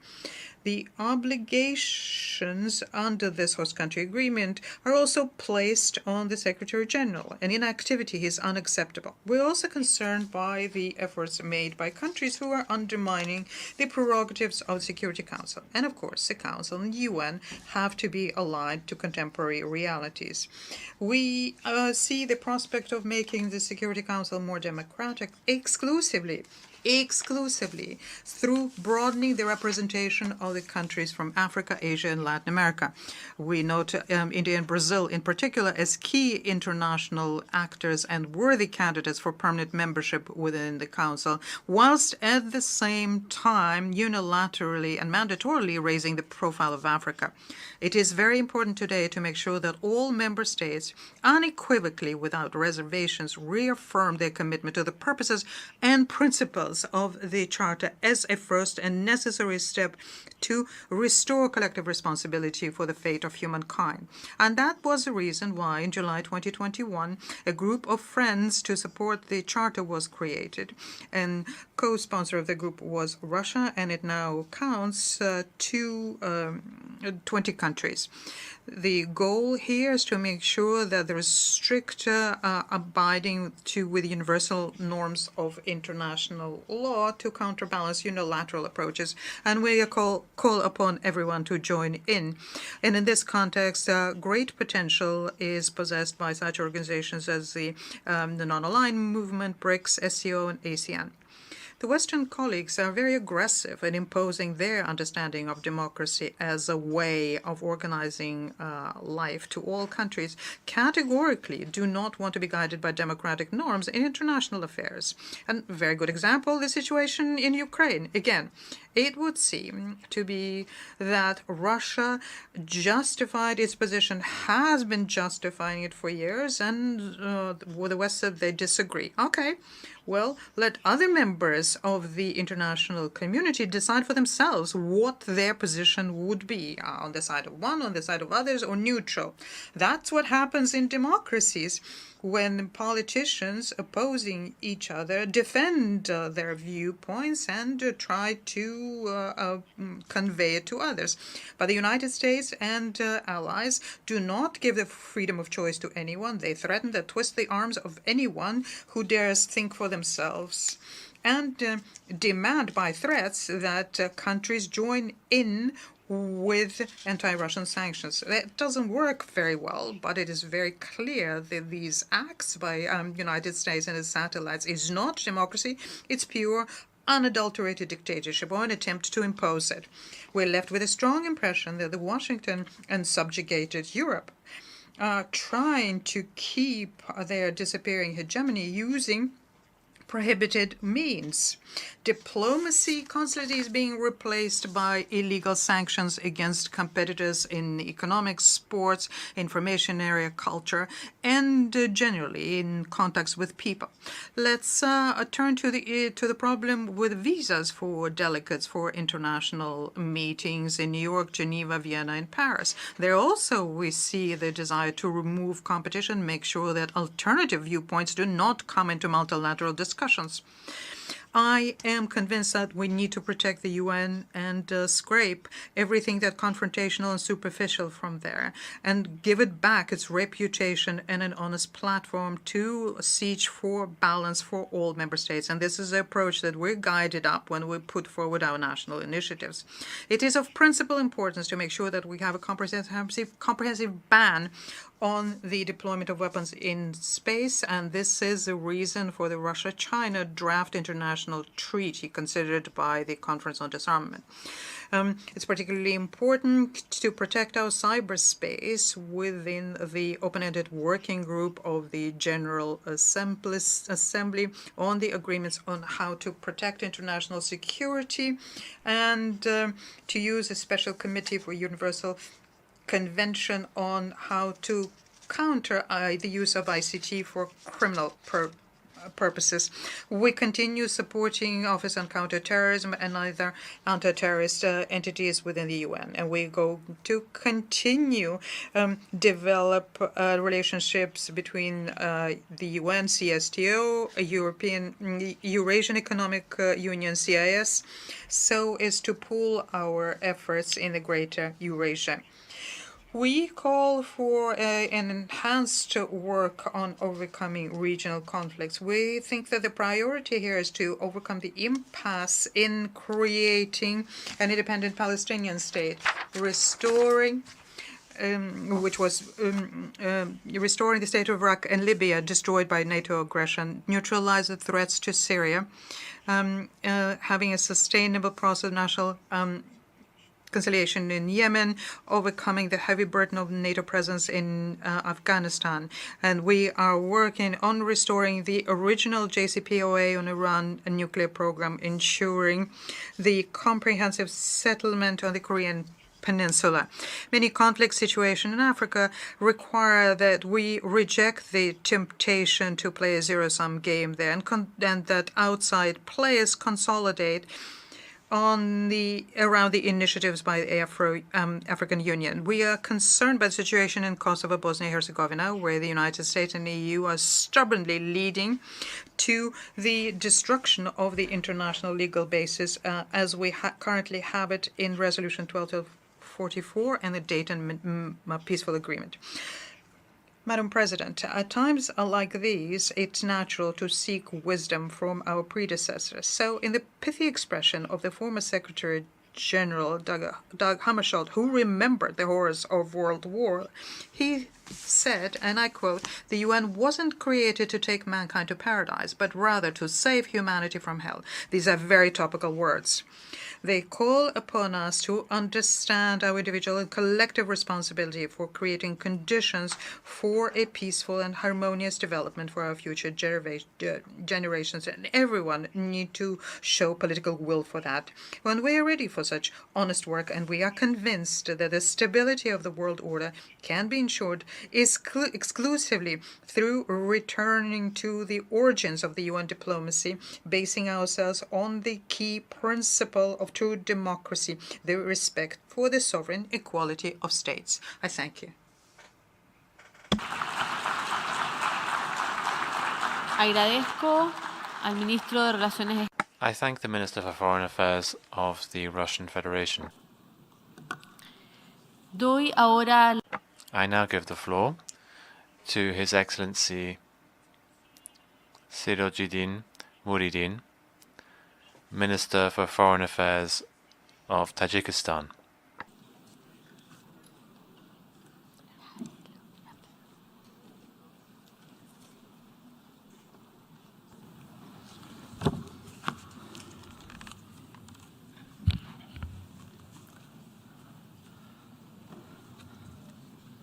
Distinguished Madam President, distinguished Mr. Secretary General, Excellencies, ladies and gentlemen, let me join previous speakers in extending our congratulations to you, Ambassador Csaba Kőrösi, on your election as President of the United Nations General Assembly at its 77th session. I wish to take this opportunity to pay a befitting tribute to your predecessor, His Excellency Mr. Abdullah Shahid, for his effective guidance and excellent leadership during the most challenging and uneasy times for the entire humanity. Excellencies, our world is going through turbulent times. We are witnessing the transformation of the existing world order. Threats such as terrorism, extremism, drug and arms trafficking, Cybercrime and other forms of cross-border organized crime have a tendency to increase exponentially. To further discuss the above-mentioned issues, the government of Tajikistan, the United Nations Office of Counterterrorism, and its partners will be holding a high-level international conference on international and regional border security and management cooperation to counter terrorism and prevent the movement of terrorists in Dushanbe, Tajikistan on 18th, 19th October 2022. We invite you to attend this important conference. Climate change, natural disasters, food insecurity, ongoing impact of the pandemic, among other things, further add fuel to the fire. The international community needs tools that are fit for today's rapidly deteriorating environment. Mechanisms that were established decades ago are now finding it difficult to cope with the emerging challenges. The world needs more robust multilateralism to tackle and toughest challenges with the United Nations at the helm. Therefore, Tajikistan supports the efforts of the United Nations Secretary General aimed at comprehensive reform of the organization to strengthen its capacity to timely and adequately respond to the development needs and efficiently address contemporary threats. There is a historic opportunity to steer change in a direction beneficial for all humanity. It shouldn't be wasted. Mr. President, allow me to address 3 additional topics which are very important for my delegation: implementation of our Roadmap 2030 agenda, water and climate change, as well as peace and security. Tajikistan strongly reaffirms its commitments to the full implementation of the 2030 agenda and its sustainable development goals. As we are lagging behind of many SDGs, the government of Tajikistan has taken bold steps towards integrating SDGs into national policies and development plans.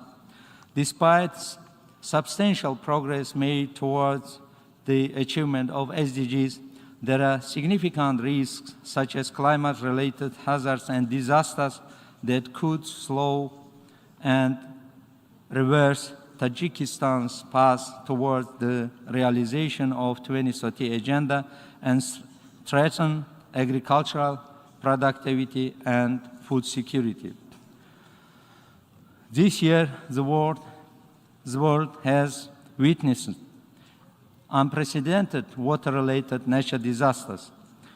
While we all have struggling with the consequences of these water-related disasters, we are becoming increasingly aware that water is vital and a resource we must value, protect, and manage effectively. We need actions that can make a real difference. On 6th, 9th June 2022, we successfully held the second Dushanbe conference in Tajikistan, which became a key preparatory meeting for the midterm review of the water decade in 2023. As you are aware, in 22-24 March 2023, the United Nations will convene its second water conference after 46 years.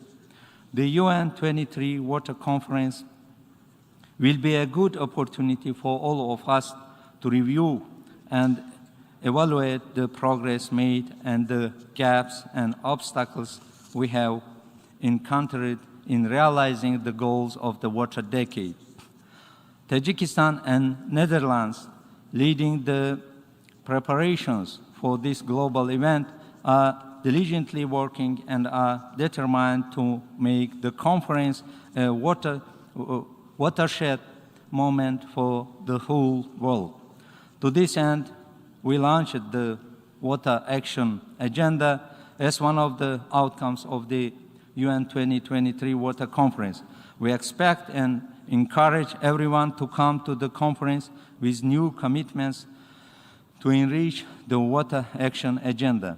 This is important and necessary not only for us today, but for our children, for our future generations. Mr. President, the impact of climate change on water resources is another crucial topic that requires our concerted efforts. Alongside the increase in mud flows and floods, water scarcity and droughts, and changes in the hydrological cycle, today the accelerated melting of glaciers, the primary sources of fresh water on the planet, is of great concern. To this end, Tajikistan is actively promoting an integrated approach to addressing water and climate issues, including within Water and Climate Coalition. During the coalition's first meeting, His Excellency Mr. Emomali Rahmon, President of the Republic of Tajikistan, proposed declaring 2025 as an international year of glaciers preservation. We are currently working on the draft resolution to advance the said initiative through the Second Committee of the UN General Assembly. We seek your constructive engagement and support for this important resolution. Mr. President, response to the ever-increasing threat of terrorism and extremism should be comprehensive, with the UN as a key coordinator. For its part, Tajikistan has undertaken several measures in this direction.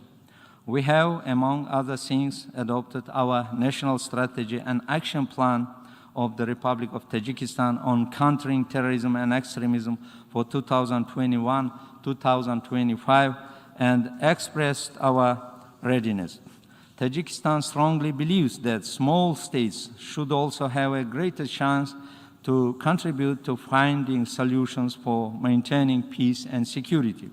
Hence, following years of contributions to multilateralism through active participation in the United Nations activities and processes, and having unique peacemaking experience and insightful knowledge about Afghanistan, the time has come for Tajikistan to seek for the first time its non-permanent seat on the United Nations Security Council for 2028-2029.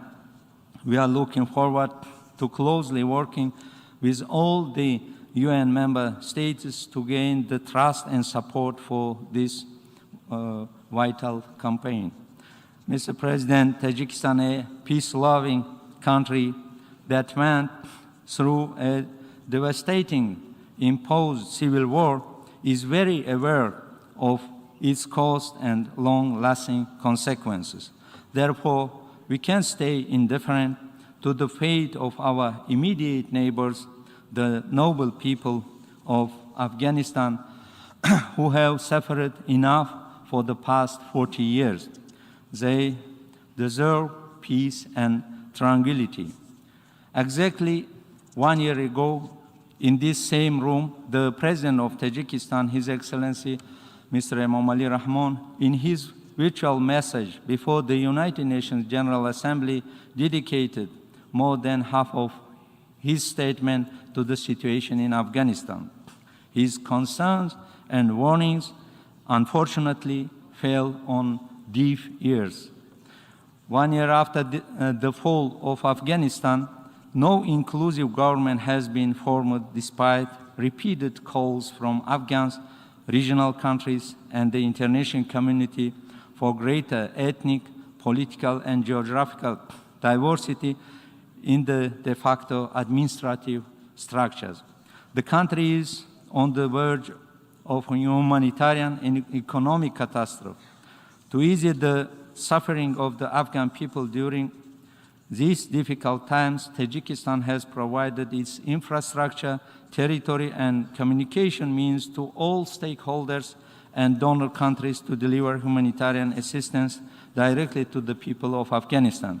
We have also never stopped providing the people of Afghanistan with much-needed electricity since the Taliban came to power. The environment of intimidation and deterioration in respect for human rights, including the rights of women and girls, is overwhelming. Diverging opinions and existing internal contradictions within the Taliban and the emerge of additional armed opposition groups, including ISIL-K and other terrorist groups, make the security situation in the country even more fragile. Furthermore, Taliban's inability to control its militants and other terrorist groups further complicates the already difficult situation. The recent discovery and killing of one of Al-Qaeda's top strategic means in Kabul is a vivid testimony of those ties. Afghanistan is rapidly becoming a safe haven for terrorist groups and a springboard for spreading the Taliban's radical extremism. In addition, we are witnessing systematic work on transferring militant groups consisting of former nationals of Central Asia to the north of Afghanistan, aimed at consolidating and creating a new hotbed of tensions near our border. Unfortunately, the implications for Tajikistan, which shares 1,400 kilometers of border with this country, are enormous. In the current alarming situation, it is paramount for Tajikistan to strengthen its border with Afghanistan and create the necessary border infrastructure along its entire length. At the same time, we believe that the participation of Afghanistan in the process of multi-phased regional cooperation is a key to the success of the efforts undertaken by the international community. Mr. President, on 20 September this year, the leadership of the Kyrgyz Republic delivered his speech from this high rostrum, talked about Kyrgyz version of the conflict on the Tajik-Kyrgyz border. It is regrettable that the issue of settlement of the state border line between Tajikistan and Kyrgyzstan, which we inherited from history, are groundlessly raised at the UN General Assembly. I believe it is important to inform you that on September 19, 2022, the authorized representatives of the two sides signed the protocol on the settlement of the situation at the border. All hostilities have ceased. The troops and military equipment of both sides must be withdrawn to their places of permanent deployment. A joint inspection was organized in the border area. A joint task force has been set up to monitor the implementation of the agreement reached. Most importantly, both parties reaffirmed their commitment to resolving all bilateral issues exclusively by political and diplomatic means. Tajikistan has followed and will always follow this principle when any issues arise, including the settlement of the situation on the border. It is with deep regret that Kyrgyzstan is deviating from the agreement reached, creating a false appearance of withdrawing troops and heavy military equipment from the line of contact by hiding them in populated areas near the border. Therefore, the responsibility for any next round of tension on the Tajik-Kyrgyz border will lie exclusively with Kyrgyzstan. The leadership of the neighboring country in their speech mentioned the deaths of their citizens and financial damage, creating the false impression that the tragedy on the border affected them exclusively. The evidences say otherwise. As a result of military aggression of Kyrgyzstan, more than 40 civilians of Tajikistan were killed and about 200 were injured. The casualties include pregnant women, children, elderly, doctors, as well as devout Muslims attendants of the morning ceremony in the mosque. In addition to border facilities, schools, hospitals, religious buildings, residential buildings, infrastructure, and utilities were destroyed. So who is the aggressor here? Tajikistan is currently channeling significant resources to rebuilding destroyed houses and vital infrastructure. The tragedy that happened in the border area is not accidental. Since the last autumn, our neighbors have been preparing for aggression, which manifested itself in the creation of military infrastructure near our borders.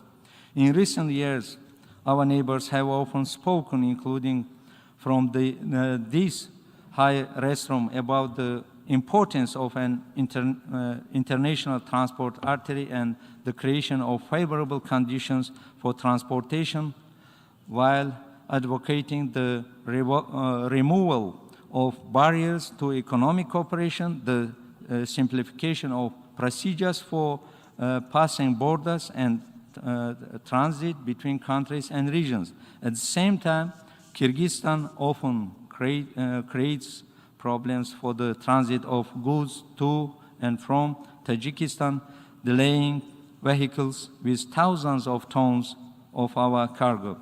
Mr. President, it's important to note that we managed to successfully resolve the border issues with China and Uzbekistan, and this is an achievement of lengthy process for all parties. We have accumulated enough experience, which is important to use in its entirety when resolving border issues on the basis of mutual respect, trust, and openness. Over the 20 years history of negotiations with Kyrgyzstan, we have signed dozens of protocols. However, as time passes with the change of political groups in power, they continuously revisit these documents and implement only those provisions that are in favor of them exclusively, while ignoring the other provisions. As of today, both countries managed to agree on and develop a draft description of about 602 kilometers of our joint border, which is approximately 61% of its total length. Tajikistan, relying on the international practice of border delimitation, has repeatedly offered its neighbors to record the results of these many years of work on paper by signing an agreement on separate sections of the border.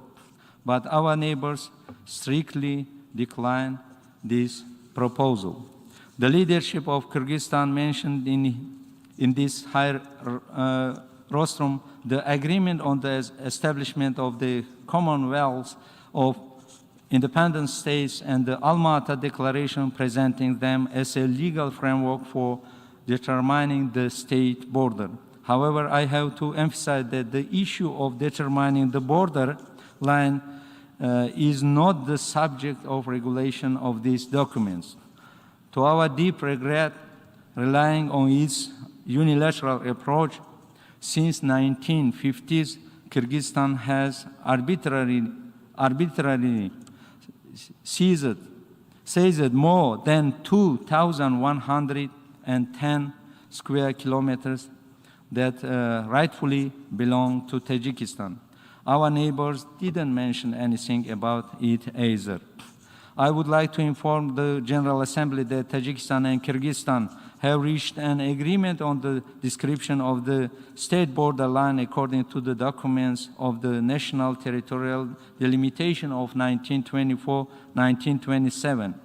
It is these documents that have gone through all the constitutional procedures and accordingly are the only legal framework for continuing the negotiation process. Despite this, in order to show goodwill and maximum flexibility, we met our neighbor halfway and agreed to also use the documents of the 1989 Parity Commission proposed by Kyrgyzstan. Border issues are not resolved by the populist statements and the creation of crisis situation. We need daily, thoughtful, joint work based on the political will on the parties. We stand ready to continue negotiations and firmly believe that the Tajik and Kyrgyz peoples have the right to live and build together an atmosphere of peace, friendship, and harmony. Tajikistan, having survived the horrors of internal conflict, understands the value of peace and will make all its efforts to ensure that security and stability reigns in our region. I thank you for your attention.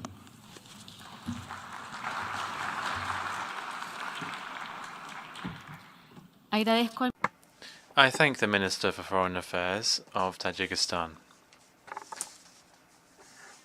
I now give the floor to His Excellency Subramaniam Jaishankar, Minister for External Affairs of India.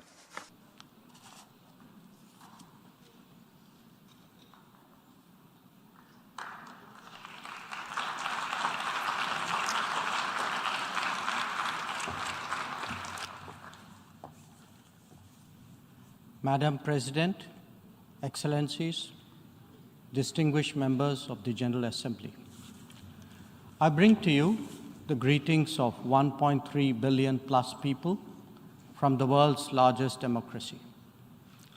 They join me in congratulating the President of the General Assembly, Ambassador Csaba Kőrösi, on his election to chair the 77th session of the UN General Assembly.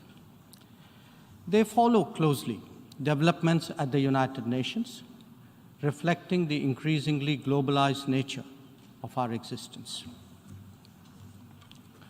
We meet at a challenging time for the world order. This session's theme, a watershed moment, transformative solutions to interlocking challenges, seeks to capture its seriousness. Excellencies, the year 2022 is an important milestone in India's journey towards growth, development, and prosperity. India is celebrating 75 years of its independence, what we call Azadi Ka Amrit Mahotsav. The story of that period has been one of toil, of determination, innovation, and enterprise of millions of ordinary Indians. They are rejuvenating a society pillaged by centuries of foreign attacks and colonialism. And they are doing so in a democratic framework whose steady progress is reflected in more authentic voices and grounded leadership. This new India, under the visionary and dynamic leadership of Prime Minister Narendra Modi, is a confident and resurgent society. Its agenda for our centenary will be achieved through the 5 pledges that we committed to on our Independence Day. 1, we are resolved to make India a developed country in the next 25 years. For the world, that creates more capacities for global good. 2, we will liberate ourselves from a colonial mindset. Externally, this means reformed multilateralism and more contemporary global governance. 3, Our rich civilizational heritage will be a source of pride and of strength. This includes care and concern for the environment, so ingrained in our traditional ethos. 4, we will promote greater unity and solidarity. This expresses a coming together on global issues such as terrorism, pandemics, or the environment. And 5, we will instill consciousness of duties and responsibilities. This applies to nations as much as it does to citizens. These 5 pledges affirm our age-old outlook that sees the world as one family. We believe that national good and global good can be entirely in harmony. It is this conviction that led us to supply vaccines to over 100 nations. Similarly, our evacuation operations in HADR situations always had room for other nationals in distress. Even as we meet our own development targets, India offers partnerships to our brothers and sisters in Asia, in Africa, and Latin America. And we do so based on their needs and their priorities. Today, the focus is on green growth, better connectivity, digital delivery, and accessible health. Our solidarity is not just in words. You can see them in 700 projects across the world. Madam President, even while India contributes to global betterment, we recognize the sharp deterioration in the international landscape. The world is already struggling with challenges of post-pandemic economic recovery.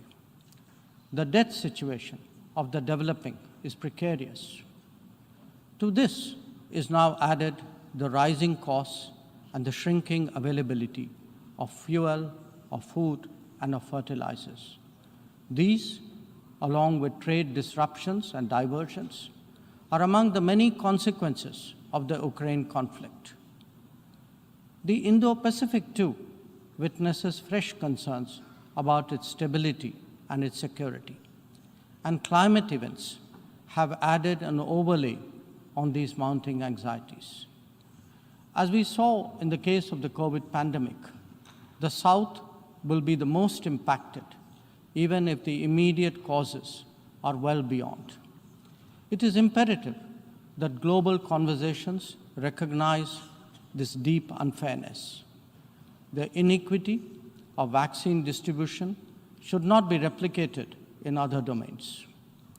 Madam President, as the Ukraine conflict continues to rage, we are often asked, whose side are we on? And our answer each time is straight and honest. India is on the side of peace and will remain firmly there. We are on the side that respects the UN Charter and its founding principles. We are on the side that calls for dialogue and diplomacy as the only way out. We are on the side of those struggling to make ends meet, even as they stare at the escalating costs of food, of fuel, and fertilizers. It is therefore in our collective interest to work constructively, both within the United Nations and outside, in finding an early resolution to this conflict. Excellencies, while the global attention has been on Ukraine, India has also had to contend with other challenges, especially in its own neighborhood. Some of them may be aggravated by the COVID pandemic and ongoing conflicts, but they speak too of a deeper malaise. The accumulation of debt in fragile economies is of particular concern. We believe that in such times, the international community must rise above narrow national agendas. India, for its part, is taking exceptional measures in exceptional times. We do so when we send 50,000 metric tons of wheat and multiple tranches of medicines and vaccines to Afghanistan. when we extend credits of $3.8 billion to Sri Lanka for fuel, essential commodities, and trade settlement, when we supply 10,000 metric tons of food aid and vaccine shipments to Myanmar, when we fill the gap in humanitarian needs left unaddressed by political complexity. Whether it is disaster response or humanitarian assistance, India has stood strong, contributing particularly to those nearest to us. Excellencies, the world as we knew it is poised for transformational changes. It has been impacted in recent times by a succession of shocks, each of them significant by itself. The COVID pandemic called into question the over-centralized nature of globalization and has led all of us to seek greater resilience and reliability of supply chains. The repercussions of the ongoing Ukraine conflict have further heightened economic stresses, especially on food and energy. Climate events have added to disruption that the world is already facing. As for the promise of technology, it has certainly multiplied our capabilities, but also added to our vulnerabilities. Trust and transparency are legitimate expectations of a more digitized world. The quest to create a better global order would necessarily have to address all these issues. Among them, some are clearly more existential in nature and necessitate intense coordination by the international community. Climate action and climate justice are particularly noteworthy in this respect. In their pursuit, India has worked with partners on the International Solar Alliance, the One Sun, One World, One Grid initiative, and the Coalition for Disaster-Resilient Infrastructure. We stand ready to support any collective and equitable endeavor to protect our environment and to further global wellness. Lifestyle for environment, or LIFE, as declared by Prime Minister Narendra Modi in Glasgow on the sidelines of COP26, is our homage to Mother Nature. India remains deeply committed to fighting climate change under the UNFCCC and the Paris Agreement. We do so on the principle of common but differentiated responsibilities and respective capabilities in the light of different national circumstances. We have announced our updated nationally determined contributions after COP26. Excellencies, India's steadfast commitment to South-South cooperation is by now well established and well recognized. Our approach is based on principles of mutual respect and national ownership, with a commitment to sustainable development for all. As we begin the G20 presidency this December, we are sensitive to the challenges faced by developing countries. India will work with other G20 members to address serious issues of debt, of economic growth, food and energy security, and particularly of environment. The reform of governance of multilateral financial institutions will continue to be one of our core priorities. Madam President, India would be completing its tenure as a member of the Security Council this year. In our term, we have acted as a bridge on some serious but divisive issues confronting the Council. We have also focused on concerns such as maritime security, peacekeeping, and counterterrorism. Our contributions range from providing technology with a human touch to ensuring safety and security of UN peacekeepers. As the chair of the Counterterrorism Committee this year, India would be hosting its special meeting in Mumbai and New Delhi. I invite all member states to participate in it. We need to create a global architecture that responds to the new tech tools deployed against open, diverse, and pluralistic societies. Having borne the brunt of cross-border terrorism for decades, India firmly advocates a zero-tolerance approach.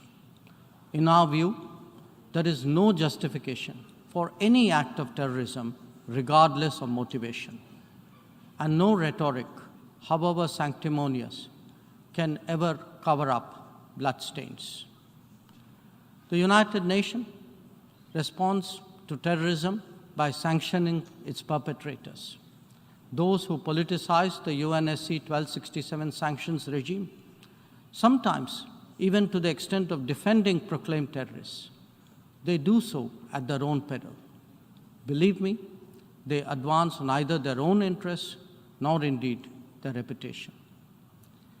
India has always espoused a cooperative, inclusive, and consultative approach to international relations. We believe that multipolarity, rebalancing, fair globalization, and reformed multilateralism cannot be kept in abeyance. The call for reformed multilateralism, with reforms of the Security Council at its core, enjoys considerable support among UN members. It does so because of the widespread recognition that the current architecture is anachronistic and ineffective. It is also perceived as deeply unfair, denying entire continents and regions a voice in a forum that deliberates their future. India is prepared to take up greater responsibilities, but it seeks, at the same time, to ensure that the injustice faced by the Global South is decisively addressed. Our call is to allow serious negotiations on such a critical matter to proceed sincerely. They must not be blocked by procedural tactics. Naysayers cannot hold the IGN process hostage in perpetuity. In these turbulent times, it is essential that the world listens to more voices of reason and experiences more acts of goodwill. India is willing and able on both counts. We believe and advocate that this is not an era of war or of conflict. On the contrary, it is a time for development and for cooperation. Madam President, in the past, this august assembly has served as a meeting point of views and as a catalyst for action. It is vital that we continue to believe in the promise of diplomacy and the need for international cooperation. Therefore, Madam President, let us strive to return to the course of seeking peace, progress, and prosperity. I thank you.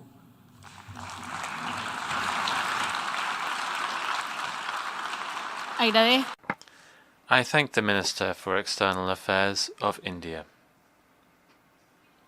I now give the floor to Her Excellency Ann-Christine Linde, Minister for Foreign Affairs of Sweden.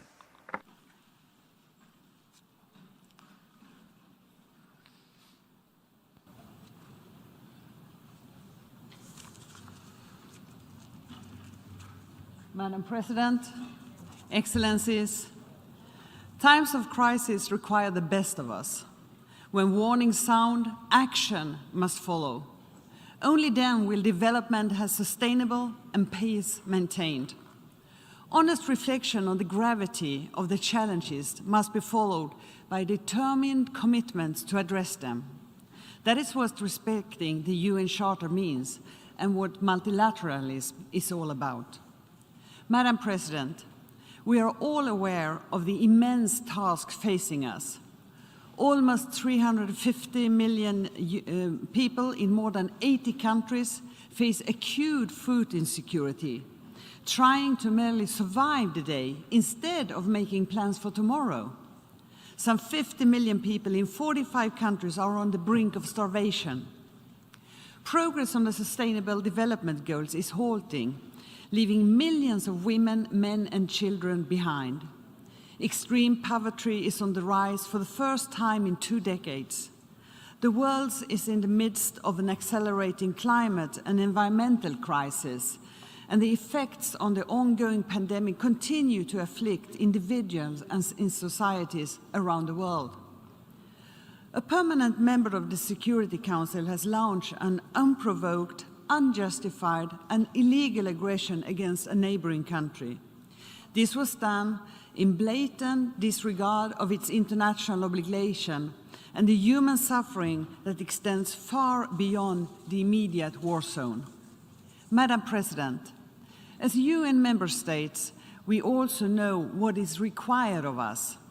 The General Assembly has come together to demand that Russia immediately, completely, and unconditionally withdraw all of its military forces from the territory of Ukraine within its internationally recognized border.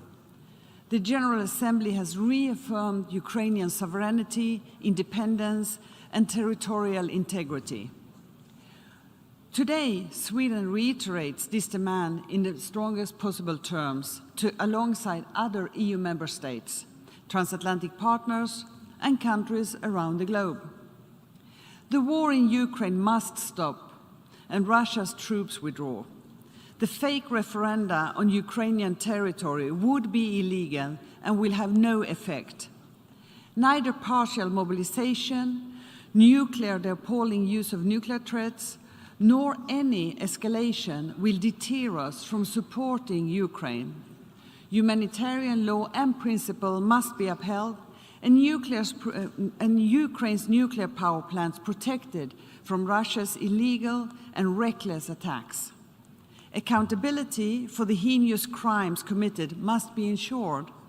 International law must be upheld and decisions by the UN bodies respected.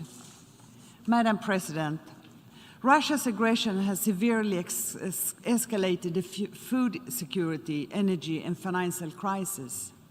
Governments and societies already struggling to cope with the consequences of climate change, conflicts, and the pandemic now face even more serious challenges.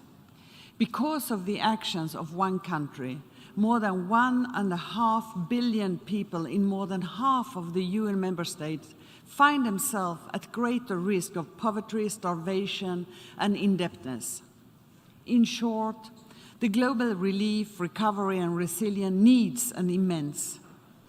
Sweden and the EU have scaled up our own contribution to meet them. To save lives and alleviate suffering where needs are the greatest, Sweden has increased its humanitarian assistance to a record high $950 million this year. We commend the efforts of the UN Secretary General and the President of Turkey on the Black Sea Grain Initiative.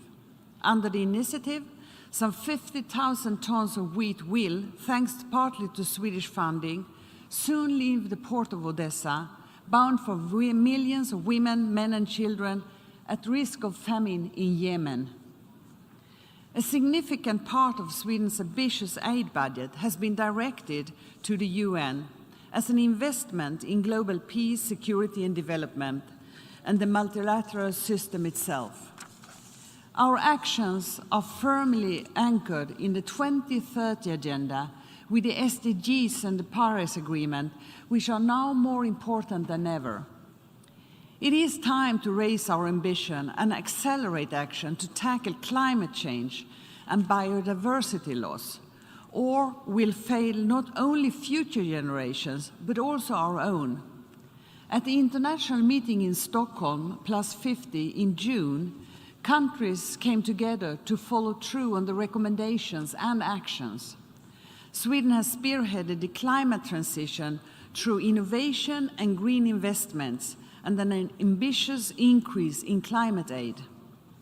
Mounting evidence show that climate change also leads to greater risks to peace and stability. A solid foundation for advancing climate security is in place at the UN and in regional organizations. The OSCE took key decisions last year during the Swedish chairpersonship, and the EU is scaling up. The nuclear threat is alarmingly present, and Russia's action over the threshold, in lowering the threshold, is a way that increases the threat that is facing us all. In January this year, the leader of all 5 nuclear weapon states committed to the prevention of nuclear war and avoiding arms race. They affirmed that a nuclear war cannot be won and must never be fought. Russia's irresponsible action and nuclear rhetoric since then severely undermines the credibility of its commitments on this pledge. It is also deeply troubling that Russia broke consensus on the draft outcome of the NPT review conference. The countries of the Stockholm Initiative have presented ideas to head a call from the UN Secretary General to bring disarmament and non-proliferation back to the top of the international agenda. Madam President, the world is in a gender equality recession. Regrettably, the rights, resources, and representation of women still cannot be taken for granted. Violence against women and girls has increased. Access to safe and legal abortion has suffered major setbacks. And 1 year after the Taliban takeover, the situation for women and girls in Afghanistan has turned into a nightmare in an unparalleled system of discrimination. At the same time, more and more states are acknowledging that a gender perspective is needed to meet global challenges. As we gather for the first in-person UNGA high-level week since the outbreak of the COVID-19, we must do everything in our power to prevent another pandemic. Sweden and the EU have made substantial contribution to global vaccination. Last year alone, Sweden committed over $600 million to global health. The Independent Panel for Pandemic Preparedness and Response has set out clear recommendations for action. We should make use of them. Madam President, a year ago, the UN Secretary General presented his blueprint for a modern multilateral system. Our common agenda is an accelerator of the SDGs, a launchpad for a new agenda for peace, and a way towards a more inclusive, modern, and networked UN. It was us member states who called for the report, and as member state, we should do our collective best to act upon it. The establishment of a new youth office is a fitting first decision.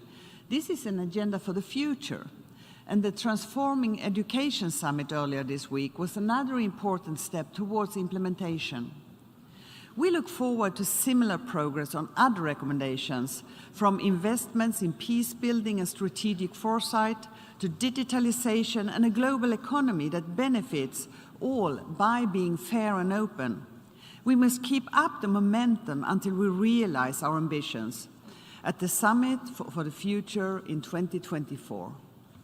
Madam President, Russia's aggression against Ukraine has caused the greatest refugee crisis in Europe since the Second World War, aggravating the already serious refugee situation globally.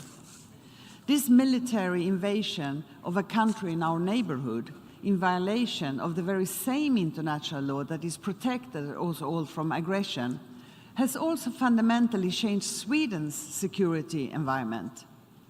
In response to this seriously deteriorated security situation, the Swedish government decided on the 16th of May to apply for NATO membership.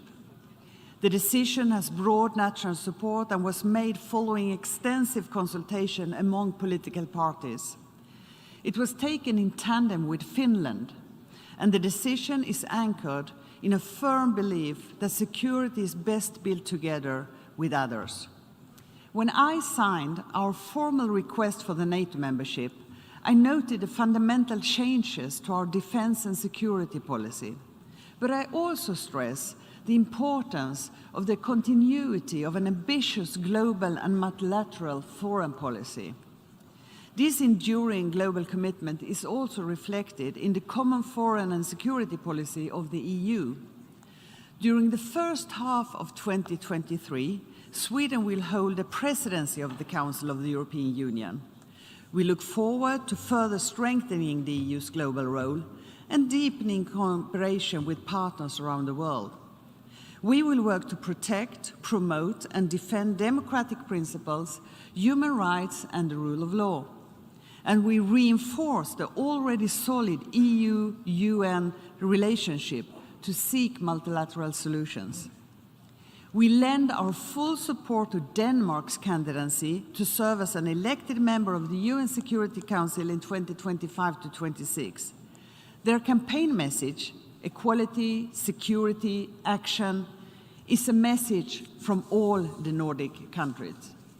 Madam President, it must be safe to work for peace, security, development, and human rights. So far this year, there have been 176 attacks against humanitarian workers, and 47 have been killed. More than 50 peacekeepers have lost their lives while serving in UN missions. A few months ago, the UN Secretary General and I inaugurated a work of art in this very building in memory of Zaida Catalan and Michael Sharp, who were murdered while working in the UN in the Democratic Republic of Congo. In too many countries, civil society representatives, human rights defenders, and journalists are threatened, subjected to violence, or even killed for expressing their opinions or reporting on current events. The global trend of democratic backsliding must be reversed, and the vicious circle of lack of democracy, disrespect for human rights, and disregard of the rule of law broken. Investing in democracy means investing in peace and sustainable development. Efforts must continue to bring clarity to the circumstances of the death of the former Secretary General of the UN, Dag Hammarskjöld, and his crew. We fully support the work of the UN-appointed independent investigator. Madam President, to echo the topic of this debate, we are at a watershed moment. We are witnessing a full-scale war in Europe. Across the globe, armed conflict and repression cause suffering and halts development. We are not doing enough to tackle the climate crisis. Too many people are facing hunger, being forced to flee from their homes, dying from curable diseases, and living in fear or under oppression. We, the United Nations, must make sure there is a different story to tell next year.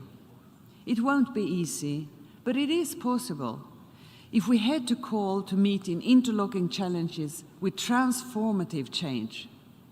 If we act when warning sounds. Thank you very much.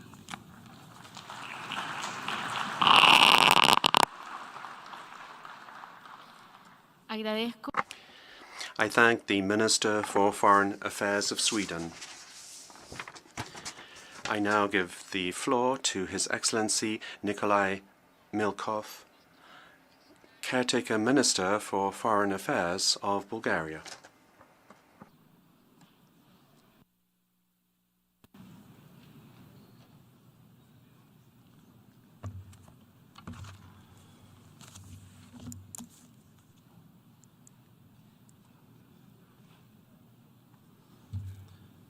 Distinguished Madam President, Excellencies, ladies and gentlemen, we are living in unprecedented times of many challenges: war and insecurity, energy and food crisis, climate change, still existing consequences in the wake of the COVID-19 pandemics. And this list of challenges is far from being complete. The abruptly increased security risks and the tectonic instabilities that occurred since the last UN General Assembly session are threatening to destroy the rule-based world order, an order that has been built here, in this hall, by all of you, by sovereign states and by the peoples of the world. For this reason, at the present UN General Assembly session, the majority of the speakers by far perceive as the biggest security risk the war that the Russian Federation wages against its neighbor, breaking basic international rules and the UN Charter itself. This illegal military aggression, carried out by a permanent member of the Security Council, not only undermines global security, but also puts the international rule-based order in jeopardy. Bulgaria is deeply concerned with the recent escalation of the conflict and the partial mobilization announced by the Russian Federation. We reject the ongoing sham referenda in occupied Ukraine and consider them neither free nor fair and without any binding force. In this unfortunate circumstances, each and every contribution for achieving more stability and cooperation among states in different regions must be encouraged and welcomed. As a Southeast European country, Bulgaria attaches utmost importance to the peace, stability and prosperity in the region of the Western Balkans. We are confident that the transformative power of the EU integration process and the inclusive regional cooperation are both the most powerful tools for achieving a common space of democratic governance, market economy, and political, economic, and social sustainability. We will continue to support these countries on their path to the European Union. Bulgaria is concerned of the lack of progress in the efforts to advance the Middle East peace process, as well as the recent escalation of tensions in the Gaza Strip.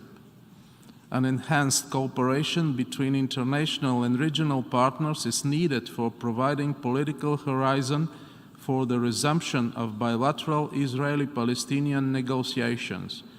A negotiated and viable two-state solution that allows both Palestinians and Israelis to live side by side in peace within secure and recognized borders is essential for stability of the entire Middle East. Bulgaria is following with concern the critical developments in Afghanistan, including the human rights situation and the restrictions imposed by the Taliban on the rights of women, on girls' access to education, and on journalists.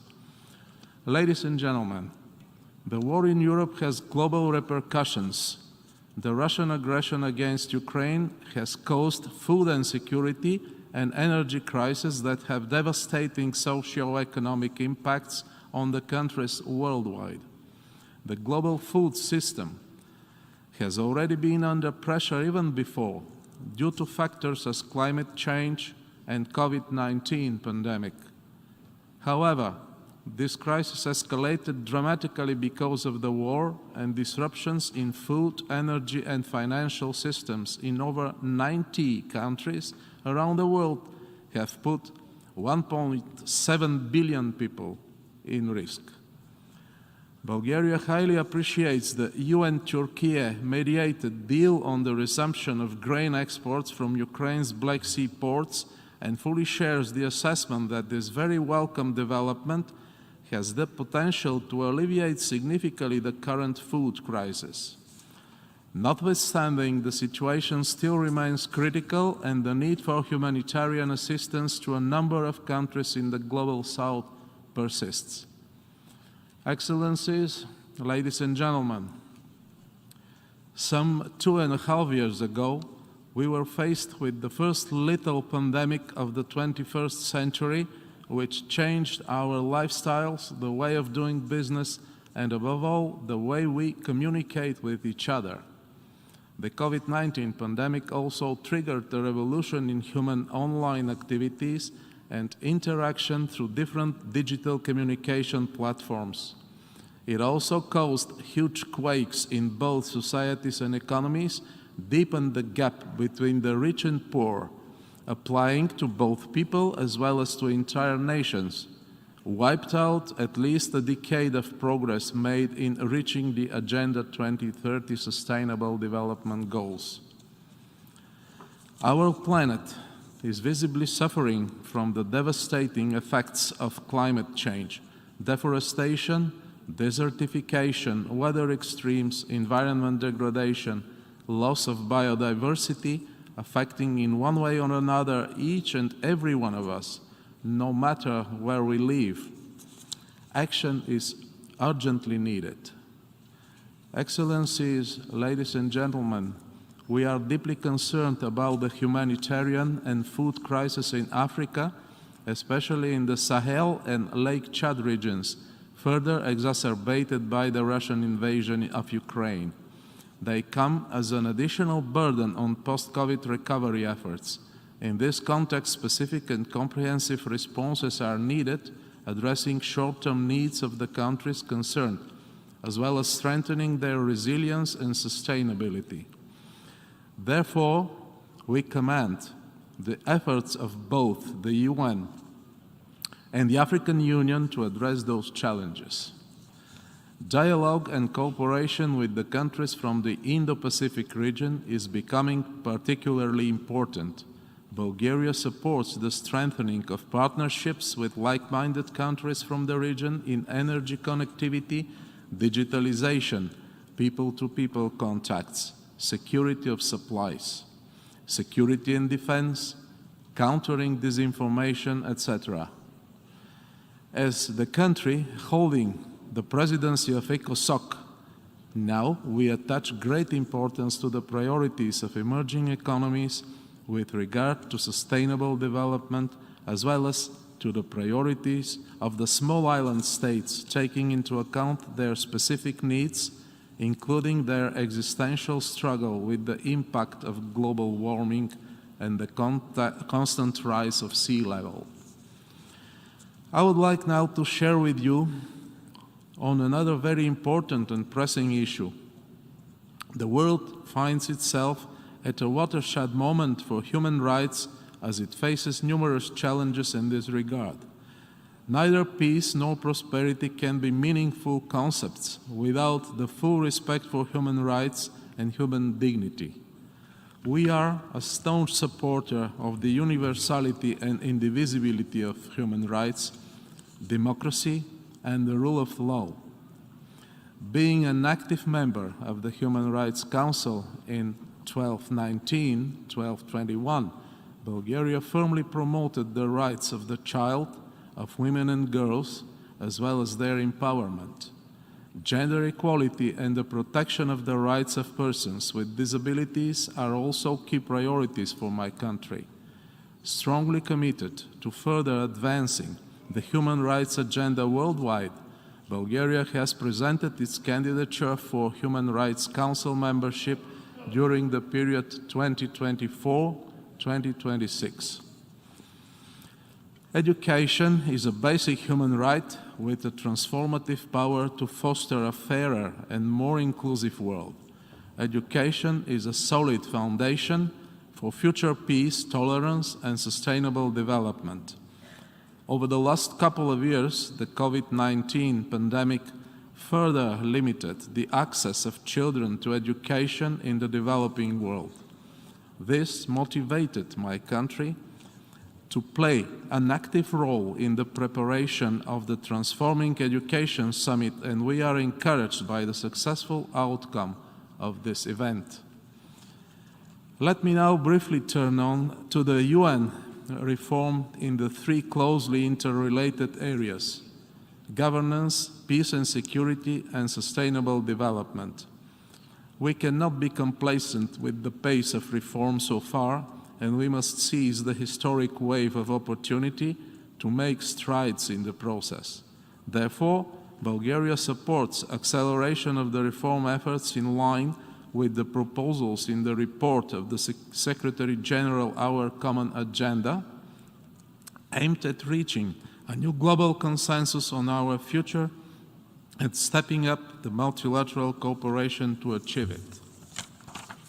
We support the comprehensive reform of the Security Council. We have come to a critical juncture where further keeping the status quo is untenable. The present situation, when the highest UN body fails to play its key role under the Charter, cannot be tolerated by the international community, and this is a duty we owe to the future generations.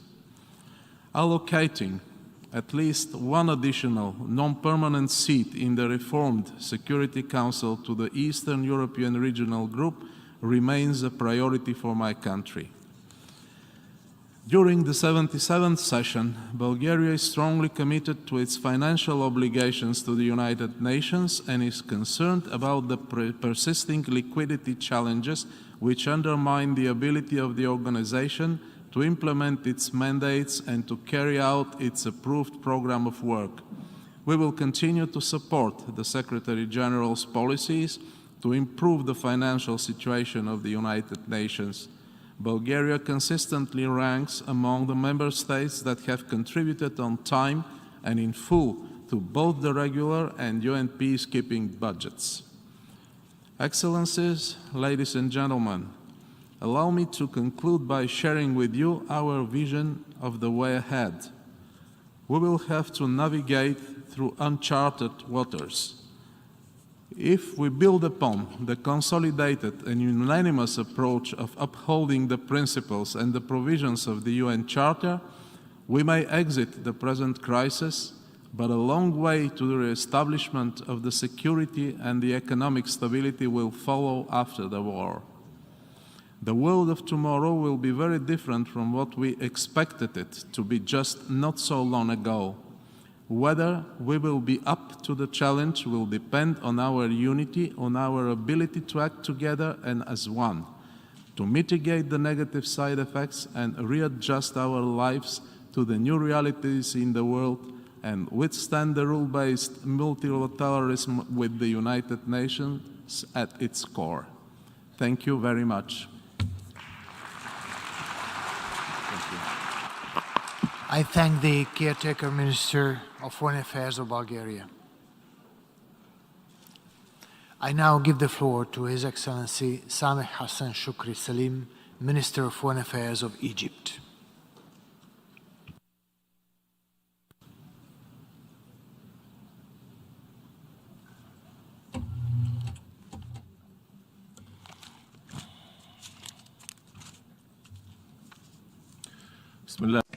In the name of God, the Compassionate, the Merciful, Your Excellency Ambassador Chaba Karachi, President of the 77th session of the United Nations General Assembly, allow me to congratulate you on assuming the presidency of the current session of the Assembly. We wish you all the success in presiding over the Assembly's work. Ladies and gentlemen, the current session of the General Assembly is taking place at a very delicate historical moment. As we are witnessing a myriad of intertwined crises of enormous complexity. This requires concerted and serious action and a renewed commitment to multilateralism, first and foremost under the umbrella of the United Nations. While the world is still reeling from the huge repercussions of the COVID-19 pandemic and its negative impact, we have witnessed successive geopolitical crises that have ignited international tensions to unprecedented levels. Thus, in light of these delicate circumstances, Egypt presents its vision of the current international scene and means to confront today's challenges. Firstly, the UN system is still facing challenges to circumvent its abilities, despite the fact that it can reach an effective international position, if there is will, that would maintain international peace and security and promote the development and prosperity of the countries of the world. Regrettably, we have lost hope in achieving a peaceful world in the 21st century, rejecting tensions, a world where we could have established an order underpinned on the rules of international law. Instead, we were facing a world overshadowed by increased polarization, confrontation, and conflict. Instead of thriving for complementarity to achieve common interests or even compete on fair rules to contribute to the progress of humanity at large. Circumventing The UN system is not limited to working outside its framework. It even threatens to adopt double standards in addressing similar crises. What is accepted in a particular crisis is considered totally off the table in another crisis. Thus, the flaws are not a feature of the UN system itself, rather in the will of the parties to that system. As we meet in September of every year in this global forum, I call upon all those gathered to respect the UN system and reinvigorate it and work on reforming it. This process should not be left incomplete or follow an endless process. Instead, it should be achieved seriously with objectivity and fairness so that the United Nations can better respond to the challenges we face and more flexible in meeting the demands and needs of our people. In this regard, Egypt reiterates its respect to the African position calling for the reform of the Security Council based on the Esselstyn Consensus and the CERT Declaration. Mr. President, the Russian-Ukrainian crisis has further exacerbated the economic crises faced by the entire world since the COVID-19 pandemic. The pandemic's devastating negative impact, coupled with the successive geopolitical crises, has led the developing countries to face increasing burden, especially when it comes to the sovereign debts and the growing public deficits. Hence, there is need for the developed countries to respond to the call for the launch of a global initiative between creditor and debtor countries to transform the bulk of the debt into joint investment projects. This would create more job opportunities and contribute to positive economic growth. Ladies and gentlemen, the current international situation indicates clearly that the global order is now closer to a system of a balance of power rather than collective security. The predominant international scene is more of a conflict rather than cooperation. Therefore, we must work to promote the spirit of international consensus to guarantee the security of all countries without threatening or undermining any country's security or interests. The current global challenges threaten at times the very notion of a nation-state. It leads to the interference in their internal affairs and a lack of respect to the specificities of the different societies. This weakens the state entities and sometimes even undermine it, which allows non-state actors such as terrorist groups or armed militias to control the destinies and treasures of states. This must end up by allowing the national institutions to undertake all their jobs which would preserve peace and security on the international scale. Mr. President, ladies and gentlemen,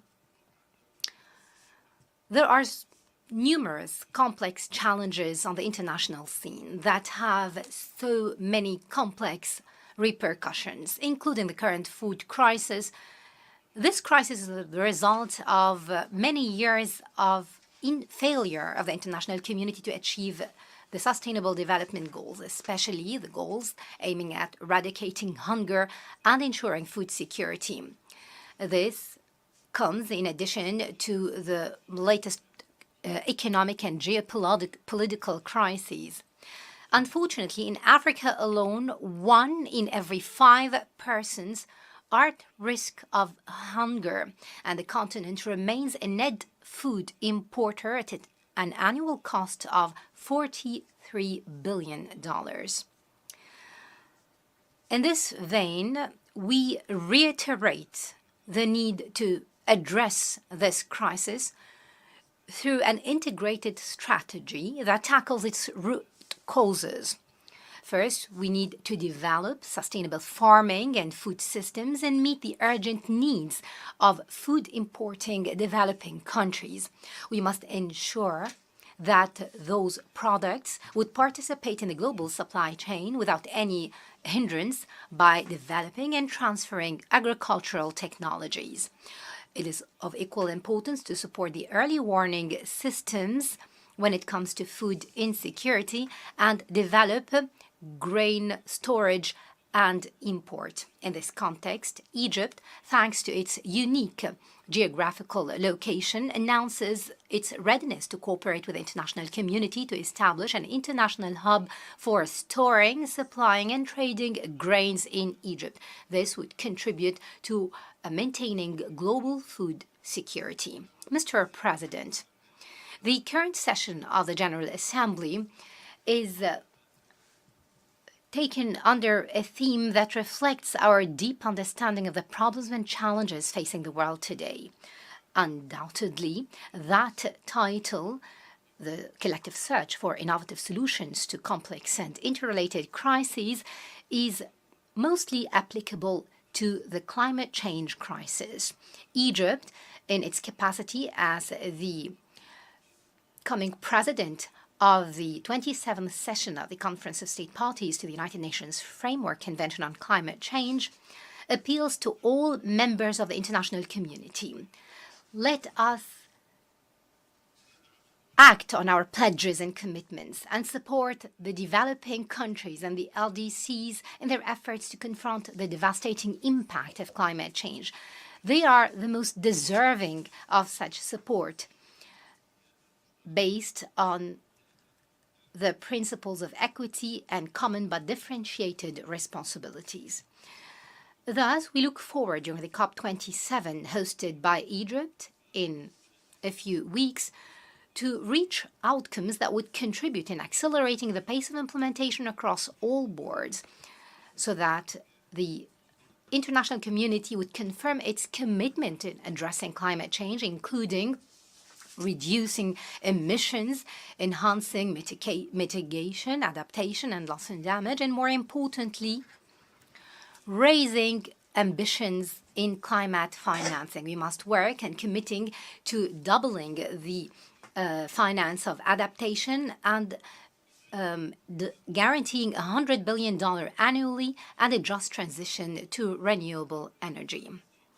The ability of the international community to move forward in implementing the Paris Agreement goals, especially limiting the rise in global temperature, is closely linked to the concrete outcomes of the Sharm el-Sheikh conference. This would demonstrate to all our peoples that confronting climate change remains an important priority on the global scene, despite all the challenges confronting today's world. In this vein, Egypt reaffirms that it will spare no effort in providing all favorable conditions to achieve such an outcome. Mr. President, water security remains one of the most important challenges facing our world today, especially in the Middle East and the African continent. For some of Africa's countries are located in some of the driest and most arid countries in the world. Unfortunately, this grave human suffering is not necessarily due to a lack of resources or declining rainfall. Instead, it could be the result of the ill respect of the rules of international law and the attempt of some countries, some upstream riparians, to monopolize the water resources, which deprive downstream countries of the water that flows as a common good for all, for it should be available to all. Those who misinterpret resorting to peaceful means to settling water disputes is a form of weakness. Instead, it stems from a strong position and an ability to protect and preserve rights so that they are not lost or alienated. It is based on a keen awareness of the negative impact of such conflicts on people before governments. Thus, Egypt, which recognizes the right of the Ethiopian people to development and remains for more than an entire decade committed to self-restraint, stresses that this will not and will never mean that we will let go of the right of Egyptians to the water of Nile, which has been a right to life. It has always been part of its history. I reiterate the need to reach without delay a comprehensive, legally binding agreement regarding the filling and functioning of the Grand Ethiopian Renaissance Dam, in line with the agreement reached by Egypt, Sudan, and Ethiopia in March of 2015 in Khartoum, and the presidential statement issued by the Security Council on the 15th of September 2021. Those three sovereign states must respect their obligations. They must implement it in words, in deeds, not just words, to maintain international peace and security. Thus, we call upon the international community, represented by the UN and the Security Council and all interest countries, to implement the relevant rules of international law to maintain the rights of and fate of more than 250 million Egyptian and Sudanese and Ethiopian citizens. Ladies and gentlemen, resolving definitely the multiple crises in our region remains an essential pillar in building a secure and stable international order. Foremost, the need to reach a just, lasting, and comprehensive solution based on negotiation to the Palestinian issue, based on decisions of international legitimacy, and the two-state solution to establish a Palestinian state along the lines of the June 4th, 1967 borders, with East Jerusalem as its capital. We must refrain from any unilateral measures that would change the facts on the ground and undermine chances for a final solution. Stemming from Egypt's responsibility to support our neighbors, we continue our effort to reach political solutions in accordance with international terms of references with in Syria, Lebanon, Yemen, and Sudan, to preserve the unity, integrity, and sovereignty of these brotherly countries and end any external interference in their affairs. In this vein, Egypt continues to support the efforts of our neighbors in Libya to implement the constitutional framework, which would enable them to organize presidential and parliamentary elections simultaneously as soon as possible, on the hope of reaching the final stage. In this vein, we commend the role of the elected Libyan parliament and stress the need for the withdrawal of all foreign forces and mercenaries from Libya, and to dismantle all armed militias within a specific time frame, which would ensure the restoration of the desired stability in Libya. Our region has long suffered, and it's high time to put an end to this suffering and uphold the interests of its people instead of the parochial, political, and personal interests. We must put an end to anyone attempting to undermine our region's unity and national security. Mr. President, ladies and gentlemen, before concluding, I would like to highlight the importance of solidarity as a very fundamental value that we are in dire need for at the current stage. The UN's designation of an International Day for Human Solidarity on the 20th of December of every year indicates the importance of encouraging new initiatives to eradicate poverty and celebrate unity in the context of diversity. This is a clear indication that the UN system believes in solidarity as an indispensable value, not only to effectively achieve the SDGs, but also to counter the emerging challenges and address the gaps in economic development. The value of solidarity will remain a source of hope and a desire and a belief in a better tomorrow that will never be achieved unless we all act together, hand in hand, to build and put away all evil in the hope of coexistence and cooperation under the banner of humanity and fraternity. Thank you very much, and we wish you all a successful session. I thank the Minister of Foreign Affairs of Egypt. Ladies and gentlemen, we have heard the last speaker in the general debate for this meeting. The 13th plenary meeting to continue with the general debate will be held immediately following the adjournment of this meeting. This meeting is adjourned.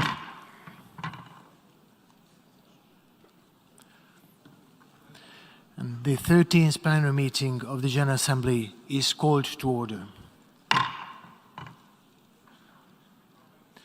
Before proceeding further, I would like to remind members that masks are to be worn by all attendees at all times when indoors, except when directly addressing a meeting. We shall now continue the general debate. I now give the floor to His Excellency Ceyhun Aziz Oglu Bayramov, Minister of Foreign Affairs of Azerbaijan.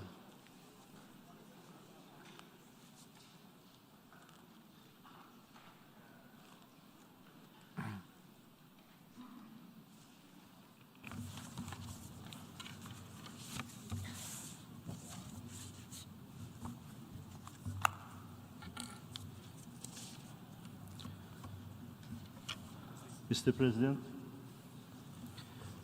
Excellencies, ladies and gentlemen, first I would like to extend congratulations to His Excellency Chaba Koreshi on assuming presidency of the 77th session of the General Assembly and wish him every success in his highly responsible capacity. Mr. President can count on full support of the Republic of Azerbaijan throughout his tenure. I also wish to thank outgoing President, His Excellency Mr. Abdullah Shahid, for his hard work over the past year. Ladies and gentlemen, Azerbaijan is well known for its contribution to promoting intercultural and interfaith dialogue. The Baku process, launched in 2008 by the government of Azerbaijan, together with the UN Alliance of Civilizations, Council of Europe, UNESCO, ISESCA, and others, has set standards and agendas for the dialogue and intercultural cooperation. The important role of the Baku process in advocating for dialogue among cultures was recognized in the reports of the UN Secretary General. Based on the successful experience of the Baku process, Azerbaijan, in partnership with the UN Alliance of Civilization and ISESCA, launched in June 2021 a new international initiative entitled Peace for Culture Global Call, the aim of which is to contribute to the sustainable peace, development, and protection of cultural heritage. We believe that this initiative will be equally successful and invite all countries and international organizations to join this project. Dear colleagues, the world continues to face serious challenges that the COVID-19 pandemic has brought, despite the fact that expanding vaccination rates and increasing adaptivity of the global population to new realities give a glimpse of hope. For the post-COVID period, serious challenges remain. All immediate and long-term challenges brought by the pandemic necessitate new mechanisms supported by high-level political engagement that would provide a comprehensive framework for global cooperation and solidarity. From the very beginning, Azerbaijan, in its both national and EAM chair capacities, has been advocating for greater global solidarity to overcome the pandemic and put forward a number of global initiatives to that end.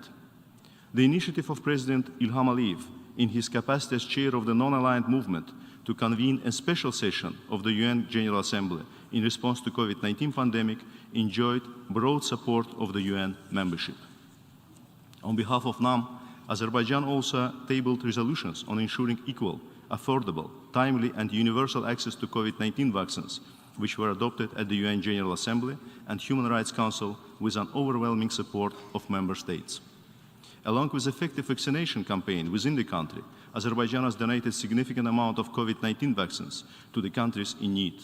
We have provided international assistance to more than 80 countries to combat the pandemic. We will continue our endeavors aimed at further strengthening international cooperation in addressing the consequences of the pandemic and consolidating efforts for global recovery from the COVID-19. The President of Azerbaijan, in this regard, has initiated the establishment of high-level UN panel on post-pandemic global recovery, which will be among the topics to be elaborated on at the upcoming summit-level meeting of the NAM contact group in response to COVID-19 to be held in Baku in coming months. Excellencies, since gaining its independence, Azerbaijan has made a long journey, transforming from a country imposed with the security challenges on its own soil into a contributor to the global security. Along the way, Azerbaijan has been a strong and reliable partner of the United Nations, staunchly supported it and actively contributed to its activities.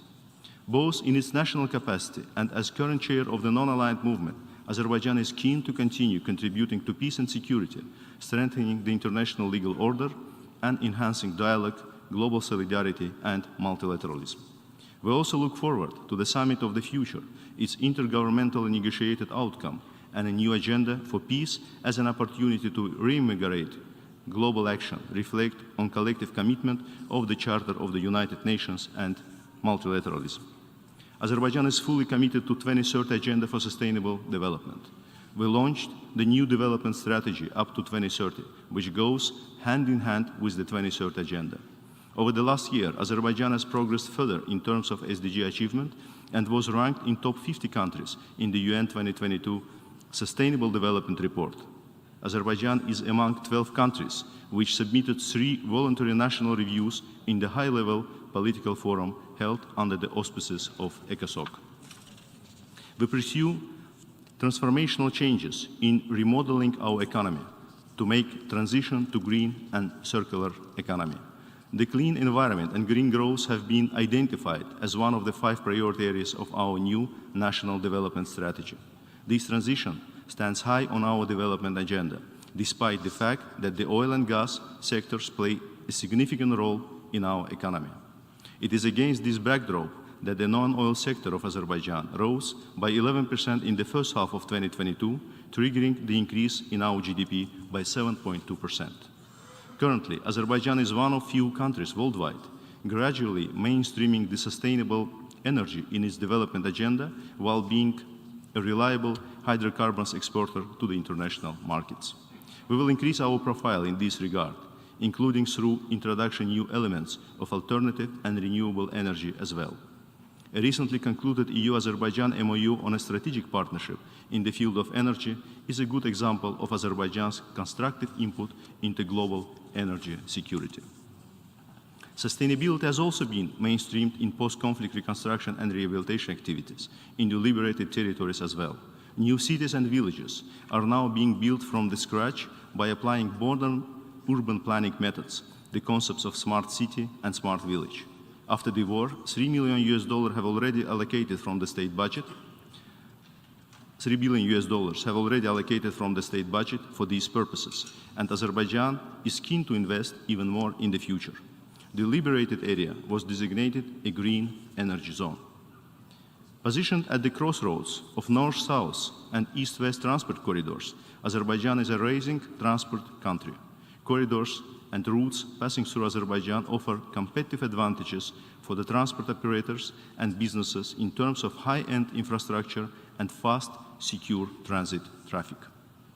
Ladies and gentlemen, this year marks the 30th anniversary of admission of the Republic of Azerbaijan to the membership in the United Nations. Since becoming part of the UN family, Azerbaijan has consistently demonstrated its strong commitment to the principles and purposes of the UN Charter and international law. We joined the UN when the very principles which the UN stands for have been blatantly violated in relation to Azerbaijan.